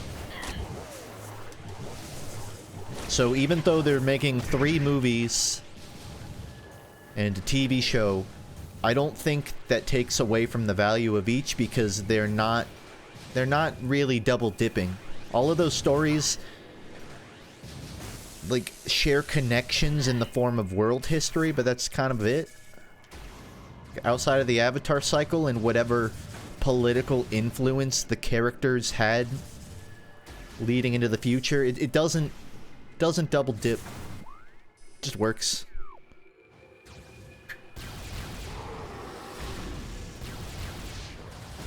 Some people actually didn't like Korra because it was not that great at fan servicing. Sokka doesn't show up. He shows up in a flashback for like a trial in Korra. He shows up once. Never shows up. And I mean, there's he's dead during the events of Korra. Not really a spoiler if you know the timeline. But some of the other characters, they get like full arcs or backstories, or we at least know what happened to them. We know kind of what their life was like, but so many characters, we just don't know shit about in Korra. So even though they're making all of this stuff about like young Aang, it's stuff that we never learned about. We don't really know what the gang's life is like in their later years. We only know what they're like in the year after the events of the show. Which is why they're making, like, a movie. Also, and yeah, I could talk about this all day. I promise I won't, but... Wait, I thought that goes to Magmore. I think I took the wrong thing. I took an elevator. The live action thing isn't what Mike and Brian are working on. The creators of Avatar, like the original, like think the George Lucas is kind of synonymous with Star Wars, and when it left his grasp, it became a pretty different franchise, right? The live action things aren't made by those creators, and as a result, there's not a lot of trust in them. People don't think they're going to be great, or even if they are, it doesn't really affect the main franchise. But all of the all of the cartoon stuff, the animated stuff, the original creators are like all hands on deck. They're not just like handing it off to someone and then thumbsing it up. They're pretty actively involved in the story and the characters as like full-time overseers to the project. That's why I'm okay with them making so much stuff, because I think a lot of it is stuff they planned a long time ago and they're only now getting the chance to do. Because you also need to understand that Korra, towards the end of its runtime, flopped hard. Did not perform well. Nickelodeon wrote that shit off as a tax failure. They literally wrote it off their taxes, which meant they couldn't show it on TV. The last season of Korra was only available on streaming before Netflix even existed. You had to go to Nickelodeon.com. So yeah, they kind of got fucked over. So even though they're making a lot of stuff, it's because they couldn't do that 10 years ago. I think they had more story to tell, and they're just using this opportunity to tell it. I don't think they're making it for the sake of, whoa, we have all this money we can make off of the franchise. I think they have a big world in their head, and they have a story that they want to tell, and I think they're telling it. I know that's a little pretentiously worded, but I think it's true. I think they're people that care. They're very creatively invested in their own work, and it shows. So that concludes my my Korra fanboying. I am heading to Talon, which is so goddamn far from me. Maybe there's a closer... Okay, that's not too bad. That's alright.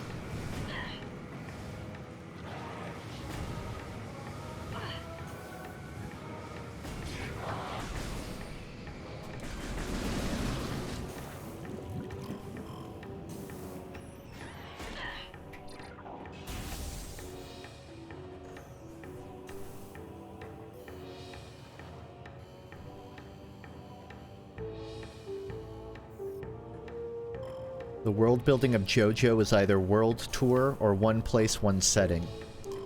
Yeah, I love Araki, but he's not the type of writer that will connect different, like, countries into one story. Like, they'll have a character that hails from somewhere. You know, like a Nazi. Be pretty important.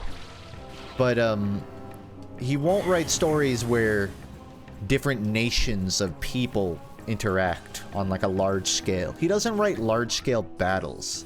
He tends to write very intimately and flamboyantly. Both things I love. But his stories were never great at world building because it's not his style, and it works. It happens sometimes. Steel Ball Run, sort of like a cross-nation race, and it's cool. Like, you could view part 3 as sort of world building, because you do see stand users from all across the world, but you never really get a feeling of how stands interact with the world itself, with the way things are done. You only know that stands are used to get power, basically. It's used to run the mafia, or to destroy dissenters, or, you know, to cook spaghetti. But you don't hear about stand users that just, I don't know, use it to help other people. You never see, like, a stand user that runs a daycare and their stand just allows them to make babies go to sleep instantly. You never hear about that kind of stuff. You never hear about the stand user that can make anyone agree with them in an argument and they're a politician. There's not really stuff like that.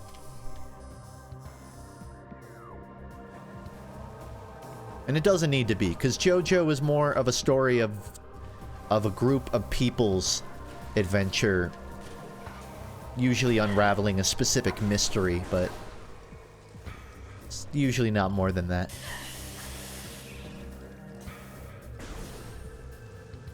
I think it would be cool to see Araki try to write that way.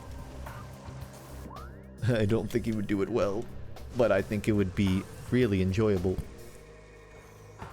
I think it would be entertaining.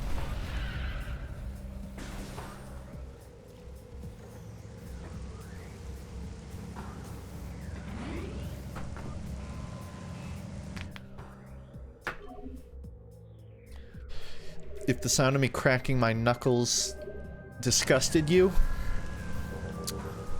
I don't care.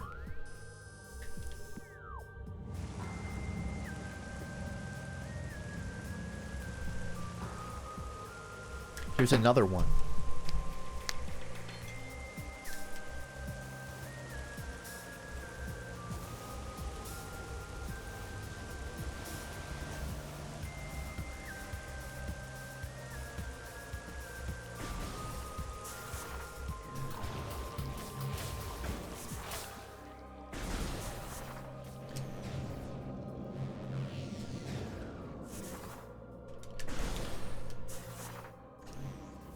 I saw a tweet about Araki that said when he was first going to pitch Phantom Blood to, like, Shonen manga, he went to interview with them, but he saw that they had a huge tower and he got intimidated and he didn't.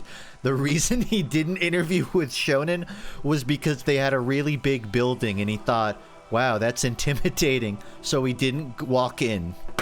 It's a true story. And for all the flack I give him, God, I love him so much. Anyways. Ghost! What do you want, handjob? I know. Oh, my health? I'm 90. I think I'll be fine, handjob. So I got all of the artifacts in now, right? Right? There's no way I missed one. That would be crazy. I missed one.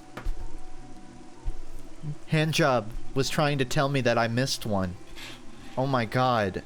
There's another artifact. This is tragic. A molten lake lies within the tunnels of I just came from there. I just came from there. Okay, I'm writing this down. Molten lake within the tunnels of Magmor. Shatter the column. I'm about to shat something. Shatter the column at lake center. I can't believe it. I missed one. Okay. I'm gonna double check, make sure I got all of these, right? The good news is Magmor isn't too far. So I should be able to get this one pretty quick. Hoping it's at the south end.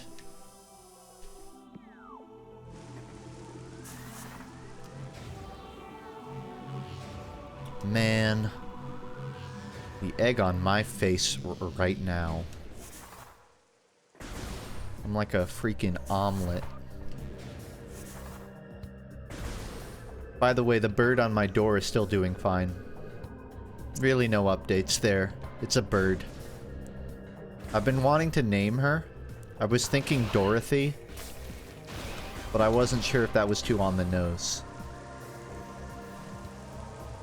Dorothy's been fine.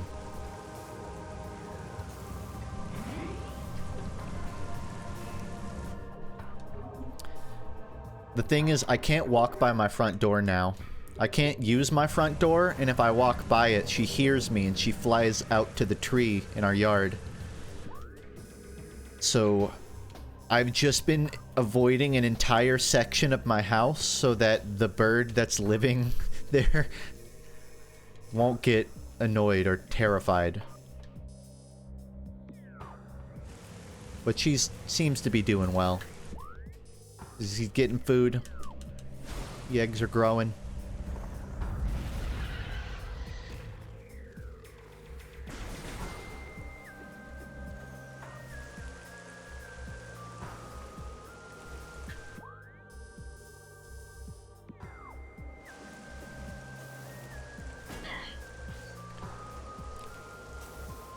My brother thinks you sound like Donald Trump. I don't know what to do with that information. I'm sorry.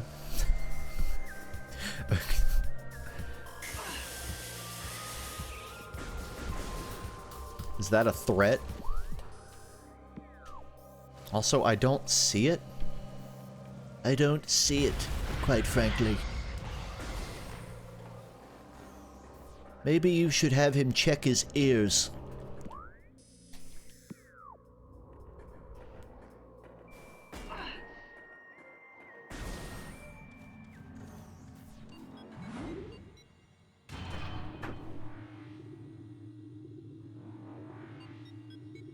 We have the best artifacts. The best artifacts. It's true.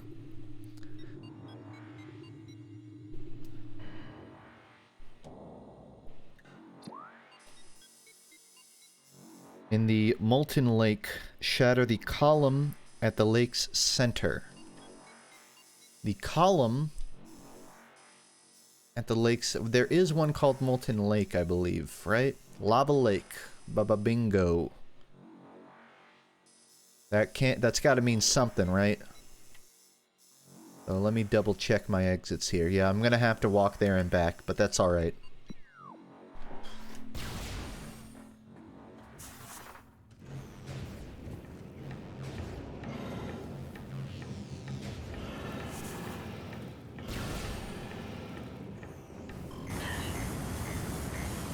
I guess I'll wait.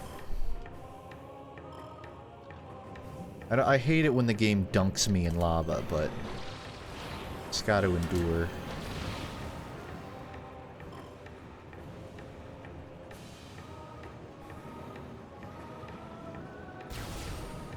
This is definitely the latest I've streamed in a long while.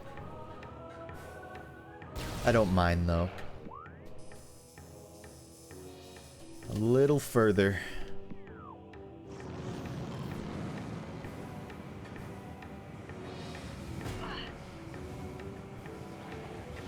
I said I'd finish it. I'm gonna finish it.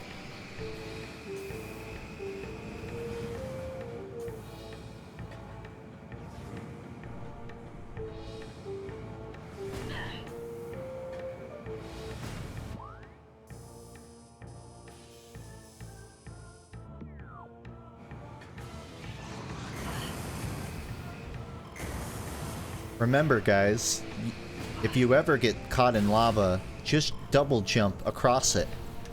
You should be able to make it out before dying.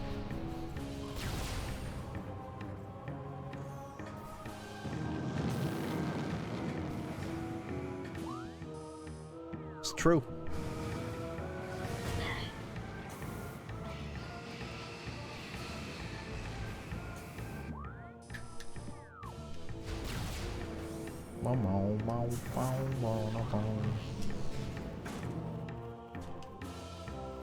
Okay.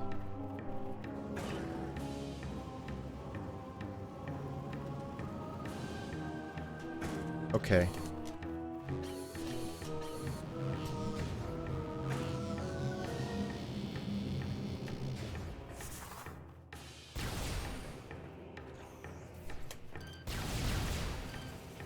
The most messed up part of this is I actually did go through Magmore checking every room, specifically for things to break, and I somehow still did not notice this.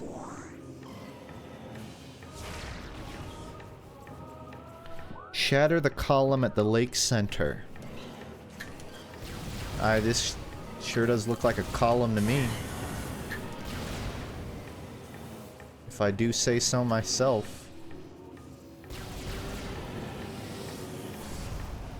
Huh.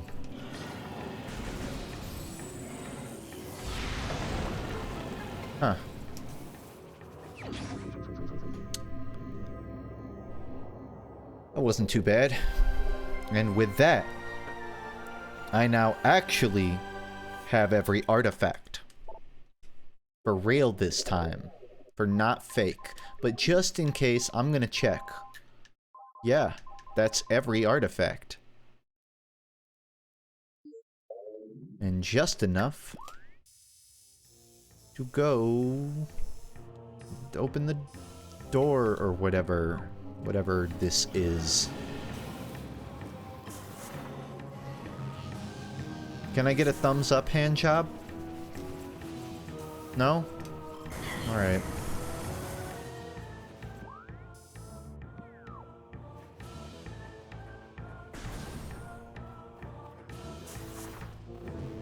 Anyone looking for context on that sentence, you're not gonna get it. Get stuffed.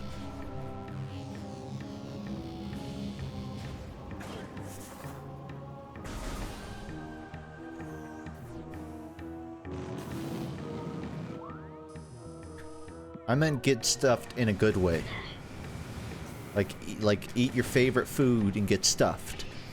It was endearing. It was a compliment.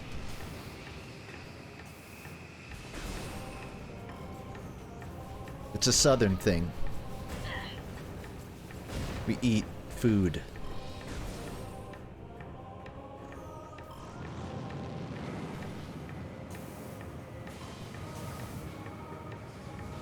Okay. So close. Just gotta get there.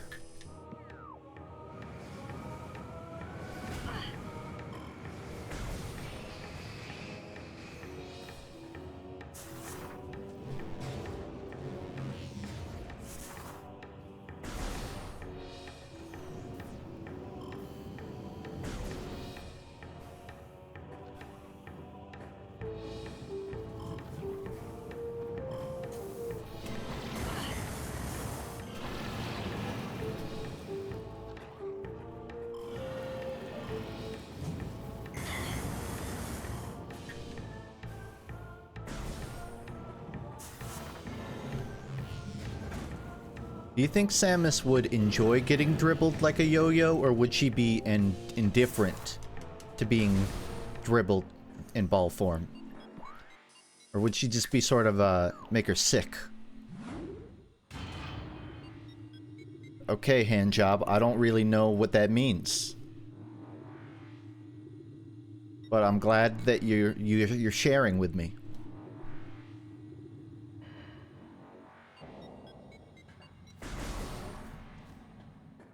I think that's just the ghost in my room raising his hand.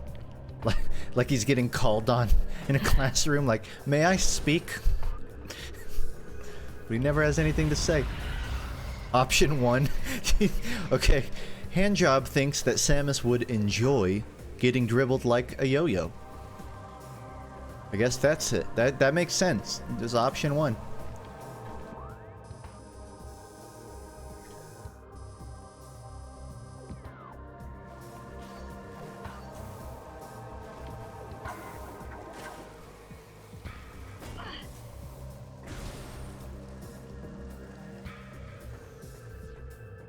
I would let her dribble my balls? I wouldn't. That would hurt. That would hurt a lot.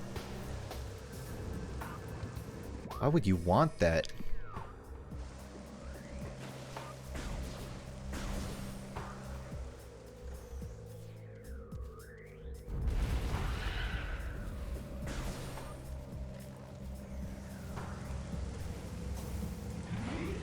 That's the idea? You people are strange.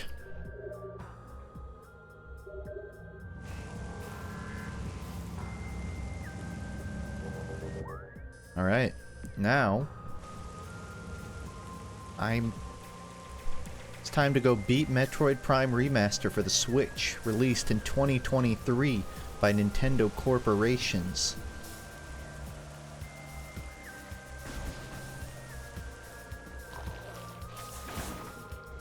Developed by HAL Laboratories, I think. I don't know.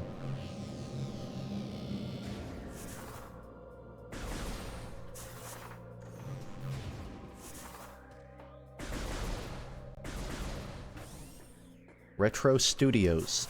Developed by Retro Studios, not HAL. Don't know where I got that from. Anyways, time to beat the game. I just put all the artifacts in and then it rolls credits, right? This is the end of the game right here. So it was a good run. Pretty easy, if you ask me.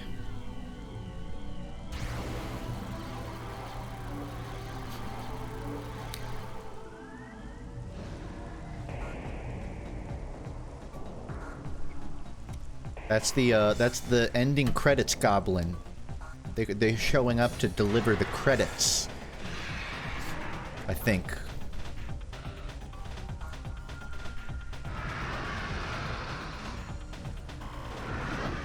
No?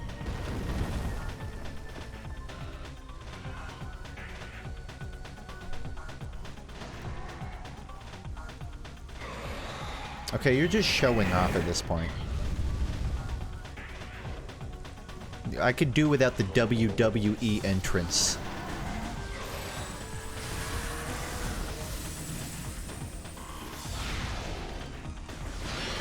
Meta Ridley. Doesn't seem that meta to me.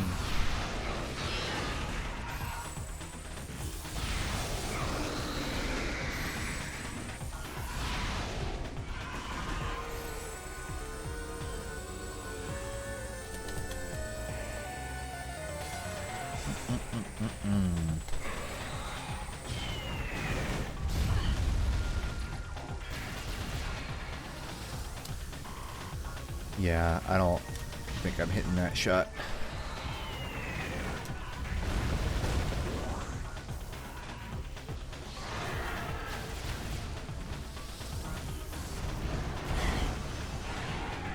Ow.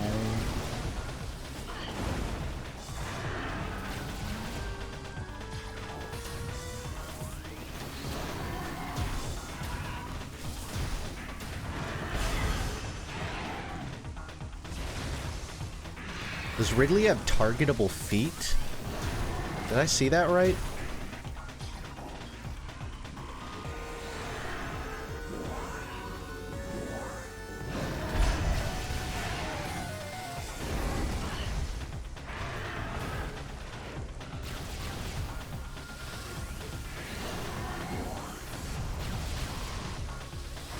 Did you guys know that the scientific name for a sea turtle is a Ridley? I learned that. I learned that while coming up with the name for Craig.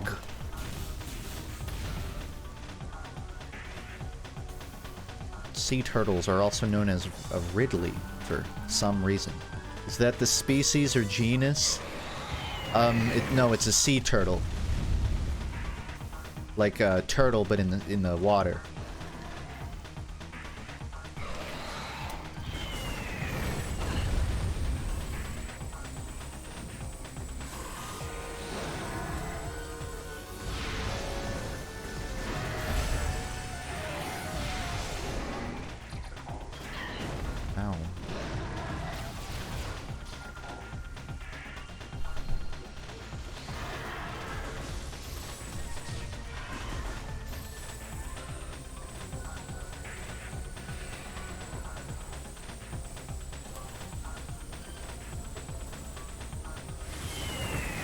Jeez. So I just spent 10 hours of my life collecting artifacts that Ridley showed up and destroyed in less than 12 seconds.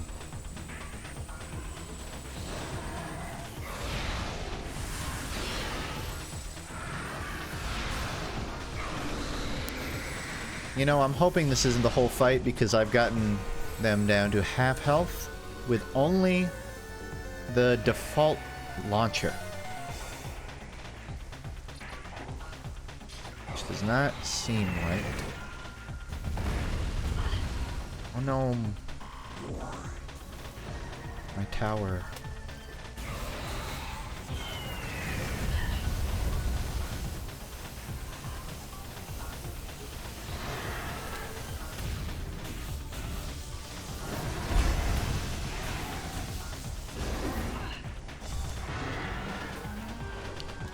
Maybe it's taking long because it's the default launcher.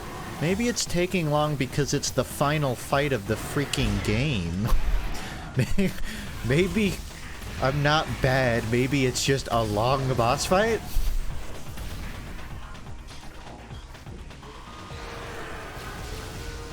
But also, you might be onto something.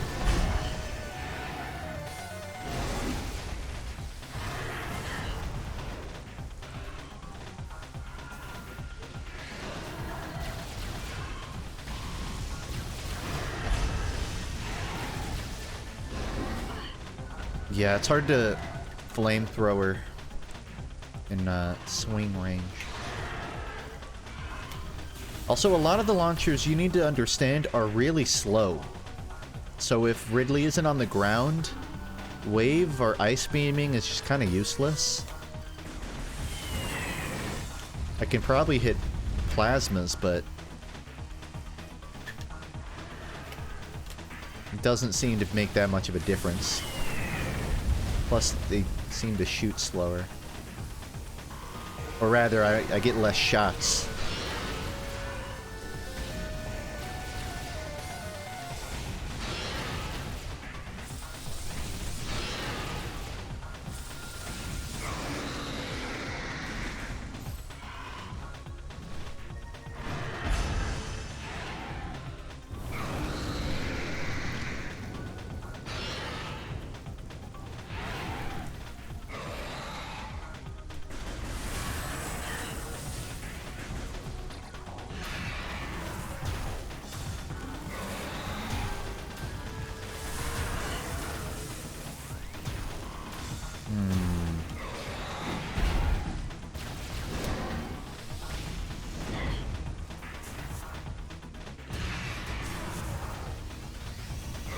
Eat this. They didn't eat that at all. One of these probably damages them.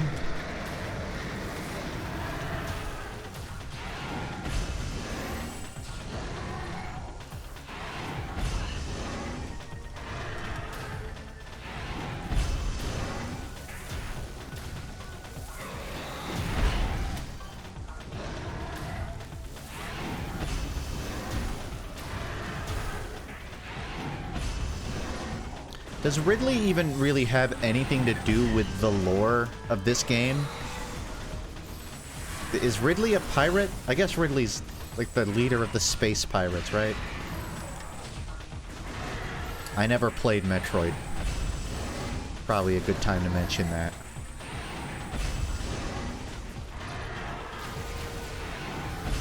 So I guess they would. I'm kind of fucking with the space pirates' entire deal here. It's funny to imagine Ridley's just mad because they saw Samus come in here and collect all of the artifacts over the course of like a weekend. They've been wasting their time for months. So, like a child at a playground knocking down someone else's toys, Ridley's just mad. I want to play with the artifacts. If you're going to play with the artifacts, then neither of us will. He's just a baby.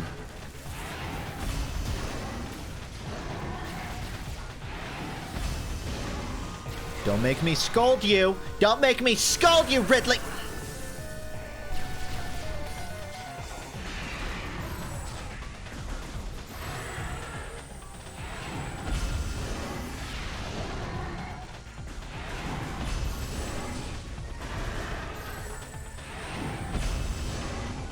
It's hard. I don't really understand what's being choreographed here. Like, it seems like the weakness changes and they turn yellow. Or I don't know.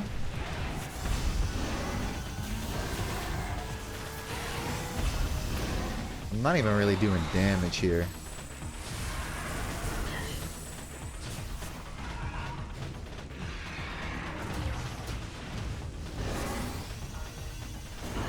Okay, okay, okay.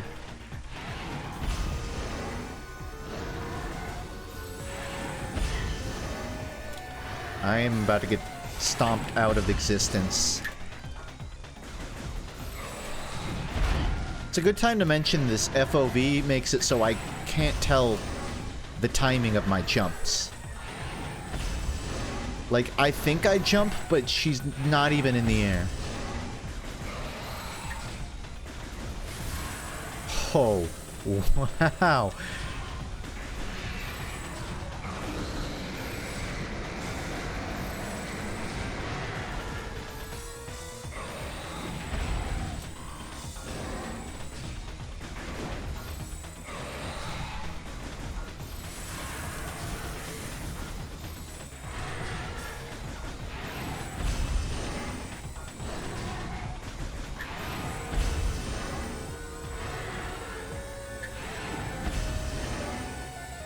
Believe it or not, I can do this.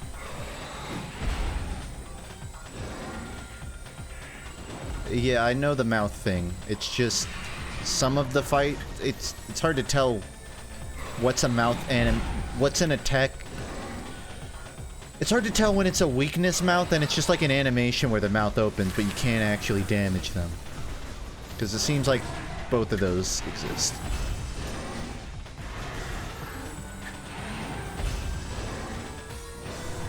I'm running on 25 HP here, so pray for me.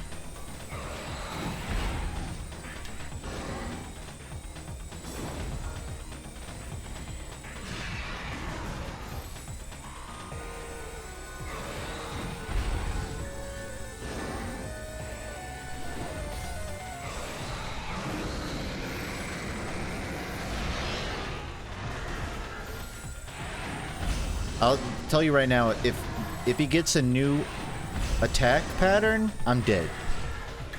If it's the same attack pattern for the rest of the fight, I win. Simple as that.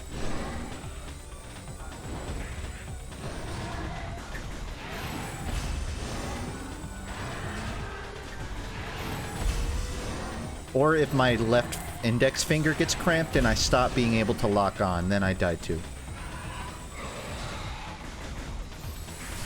Or...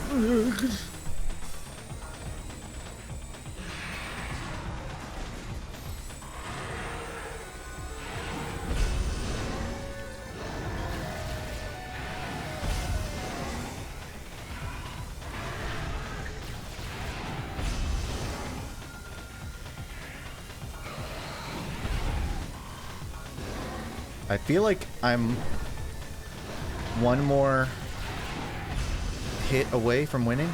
Like if I get him into that state. But they're not doing the mouth thing. Do the mouth thing, Ridley. I like it when you do the mouth thing. What the fuck? That one lasted like 3 seconds! Not even 3 seconds. 3 seconds would have been enough. Nice aim. Tons of fun.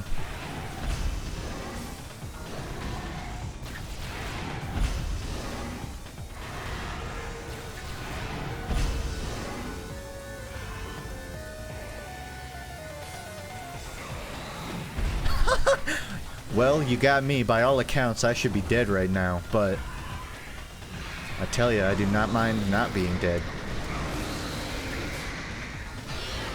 Bad news. I gotta do that like 2 more times to win.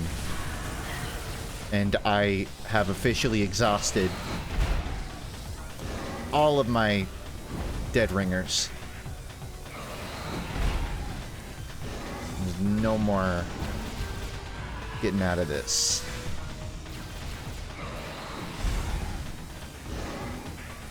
Really, one more of those laser beams and I'm dead.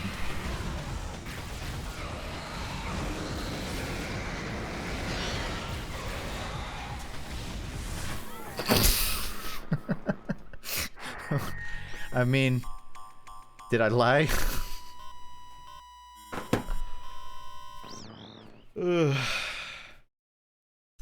On the actual final loop, you know, I'm not living in the past. What happened happened. Talon Overworld. I'm so glad I enabled the voiceover.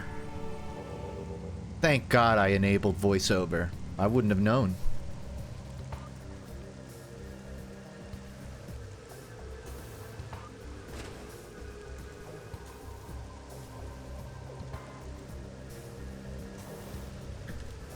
I do agree with people who said it seemed like that boss fight wasn't finished.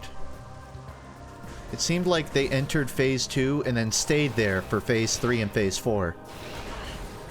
Like the last 2 phases? Recycled?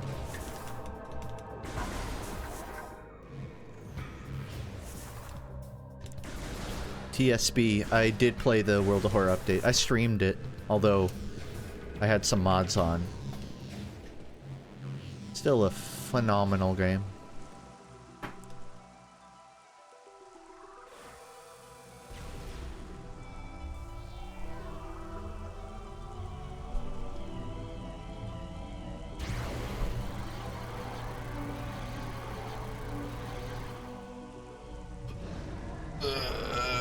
Yeah, just gotta stretch. Gotta get my gamer stretches in.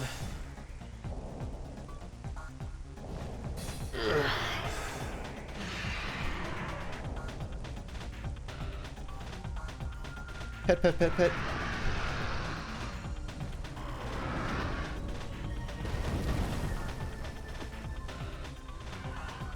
Who said I wasn't?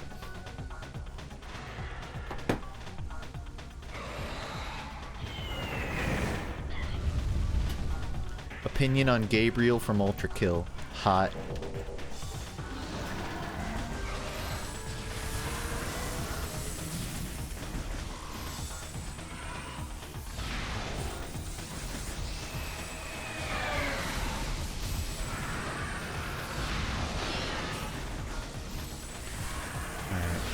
Try to do a little damage testing here. I want to see if the fire is any faster than the plasma or the power shot, whatever. Power beam.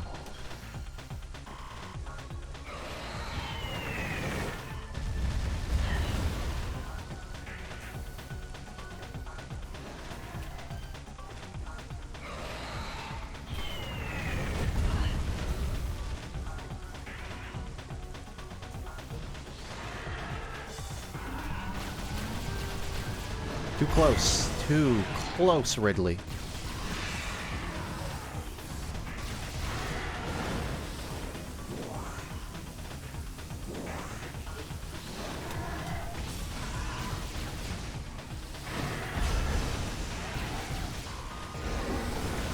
Wait, are you already... Oh, okay. I didn't realize you could just jump into phase like that.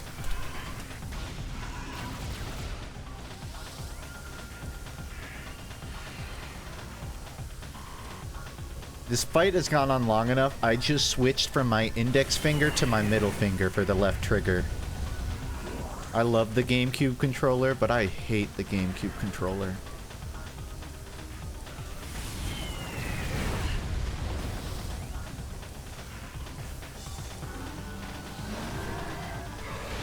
This was made for people with tactile strength twice as durable as mine.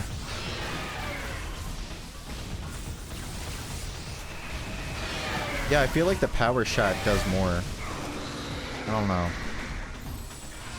It's like the pellets.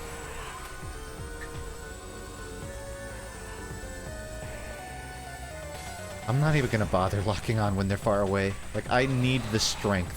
I'm not even kidding, I need the strength.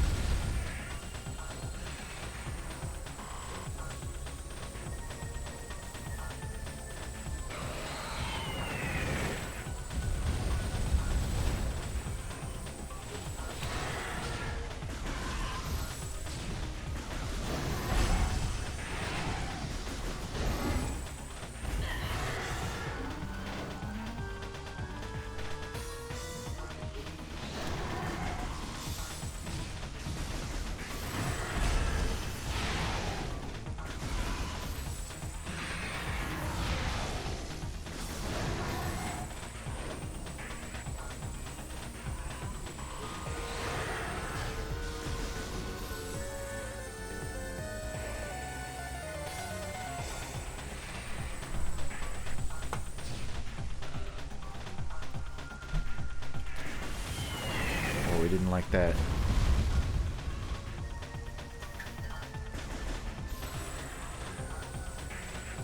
Ghost!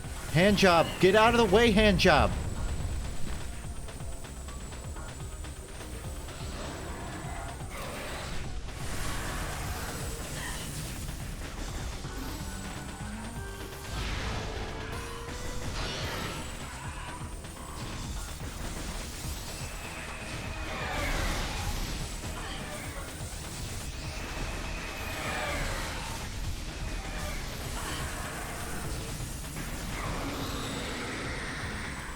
Pretty good fight so far.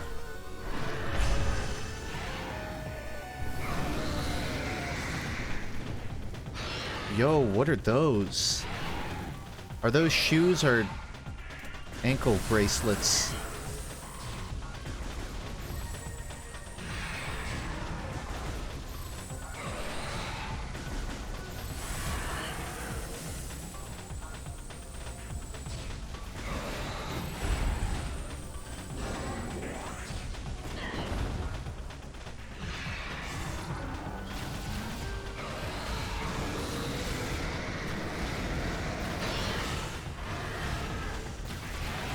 Wow, this fight is going to be over so much faster than my first attempt.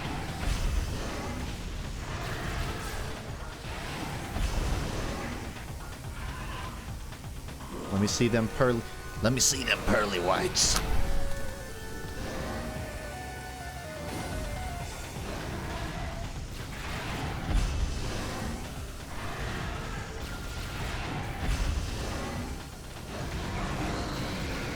You know, if you brushed twice a day, Ridley, you wouldn't have this weakness.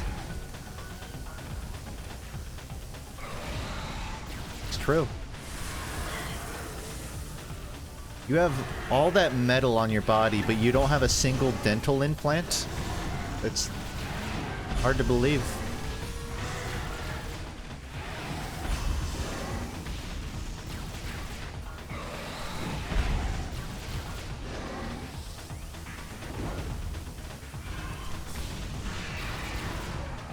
You can definitely kind of, it looks like even if the animation isn't... Like, if they just open their mouth before jumping, you can still technically shoot that, even though the window is so small, it's hard. But if you know the attack pattern, you can kind of predict it, which is cool. It's a weird, kind of simple boss fight. I like it. I still am not totally convinced this is the whole fight. This really feels like the first phase. So if nothing happens afterwards, I'm gonna be a little disappointed. Not in Metroid Prime, but in Ridley. I'm gonna be disappointed in Ridley.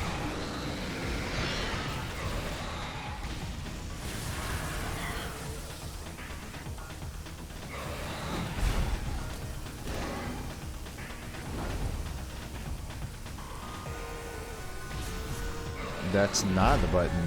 Where that's not the button.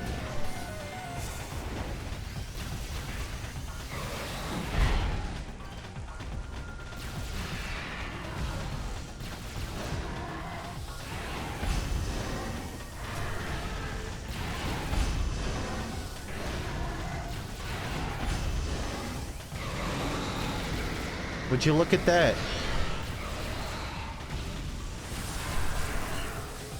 Don't look. Don't look.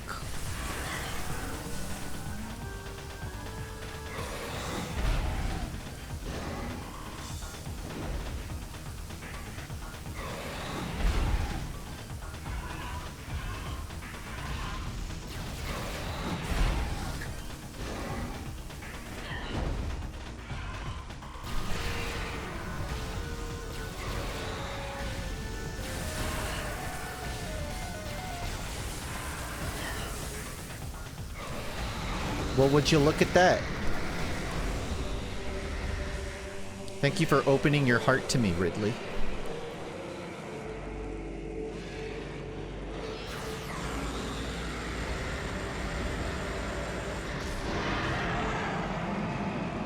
And now he's gonna fly back. Oh. No, he's not. Jeez, that was so much more brutal. He just... Why did he explode? That seemed like so excessive. Ridley was just in a bad mood, so I exploded him? My god. Are you okay? Ridley?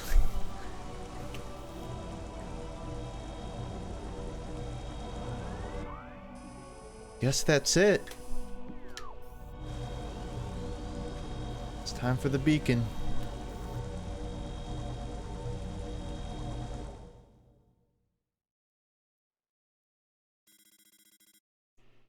Impact Crater.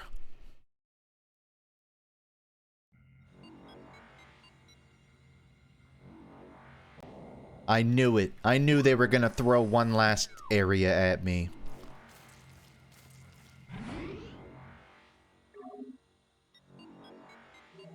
It's never that easy.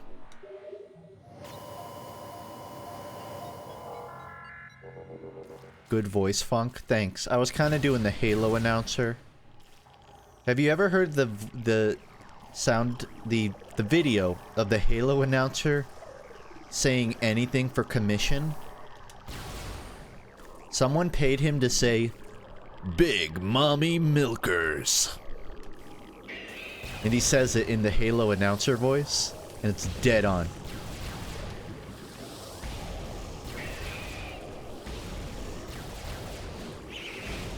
Yellow.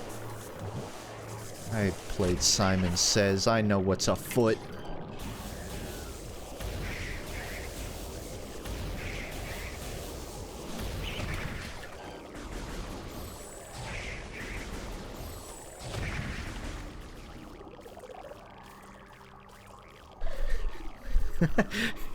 That's a good one, too. Social credit deducted. Ultra kill.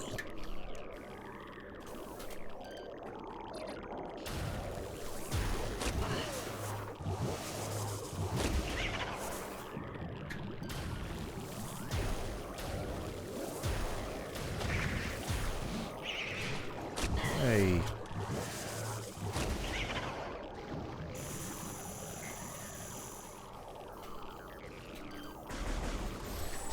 I'm in like the Metroid Hive.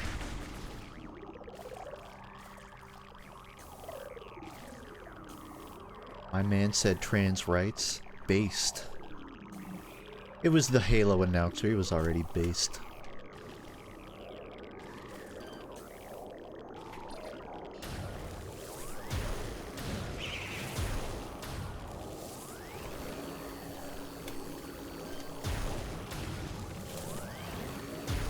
Did I just watch mitosis?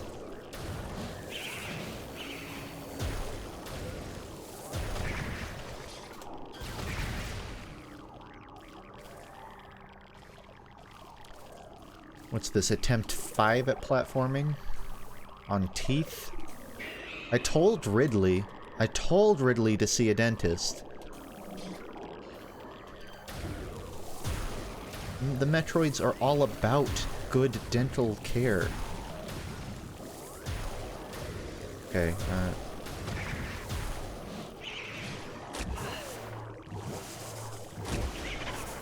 It is less damaging to fight these standing still, because then I don't walk off an edge. So I'm just gonna duck hunt it.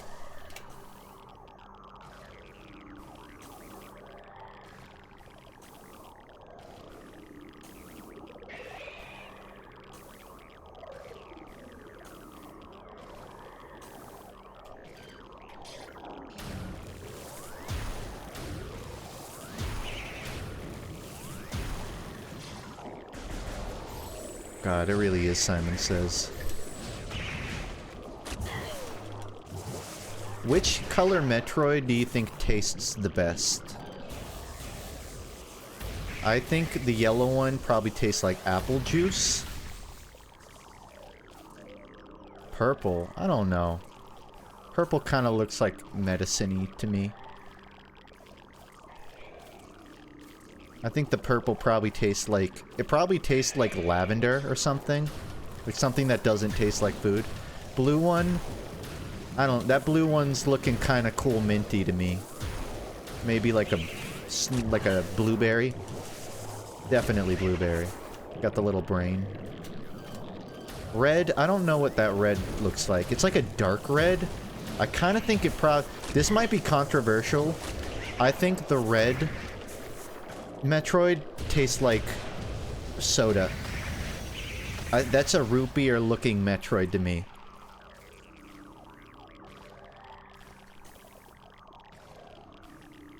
Feel free to disagree. Agree to disagree.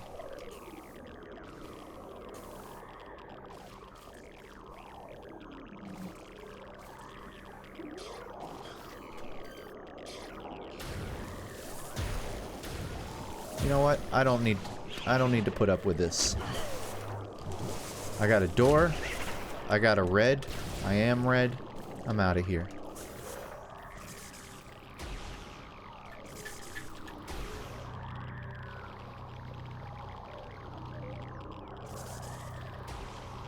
What? This is so new. It looks like no one disagreed with me on the root beer thing. Nice. Oh, hand job. It might...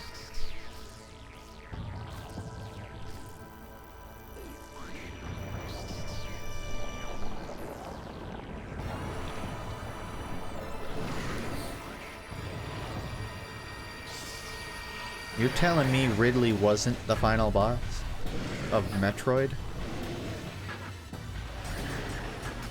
What the heck? I don't even know what that... What?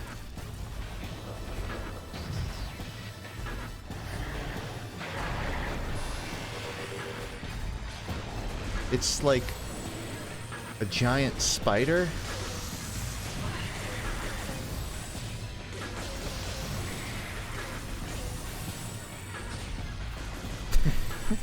It's literally called fucking Metroid Prime.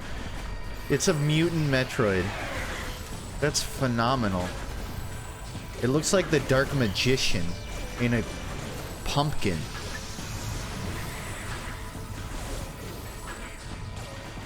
I guess the real Metroid Prime was the friends we made along the way, and also this guy. Mostly this guy.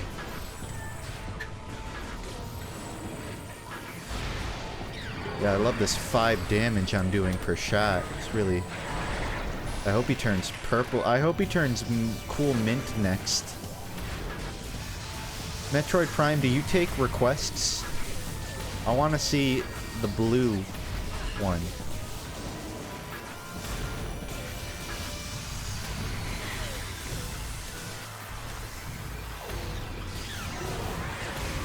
So let's go all blue.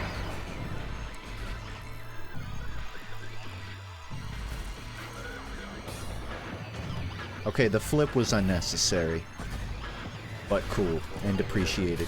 That's yellow. Ugh.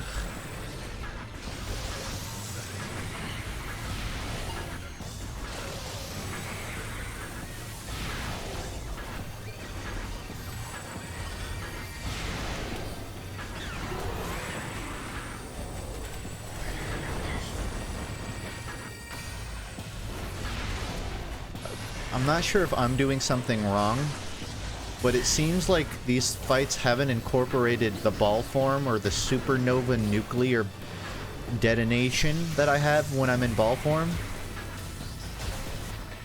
And it kind of feels like a missed opportunity.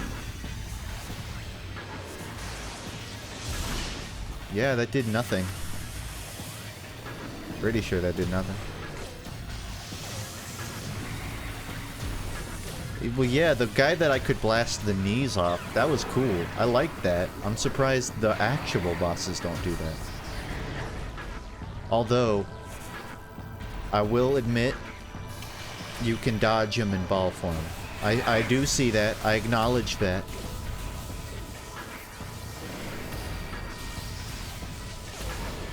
I notice you're not going red, even though I have a flamethrower, which I feel would be perfect for this fight. Could you go red next, please? Go red.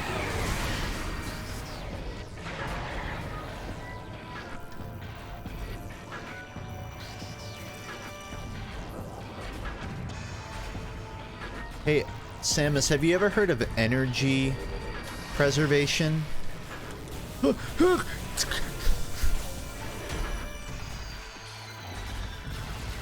She's doing these backflips and it does not seem economic for her at all.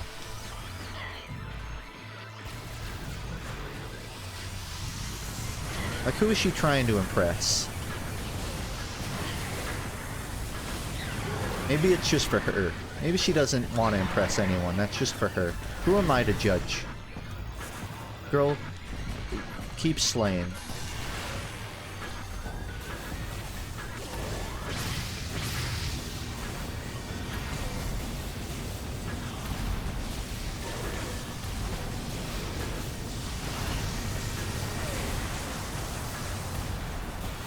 Oh my.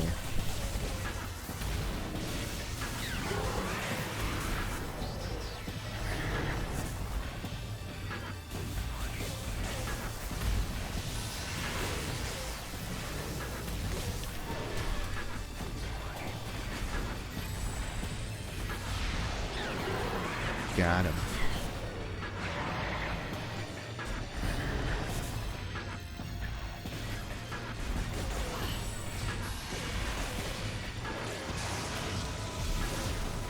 There's not a lot of impact on these shots.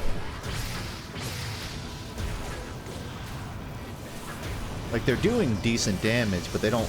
They just feel like Pez pellets. Oh, wow. That could be a setback. Lost like a whole bar off of that.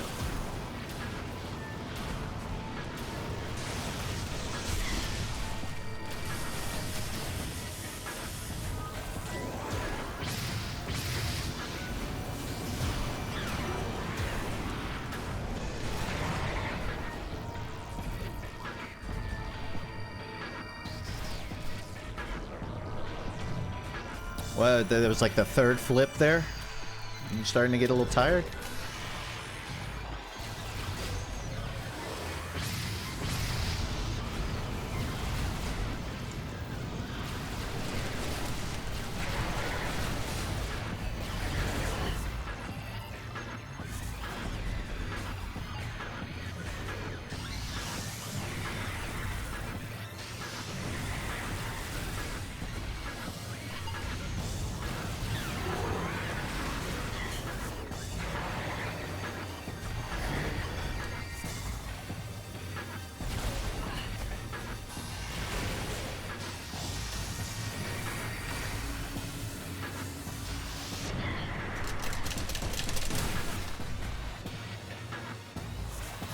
Okay, this is bad. I'm real hurt.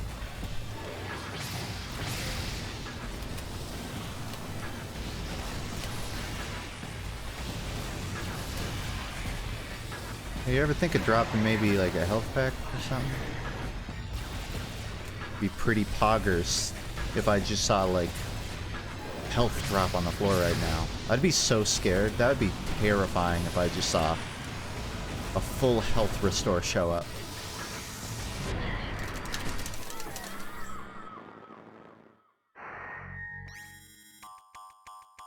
Man.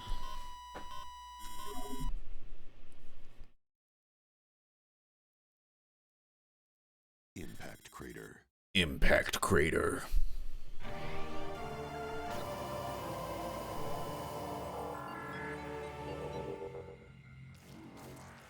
At least I don't have to fight Ridley again.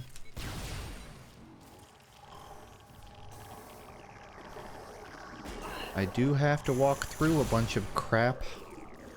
Well, I'm gonna try and not fight anything. I'm just gonna, like, run.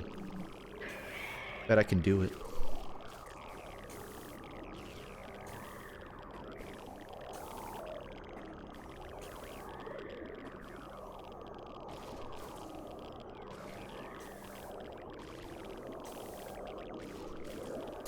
What do you think the texture profile of a Metroid is when you eat it? I think it would be like a gusher.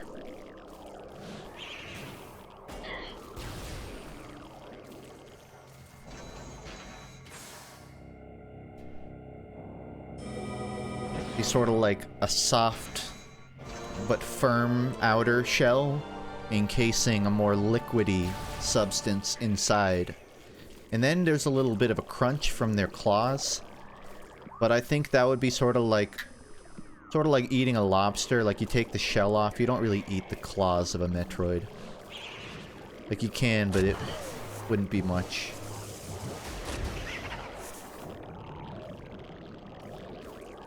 I'm surprised I missed that before. That save point.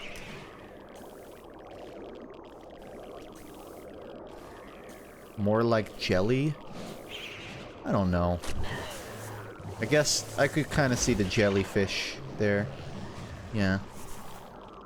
I just think...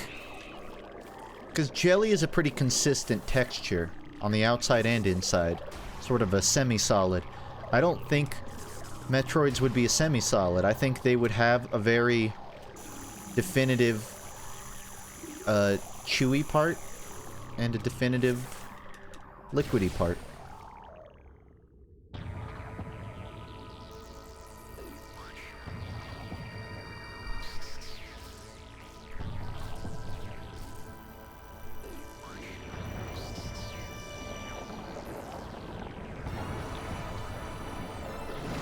Nightmare fuel.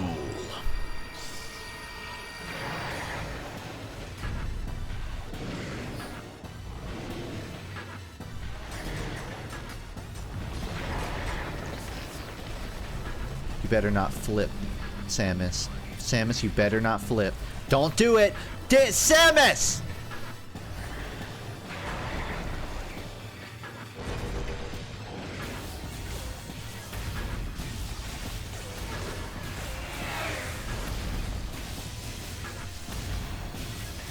You're on my last nerve, ma'am.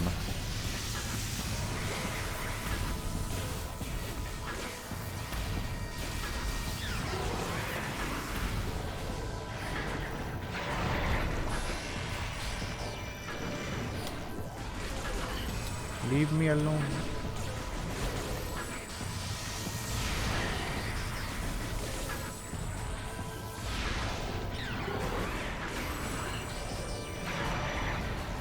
Okay, Samus, you got it out of your system. Just jump down like a normal person.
Oh, misread the situation.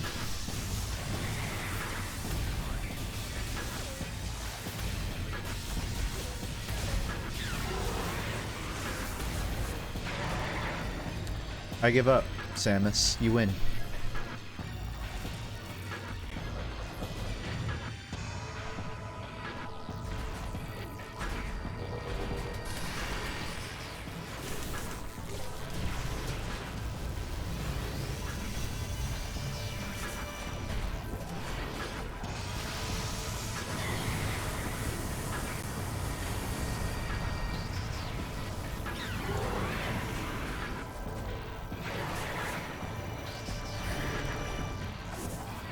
Oh, close there.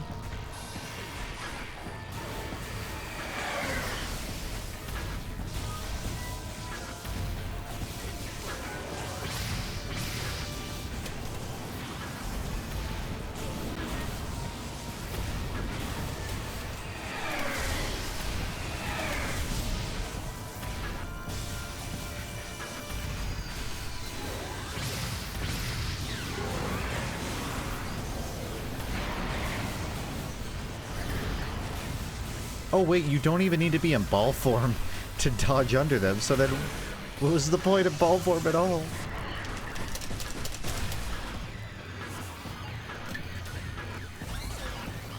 This is literally a Metroid, I think, that is just mutated due to the conditions. The space pirates, or maybe someone else. Some party has been testing on Metroids. I think the pirates, feeding them giant mushrooms, basically. And this thing is kind of the lab rat result of that experimentation.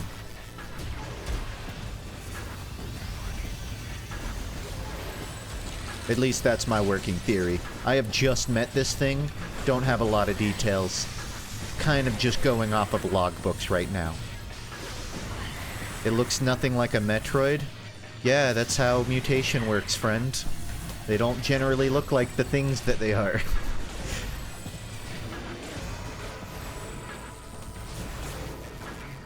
It is interesting how different it is, though. It doesn't act like one at all. You would think some of those Metroid qualities would...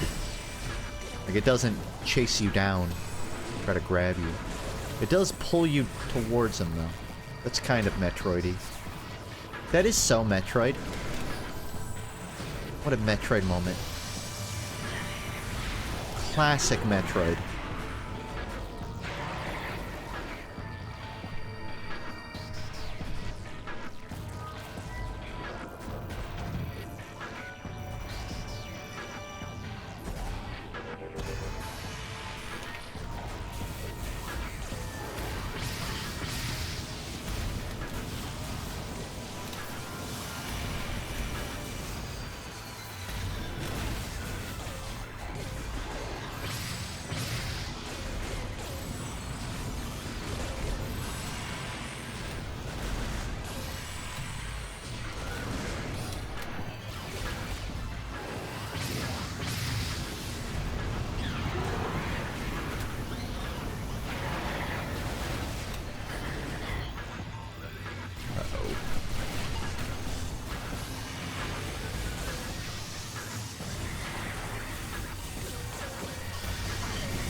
It looks like the plasma wave rocket, the plasma wave missile is the only one I'm missing.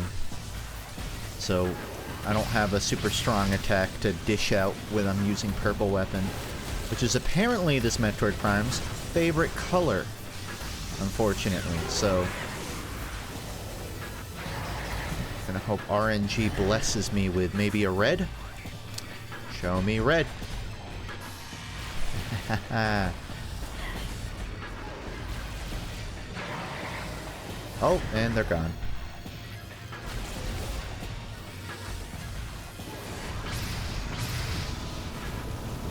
This is pretty good, actually. Just what I needed.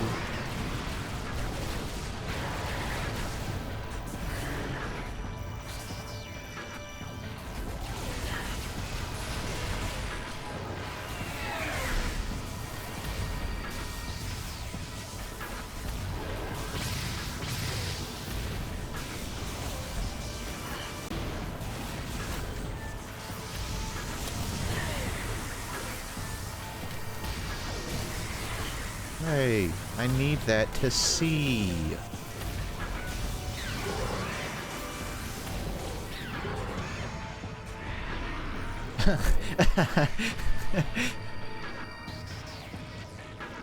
You good?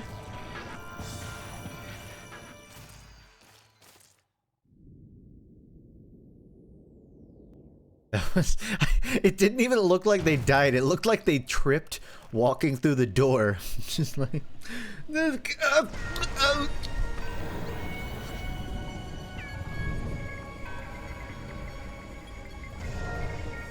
Is this the Metroid Primer? It is. It's the Primer Metroid. Whoa.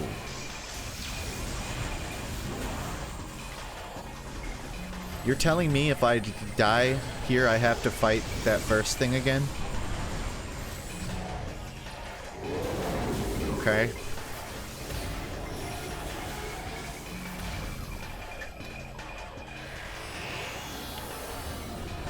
What flavor? Pop Rocks. I don't know why, but it, like, that little electric thing makes me think it would sort of pop in your mouth.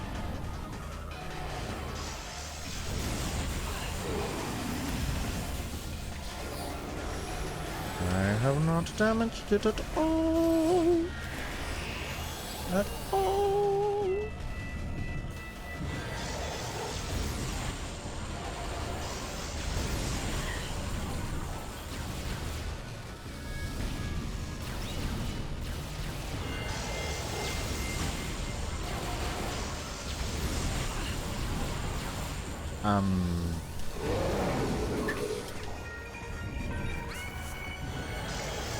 That is blueberry.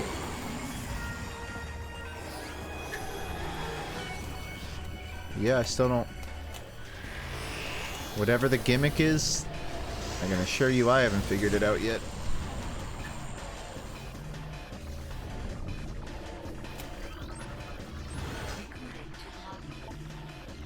The core essence of Metroid Prime scans indicate that the Phazon energy form of Metroid is invulnerable to all conventional weapons.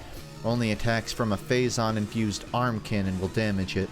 It generates pools of Phazon when it attacks. Use these to fuel your suit's Phazon weapon system. The entity can also spawn Metroids to assist it in battle, rendering itself invisible when it does so. That makes sense, but when I step in this, nothing happens. So maybe I gotta stand in it while shooting.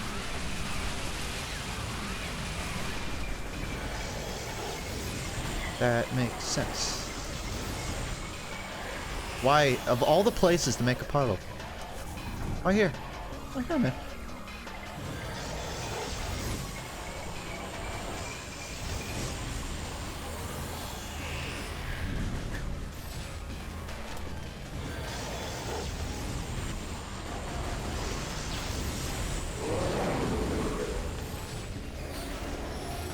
There's really not a point in shooting it.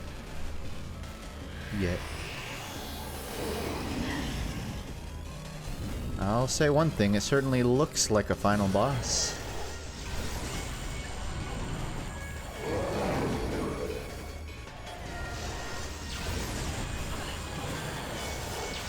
Oh my lord.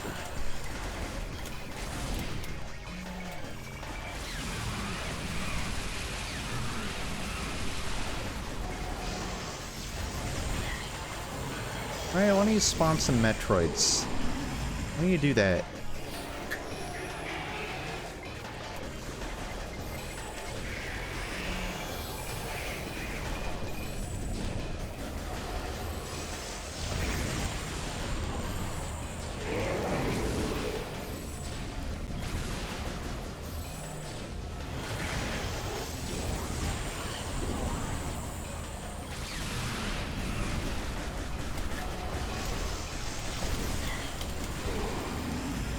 Bro, am I playing Overwatch?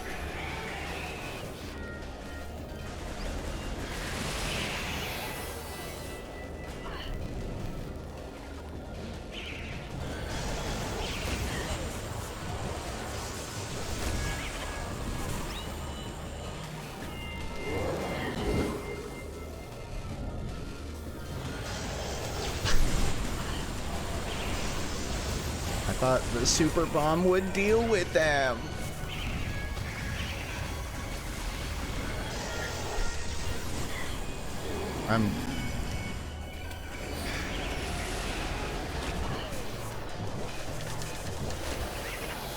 Okay.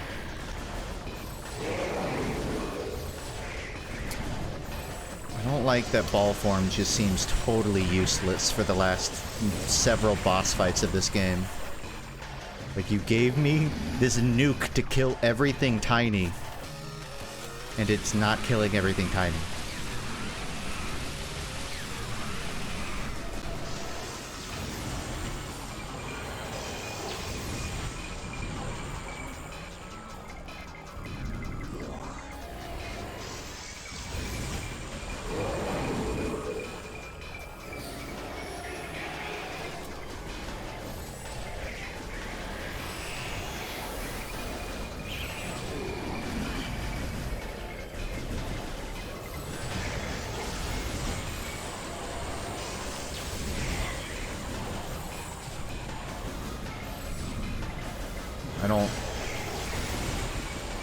I don't feel super confident in this.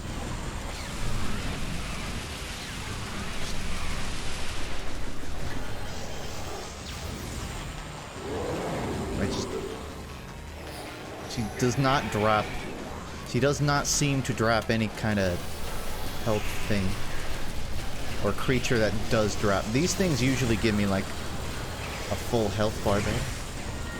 Nope. More useless missiles. Could it be? Nope. That is also useless.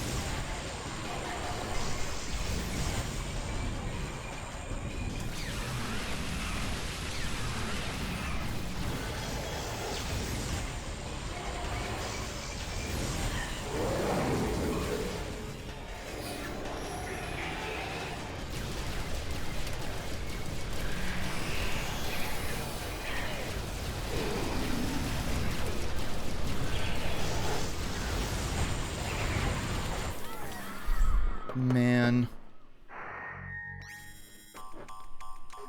They just do not give you a lifeline. Impact crater. True.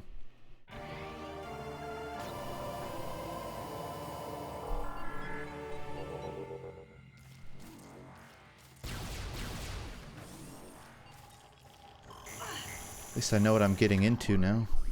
Why did it not... What? Was there not a save point at the top that I stepped in?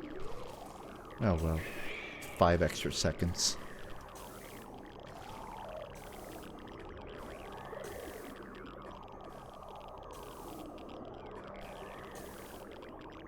Oh well, it's 20 extra seconds.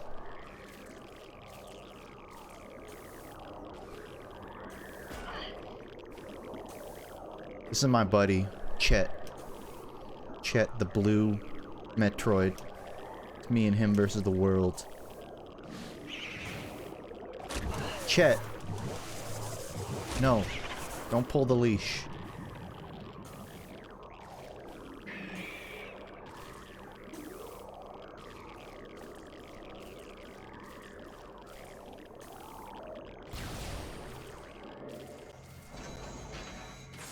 Oh, it wasn't a save point, it's just some wacky doodad.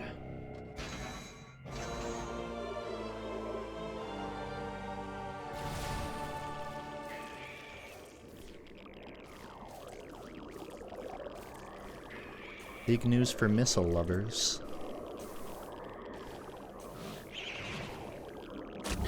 Chet, you are a dick. And I will not stand for this.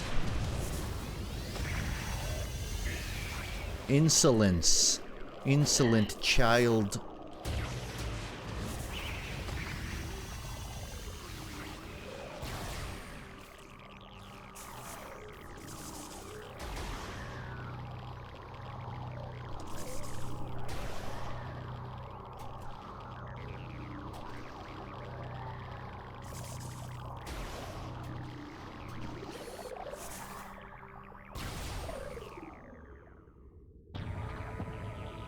Hand job? Not now.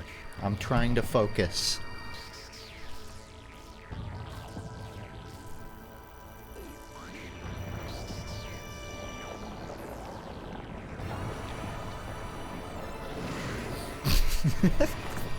I'm realizing how funny that sentence is without any context. Hand job? Not now. I'm trying to focus.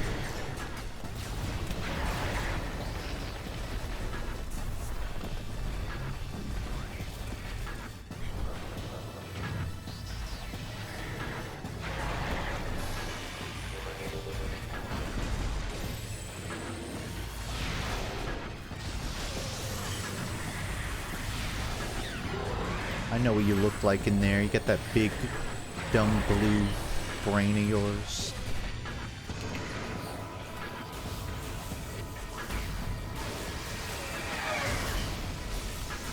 Yeah, I could see this fight being a hell of a lot harder without the flamethrower or any of the other missile launchers. Because every time they go purple, just like half the speed. But anything else, I can really burst through.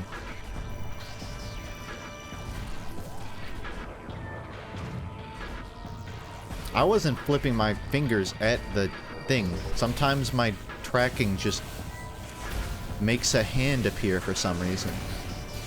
If a hand appears randomly, it's probably not me.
Yeah, last time I made it to the phase 2 with 3 bars, so if I can make it there with more than that, that would be great.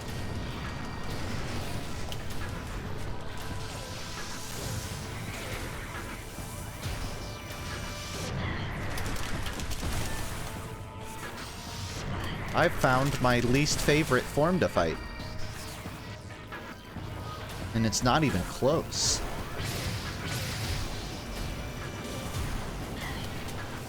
Half of the shots I make don't even land.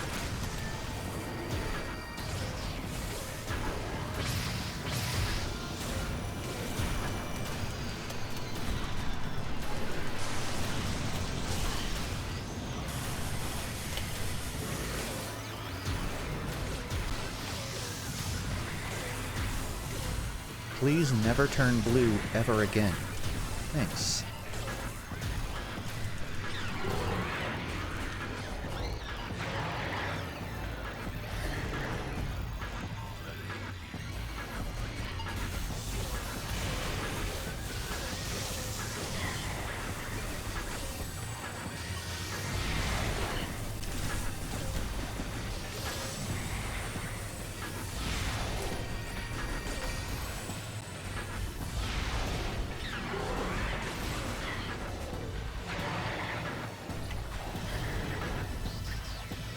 Red, red, red.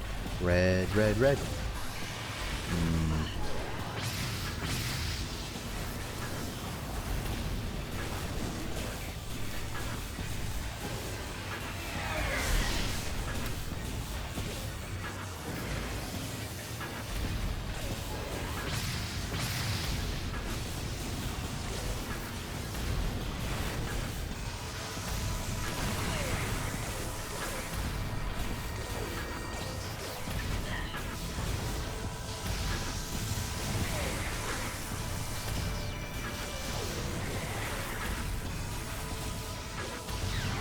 So much for starting the boss fight with more health.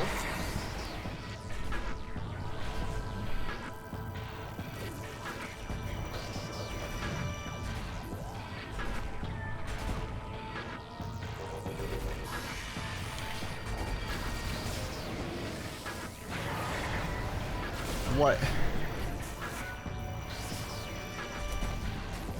My ass just got faked out.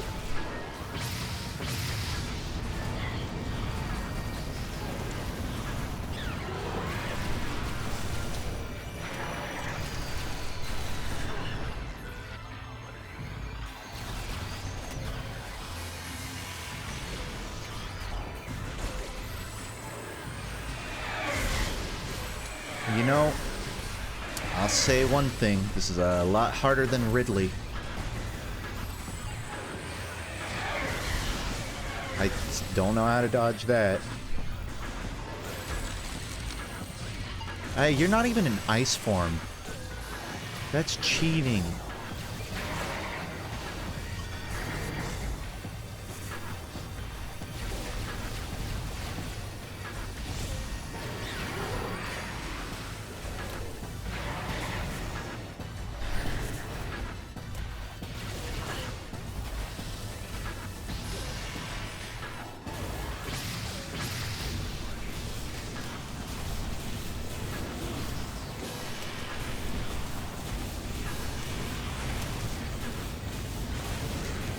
He dropped a health thing once, and then never again.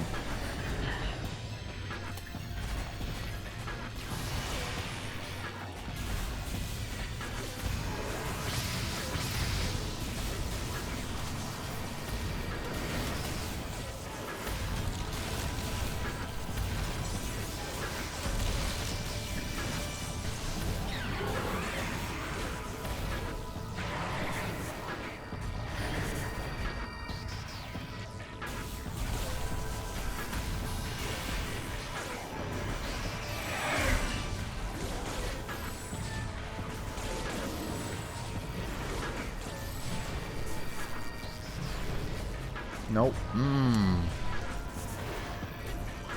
Lovely.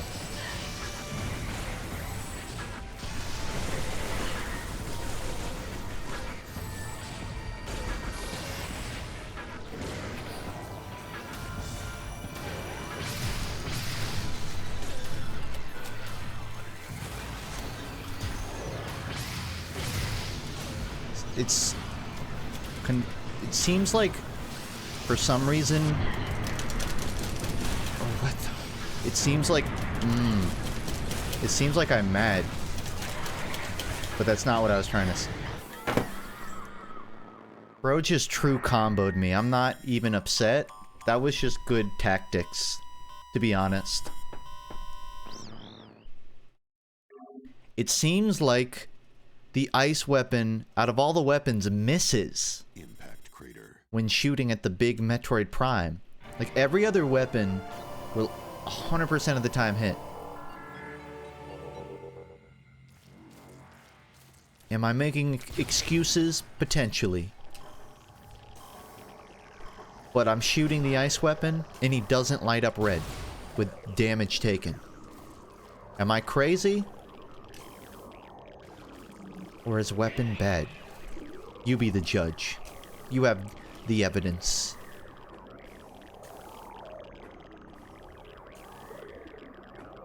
It's 2:45 a.m. for me, by the way.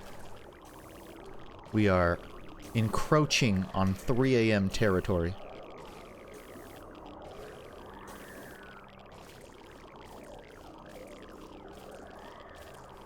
You know, I'm not even gonna get it.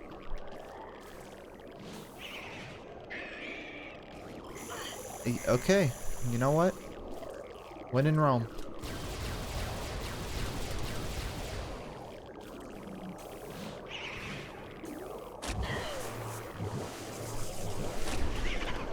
When in Rome, kill all Metroids. That's what I've learned today.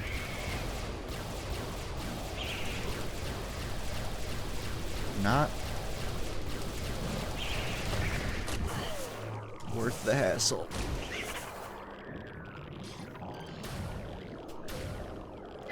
It's weird. If you shoot one, you have to deal with 4 of them. But if you shoot none of them, it'll follow you and jump at you at the very end.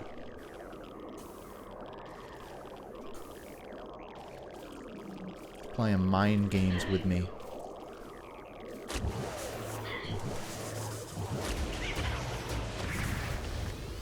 How about you play with this atomic bomb while I climb?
No matter how ugly they make the final boss, you know there was some kid that saw that and thought, that's adorable, I want a toy of it.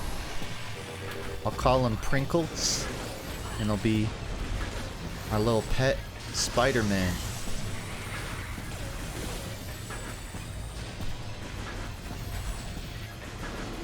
You can probably notice the 3 a.m. commentary not nearly as cunning as the 1 a.m. commentary.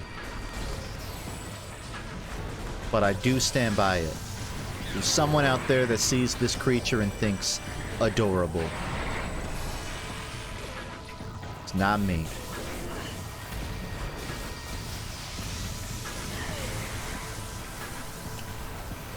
Me? How did you hear that? You don't have audio on. You liar. You have audio on.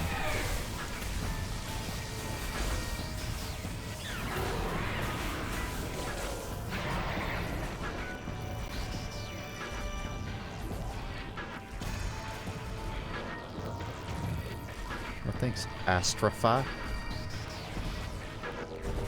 And hello, Az. Would you fuck the Metroid Prime? How? Don't answer that. I don't want to know how.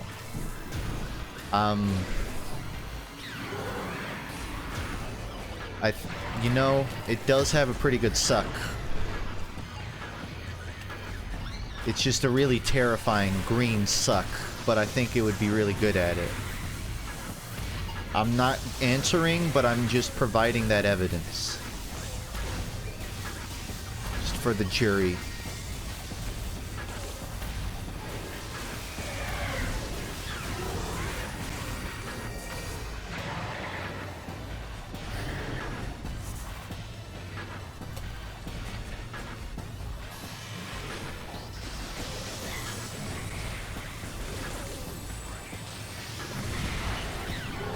The real question is, would it fuck me?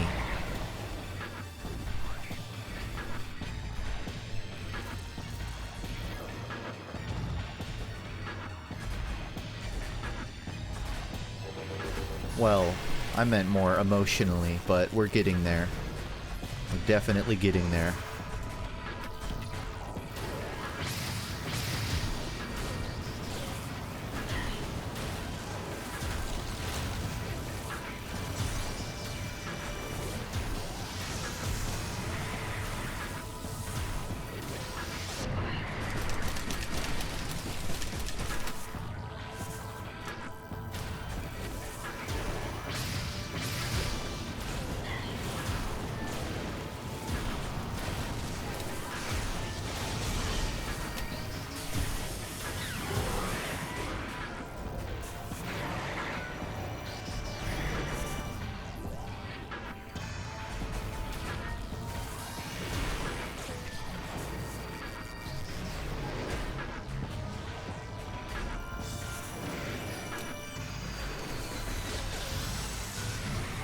Am I an emotionally distant parent right now? Because I really wish this dude would leave this phase that he's clearly in.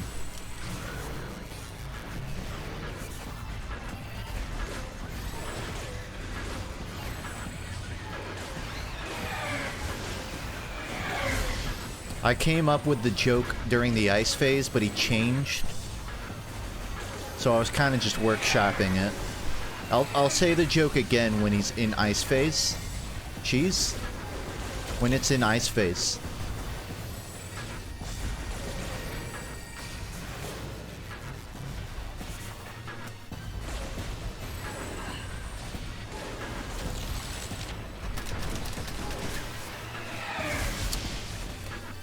The problem is I button mash when I'm frozen, and the game decides, I guess if I, God forbid, mash the ball button, it will buffer input and make me turn into a ball after I unfreeze.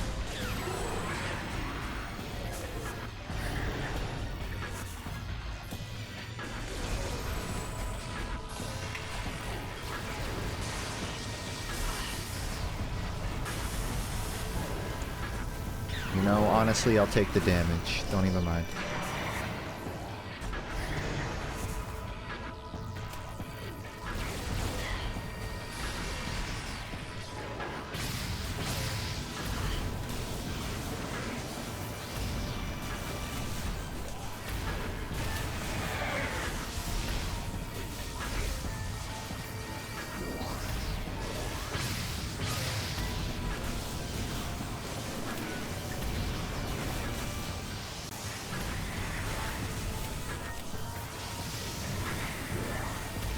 What do you know? The red is help. I'm just not that attentive.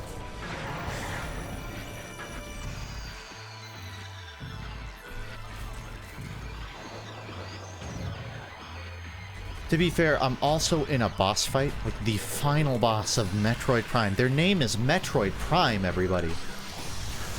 So I have to focus here.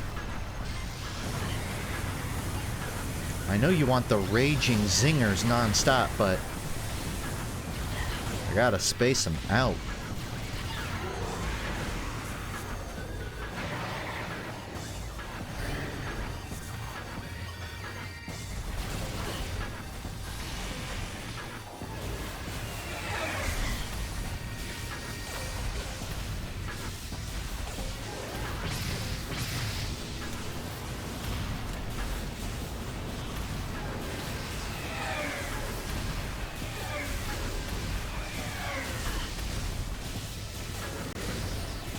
It seems like that little air shot is a countermeasure to sitting in the gutter, as it were. Because if you're down there, you just cannot dodge away from it. Maybe you can dodge forward and backward, but it seems a lot harder.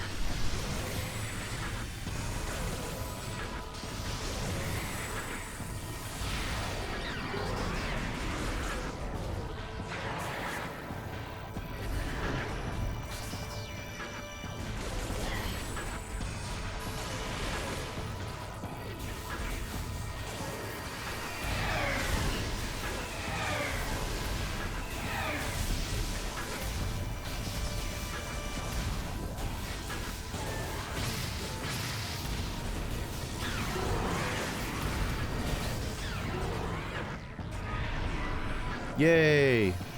Funny fall.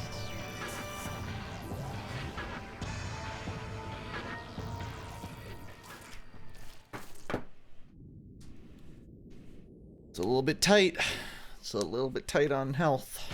Not worse than I was last time. And I know how to fight it now, but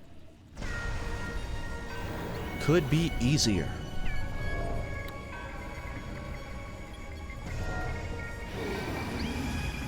Could be harder.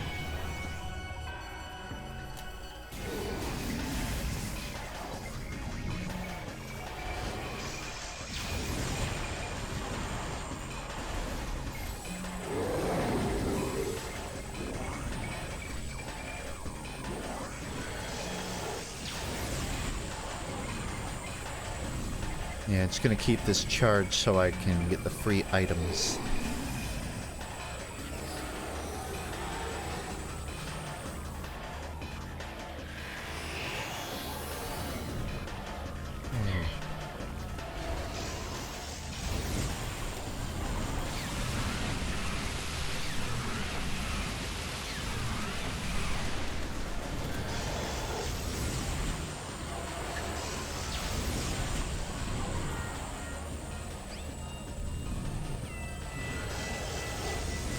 Do something.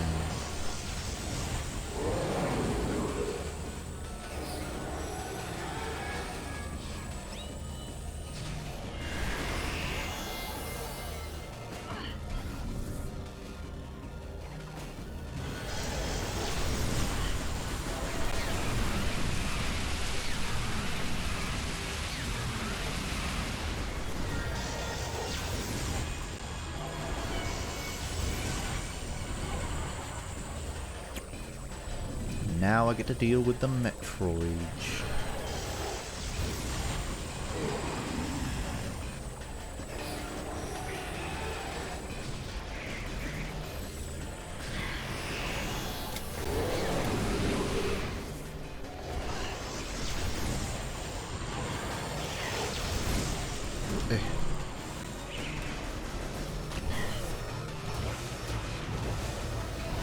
It's weird,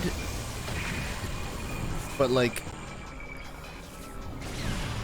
she has a phase where she's only visible without a visor, which makes sense tactically, but mechanically is very confusing. It's like, wait, I have to turn off all of my visors to see her?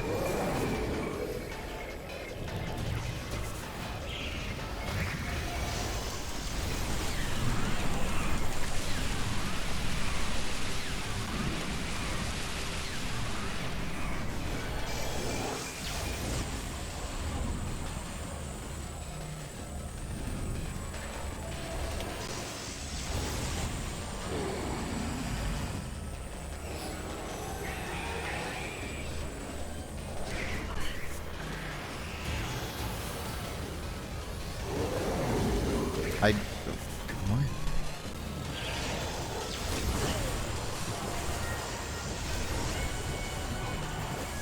I don't understand.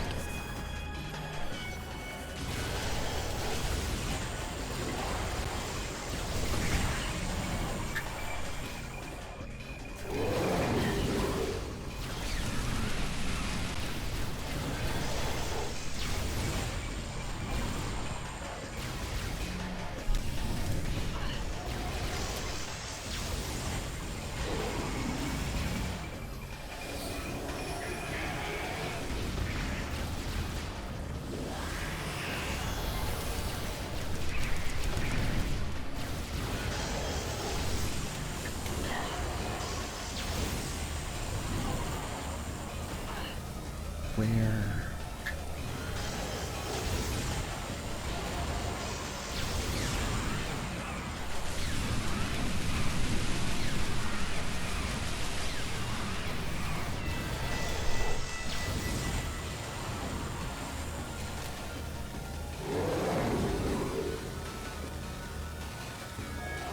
Did this come out in like 2005? Because the brain thing reminds me of Chaos from Sonic Adventure 2. And I'm noticing maybe this was during that time where everyone was making like gelatinous final enemies. Also, good fucking god.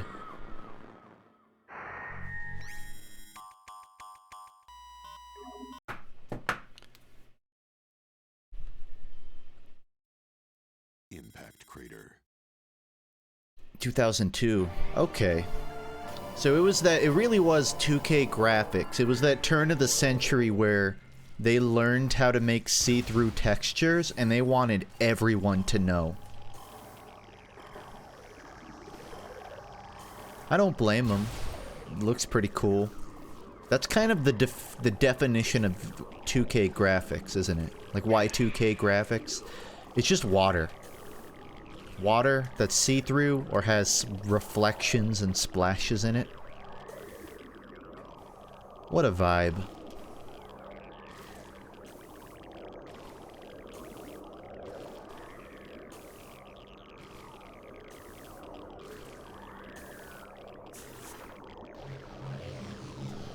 I regret everything. I regret nothing. I regret everything.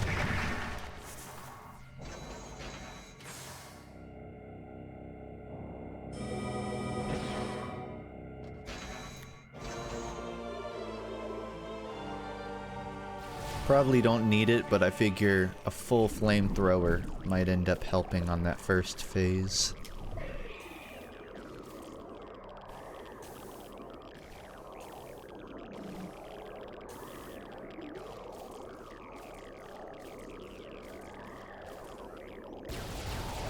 Chet, get out of the way. Chet, you freaking ding-dong.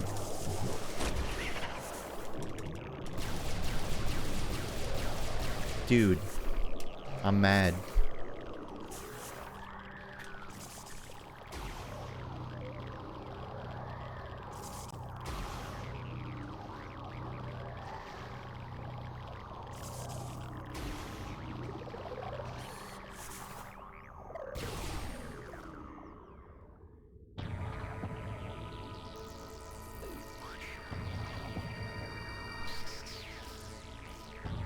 Wow, this is the first time I've seen this thing.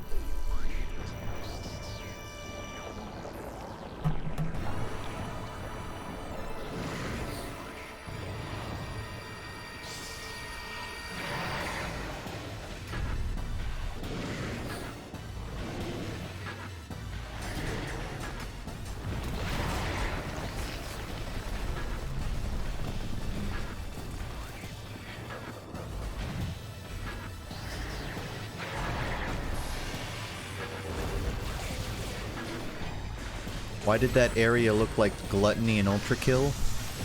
Why did the Gluttony and Ultra Kill look like that Mother's Womb area in Binding of Isaac? Oh wait, it's because Belly of the Beast is a long, very old trope. You ever read Pinocchio? Would you describe Pinocchio and Gestapo being stuck in the whale's stomach as like the gluttony layer in Ultra Kill? Is that the wording you would use to describe that?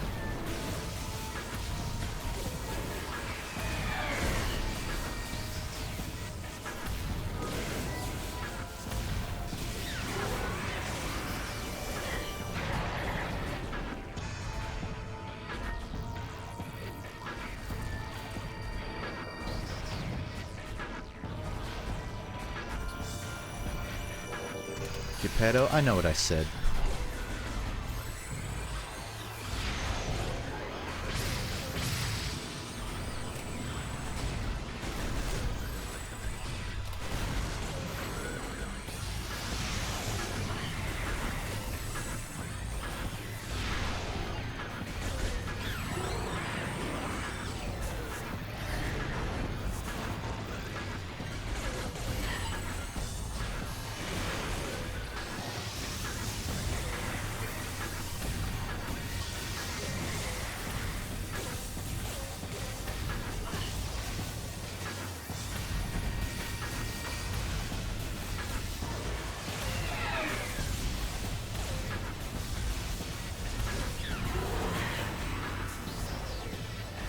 Do your thing, do your damn thing, do your thing, your thing.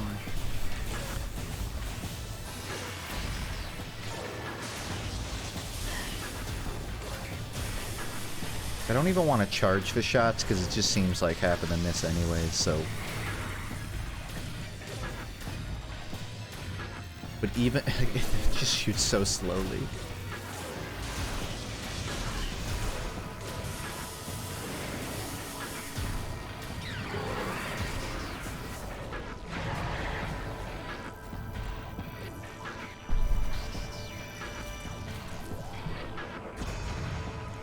You know, I'm scared to say this stream might go until 5. Not because I can't beat the boss, but because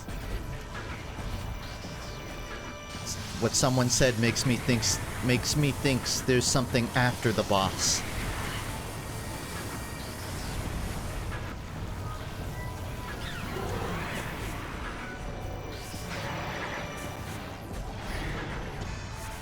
But we'll cross that web when we get to it.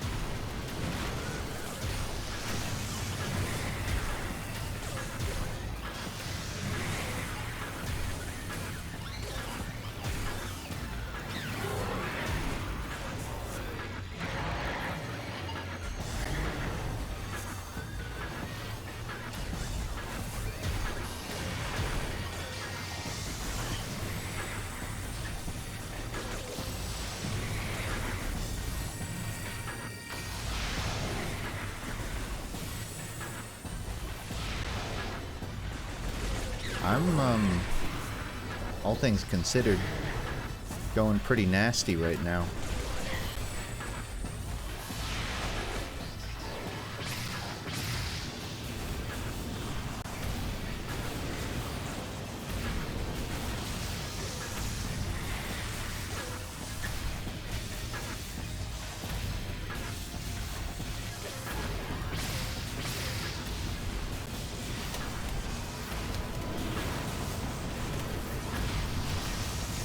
I'm like fully optimized. I'm taking 2 shots on him, then I swap to the orbs with the full shot because that one shots them, and it's maximized. That we call that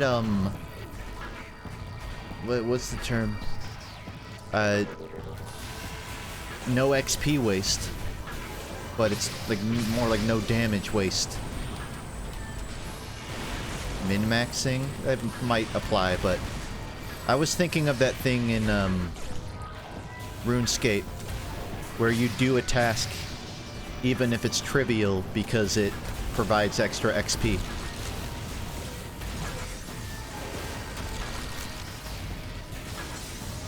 But I didn't know if there was a term for that with damage numbers.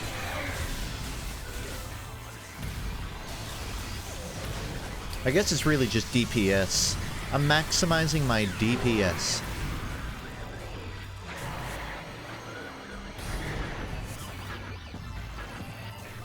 I'm gonna guess red. Boomingo. That's maximizing DPS. By guessing RNG. Not maximizing my health, though. Goodness.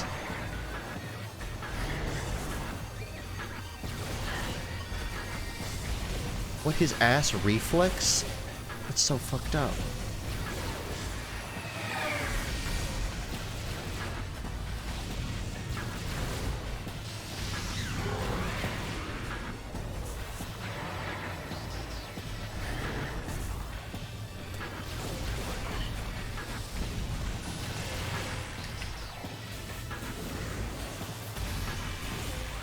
Ooh, still red. Damn.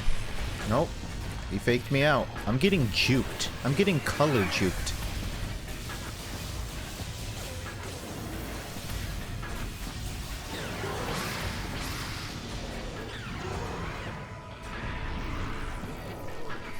Later.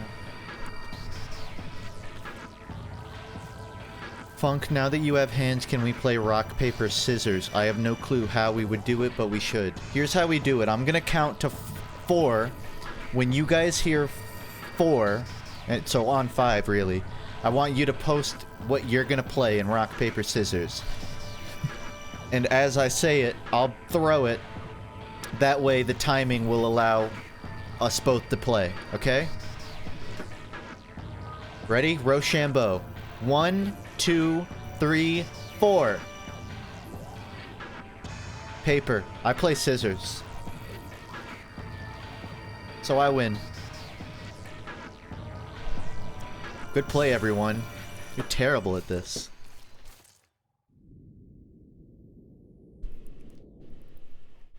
I guess I'm just good. I picked rock. Well, you... I don't know. I think you said rock after I played scissors.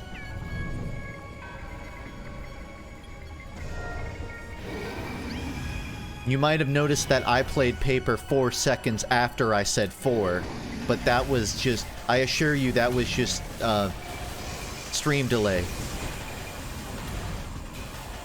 It was stream delay.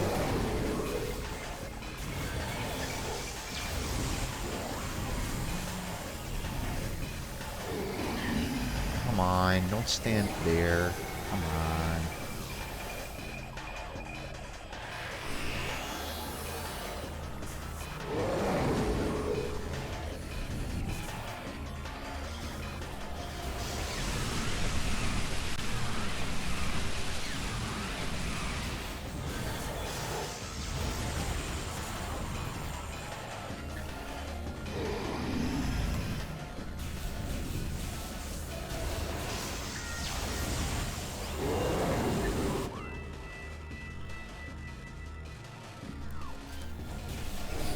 I had to scratch my nose.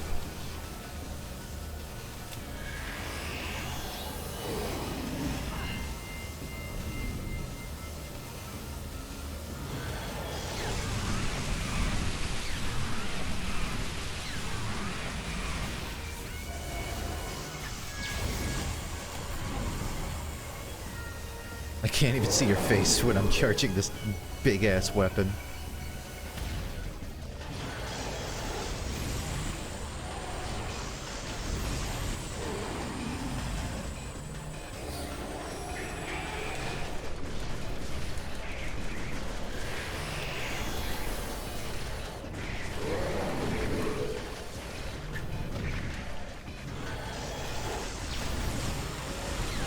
Oh, dodge of my freaking life right there.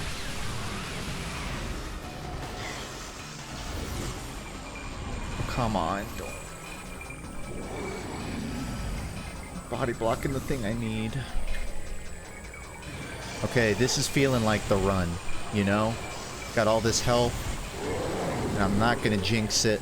I think playing paper really gonna save my ass here. Oh.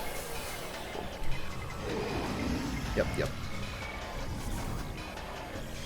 Yeah, just hover right above me.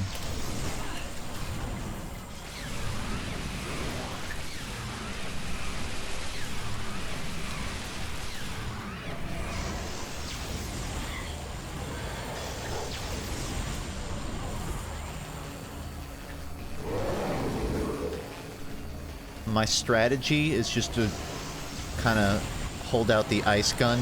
That way I can freeze Metroids. Mitigate that issue.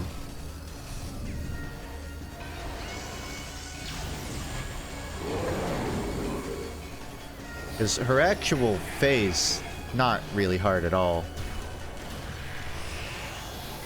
Yeah, see?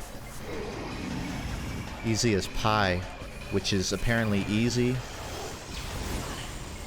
I don't really know where the phrase easy as pie came from. Where is the freaking Goopagop? Where's the Gabagool?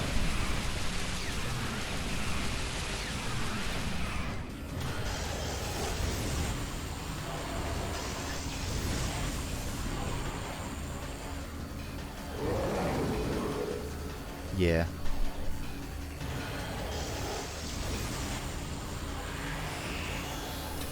What?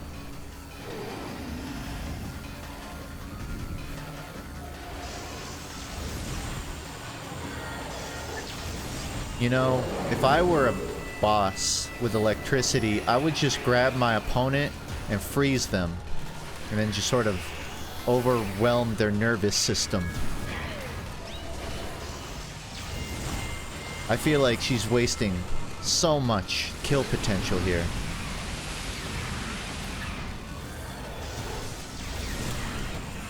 That's why they don't let me be a boss.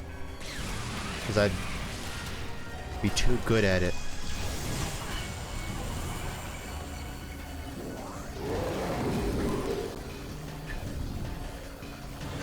Went away for an hour, what happened? You're watching the run. That's what's happening. The man of his word is about to word his man.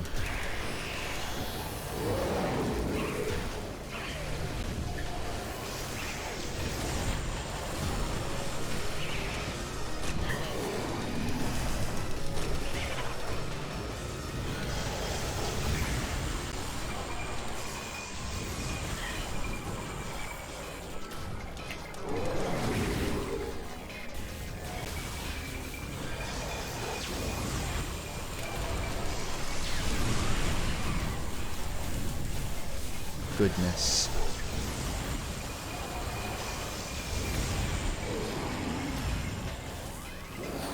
It's real spicy of them to throw the colored Metroids. No, I need to... I'm so mad. Stop being mad. I'm like fighting with my own psyche. Like it wants to get upset and I have to course correct. Because it's not worth it.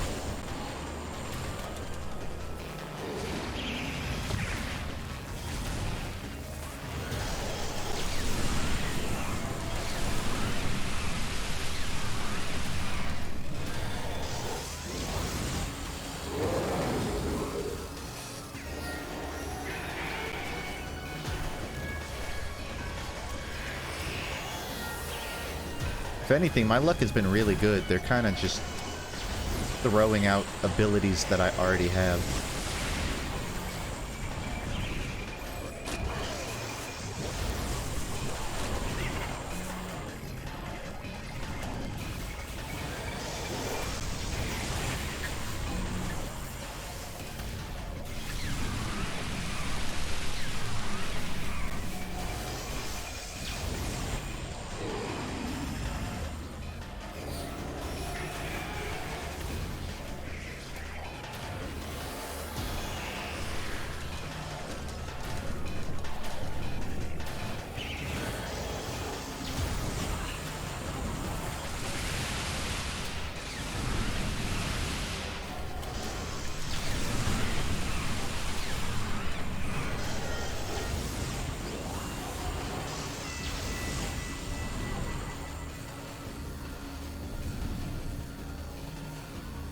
Yeah.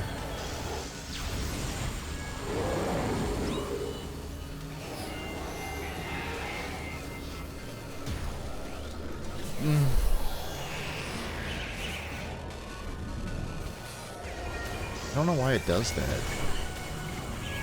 I guess I like hit the scan visor, and since I'm holding the lock on, it thinks I'm trying to scan.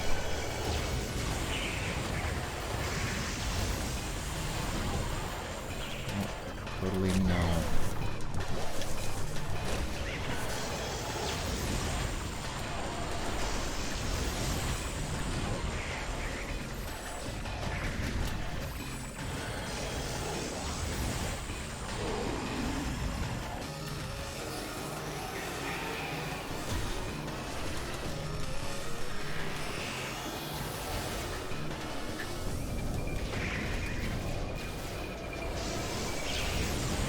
It's so devious. It's so devious.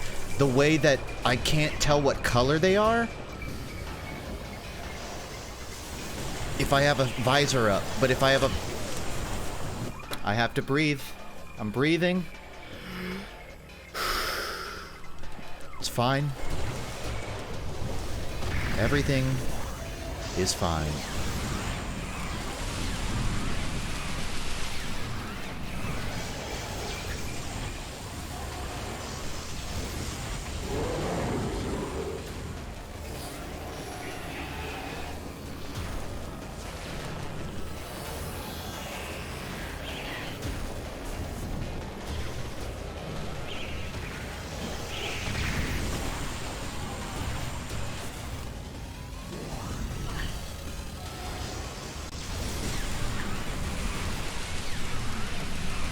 Be done. Be gone. By the way,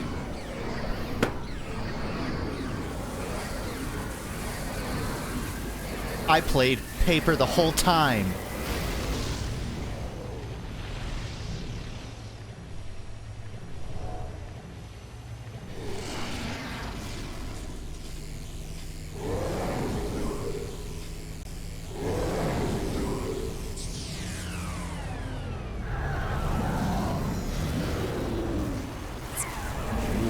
Big hand.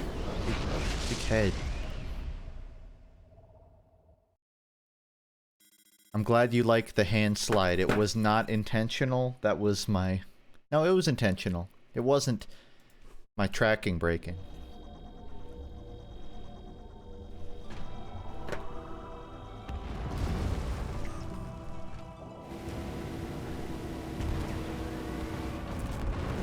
I hope she flips. Oh! Oh!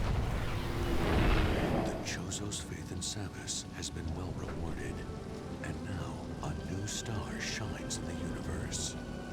The bounty hunter, Samus Aran. What future and fate await her? You need a bottle of water, man? She took her helmet off! She took her helmet off. What does it mean?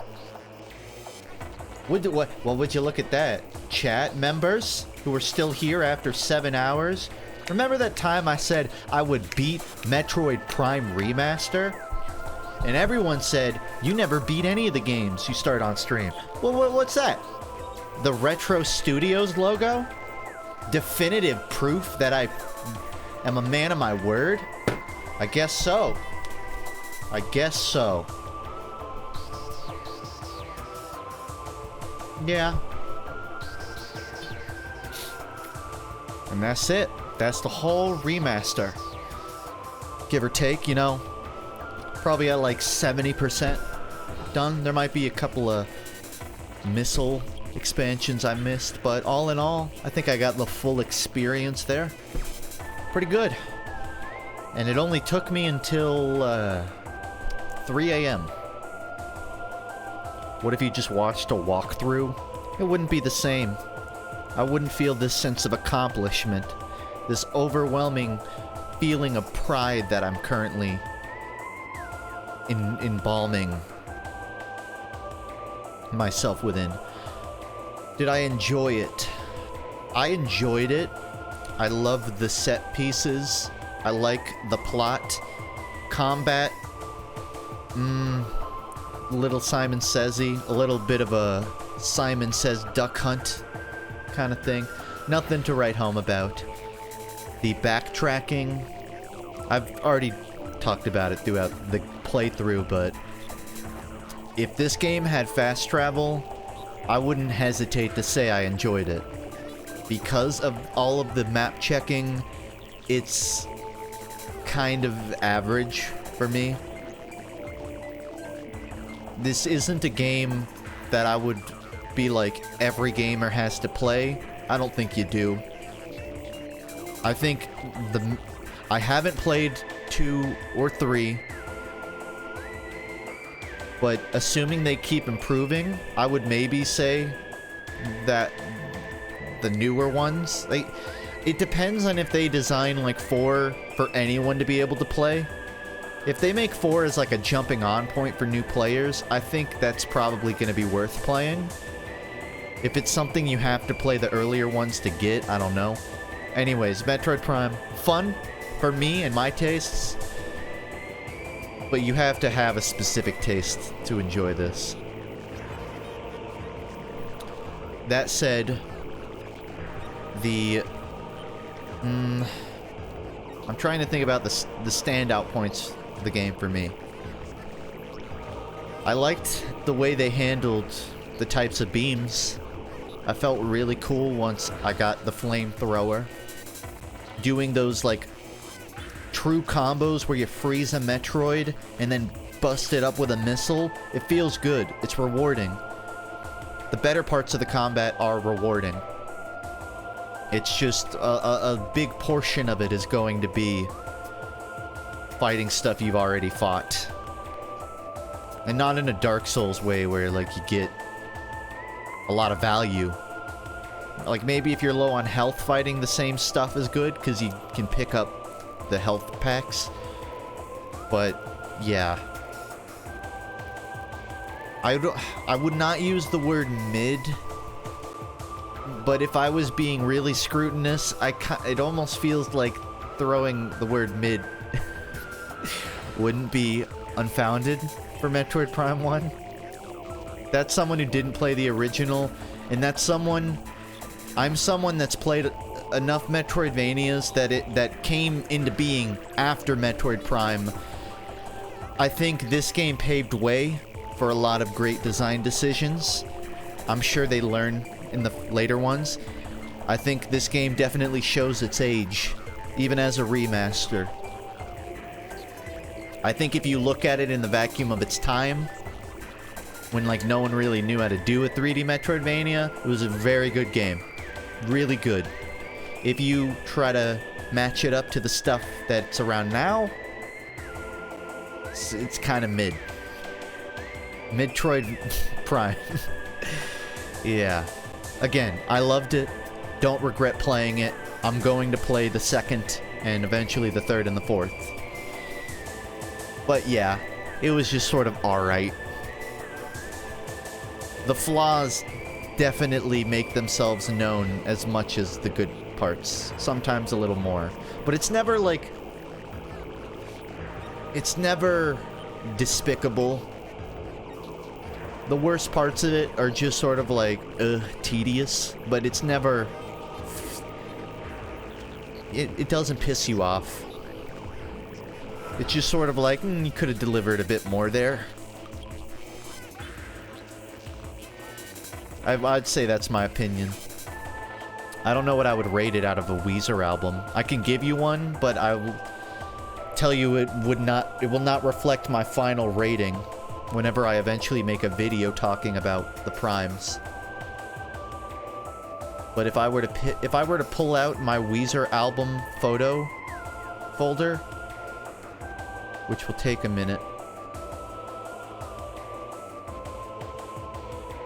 I think for a rating out of a Blue album, I'd have to give Metroid Prime 1 Remaster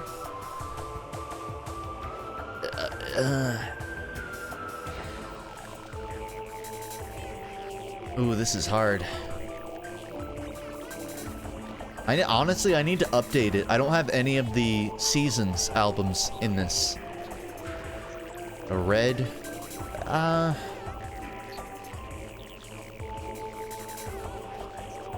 thinking about this in a subjective sense. This game attempted a lot of things that it didn't necessarily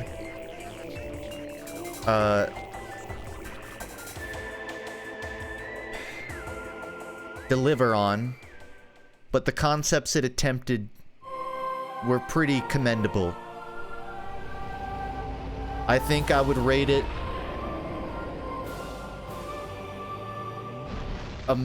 make-believe, but in a good way.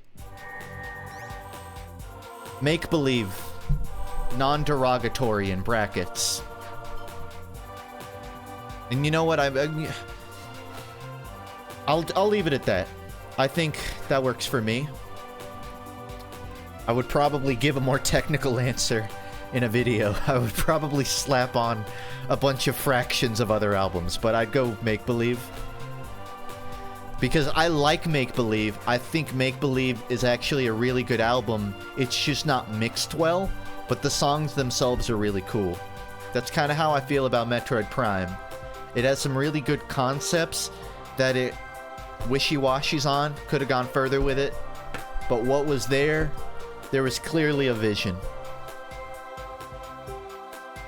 And with that, I'm going to end the stream for tonight because it's 3:30 a.m. It is so late, guys. But yeah, I beat it. You won't see any more Metroid Prime 1 streams. I don't know what I'm going to stream next. Obviously, I'll probably stream Metroid Prime 2 in the future. The bomb giveaway. Yeah, so I did say I would give away a bomb. It's late, and I feel like there's not as many people here, but that's not going to dissuade me. So I have these little bomby plushes. I'm trying to see if I can find the photo. There it is. I have these bomby plush leftovers. These aren't on sale anymore. But I want to give away like one of these. So I'm going to do a little giveaway for those of you who stuck around. If you type bomb in chat right now, probably in all caps, like bomb in all caps. You might not have to. Just type bomb, and the bot should tell you. I'm gonna wait a minute here, let people get their bomb in all caps into chat, and then I'll draw one. Whoever wins it, if you accept, I will send a bomb to your house. I don't have an exact date on when it's sent. I'm still getting the other ones sent out, but it should be out by like latest sometime next month. I would guess it comes to you. Depends on where you live. Depends on if UPS opens this shit and destroys it because it looks like a bomb. Hopefully that doesn't happen. But I'll count down for another minute. If you want to get this bomb, type bomb in all caps. You only get one raffle, okay? So I'll wait here just in case someone's like getting ready. I'm not rushing you, but you have about a minute.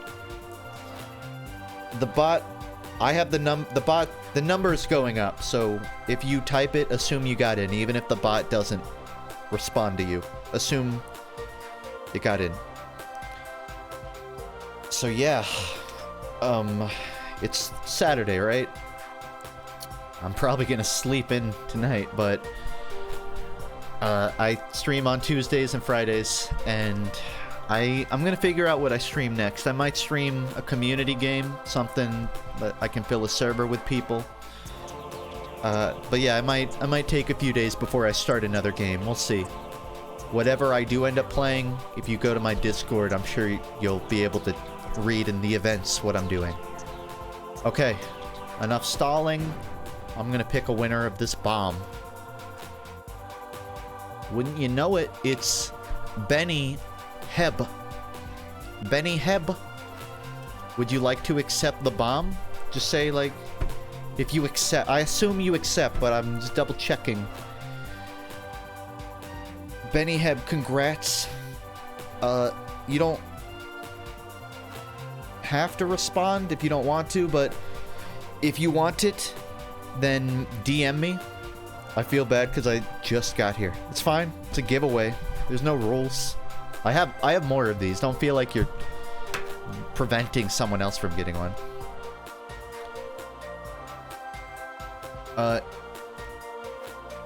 So re-roll? You want to re-roll it? Okay. Benny wants to re-roll it. So ignore Moobot. Moobot's fucking lying, apparently. I'm gonna... I think I can... Let me see if I can draw another entrant. Recliny. That's very nice of you, Benny. I appreciate you opening it up for a reroll in case someone else has been here waiting. So thank you for that. Thank you, Benny. Recliny. If you want it, let me know. Let's go. Sweet. So, what I would like you to do, don't do it in my chat, but I'll need to know where to send this, an address. So if you DM me, wherever you want to DM me, Twitter, Discord, on Twitch, just give me your address somehow so I can send a bomb to your house. Just pick whatever you want.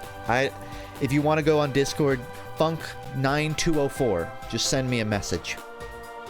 But I'll respond wherever you send it, just make sure I know where it's being sent. Yeah. Thank you, everyone, for entering the giveaway. I'll do more of these next week, so there will be more chances to get these. So don't worry. If you didn't get one now, there's a few more chances. And I will do more plushies eventually for purchase. So if you don't get one, there will be something else later. But for now, this is what I got. I'm going to end the stream here.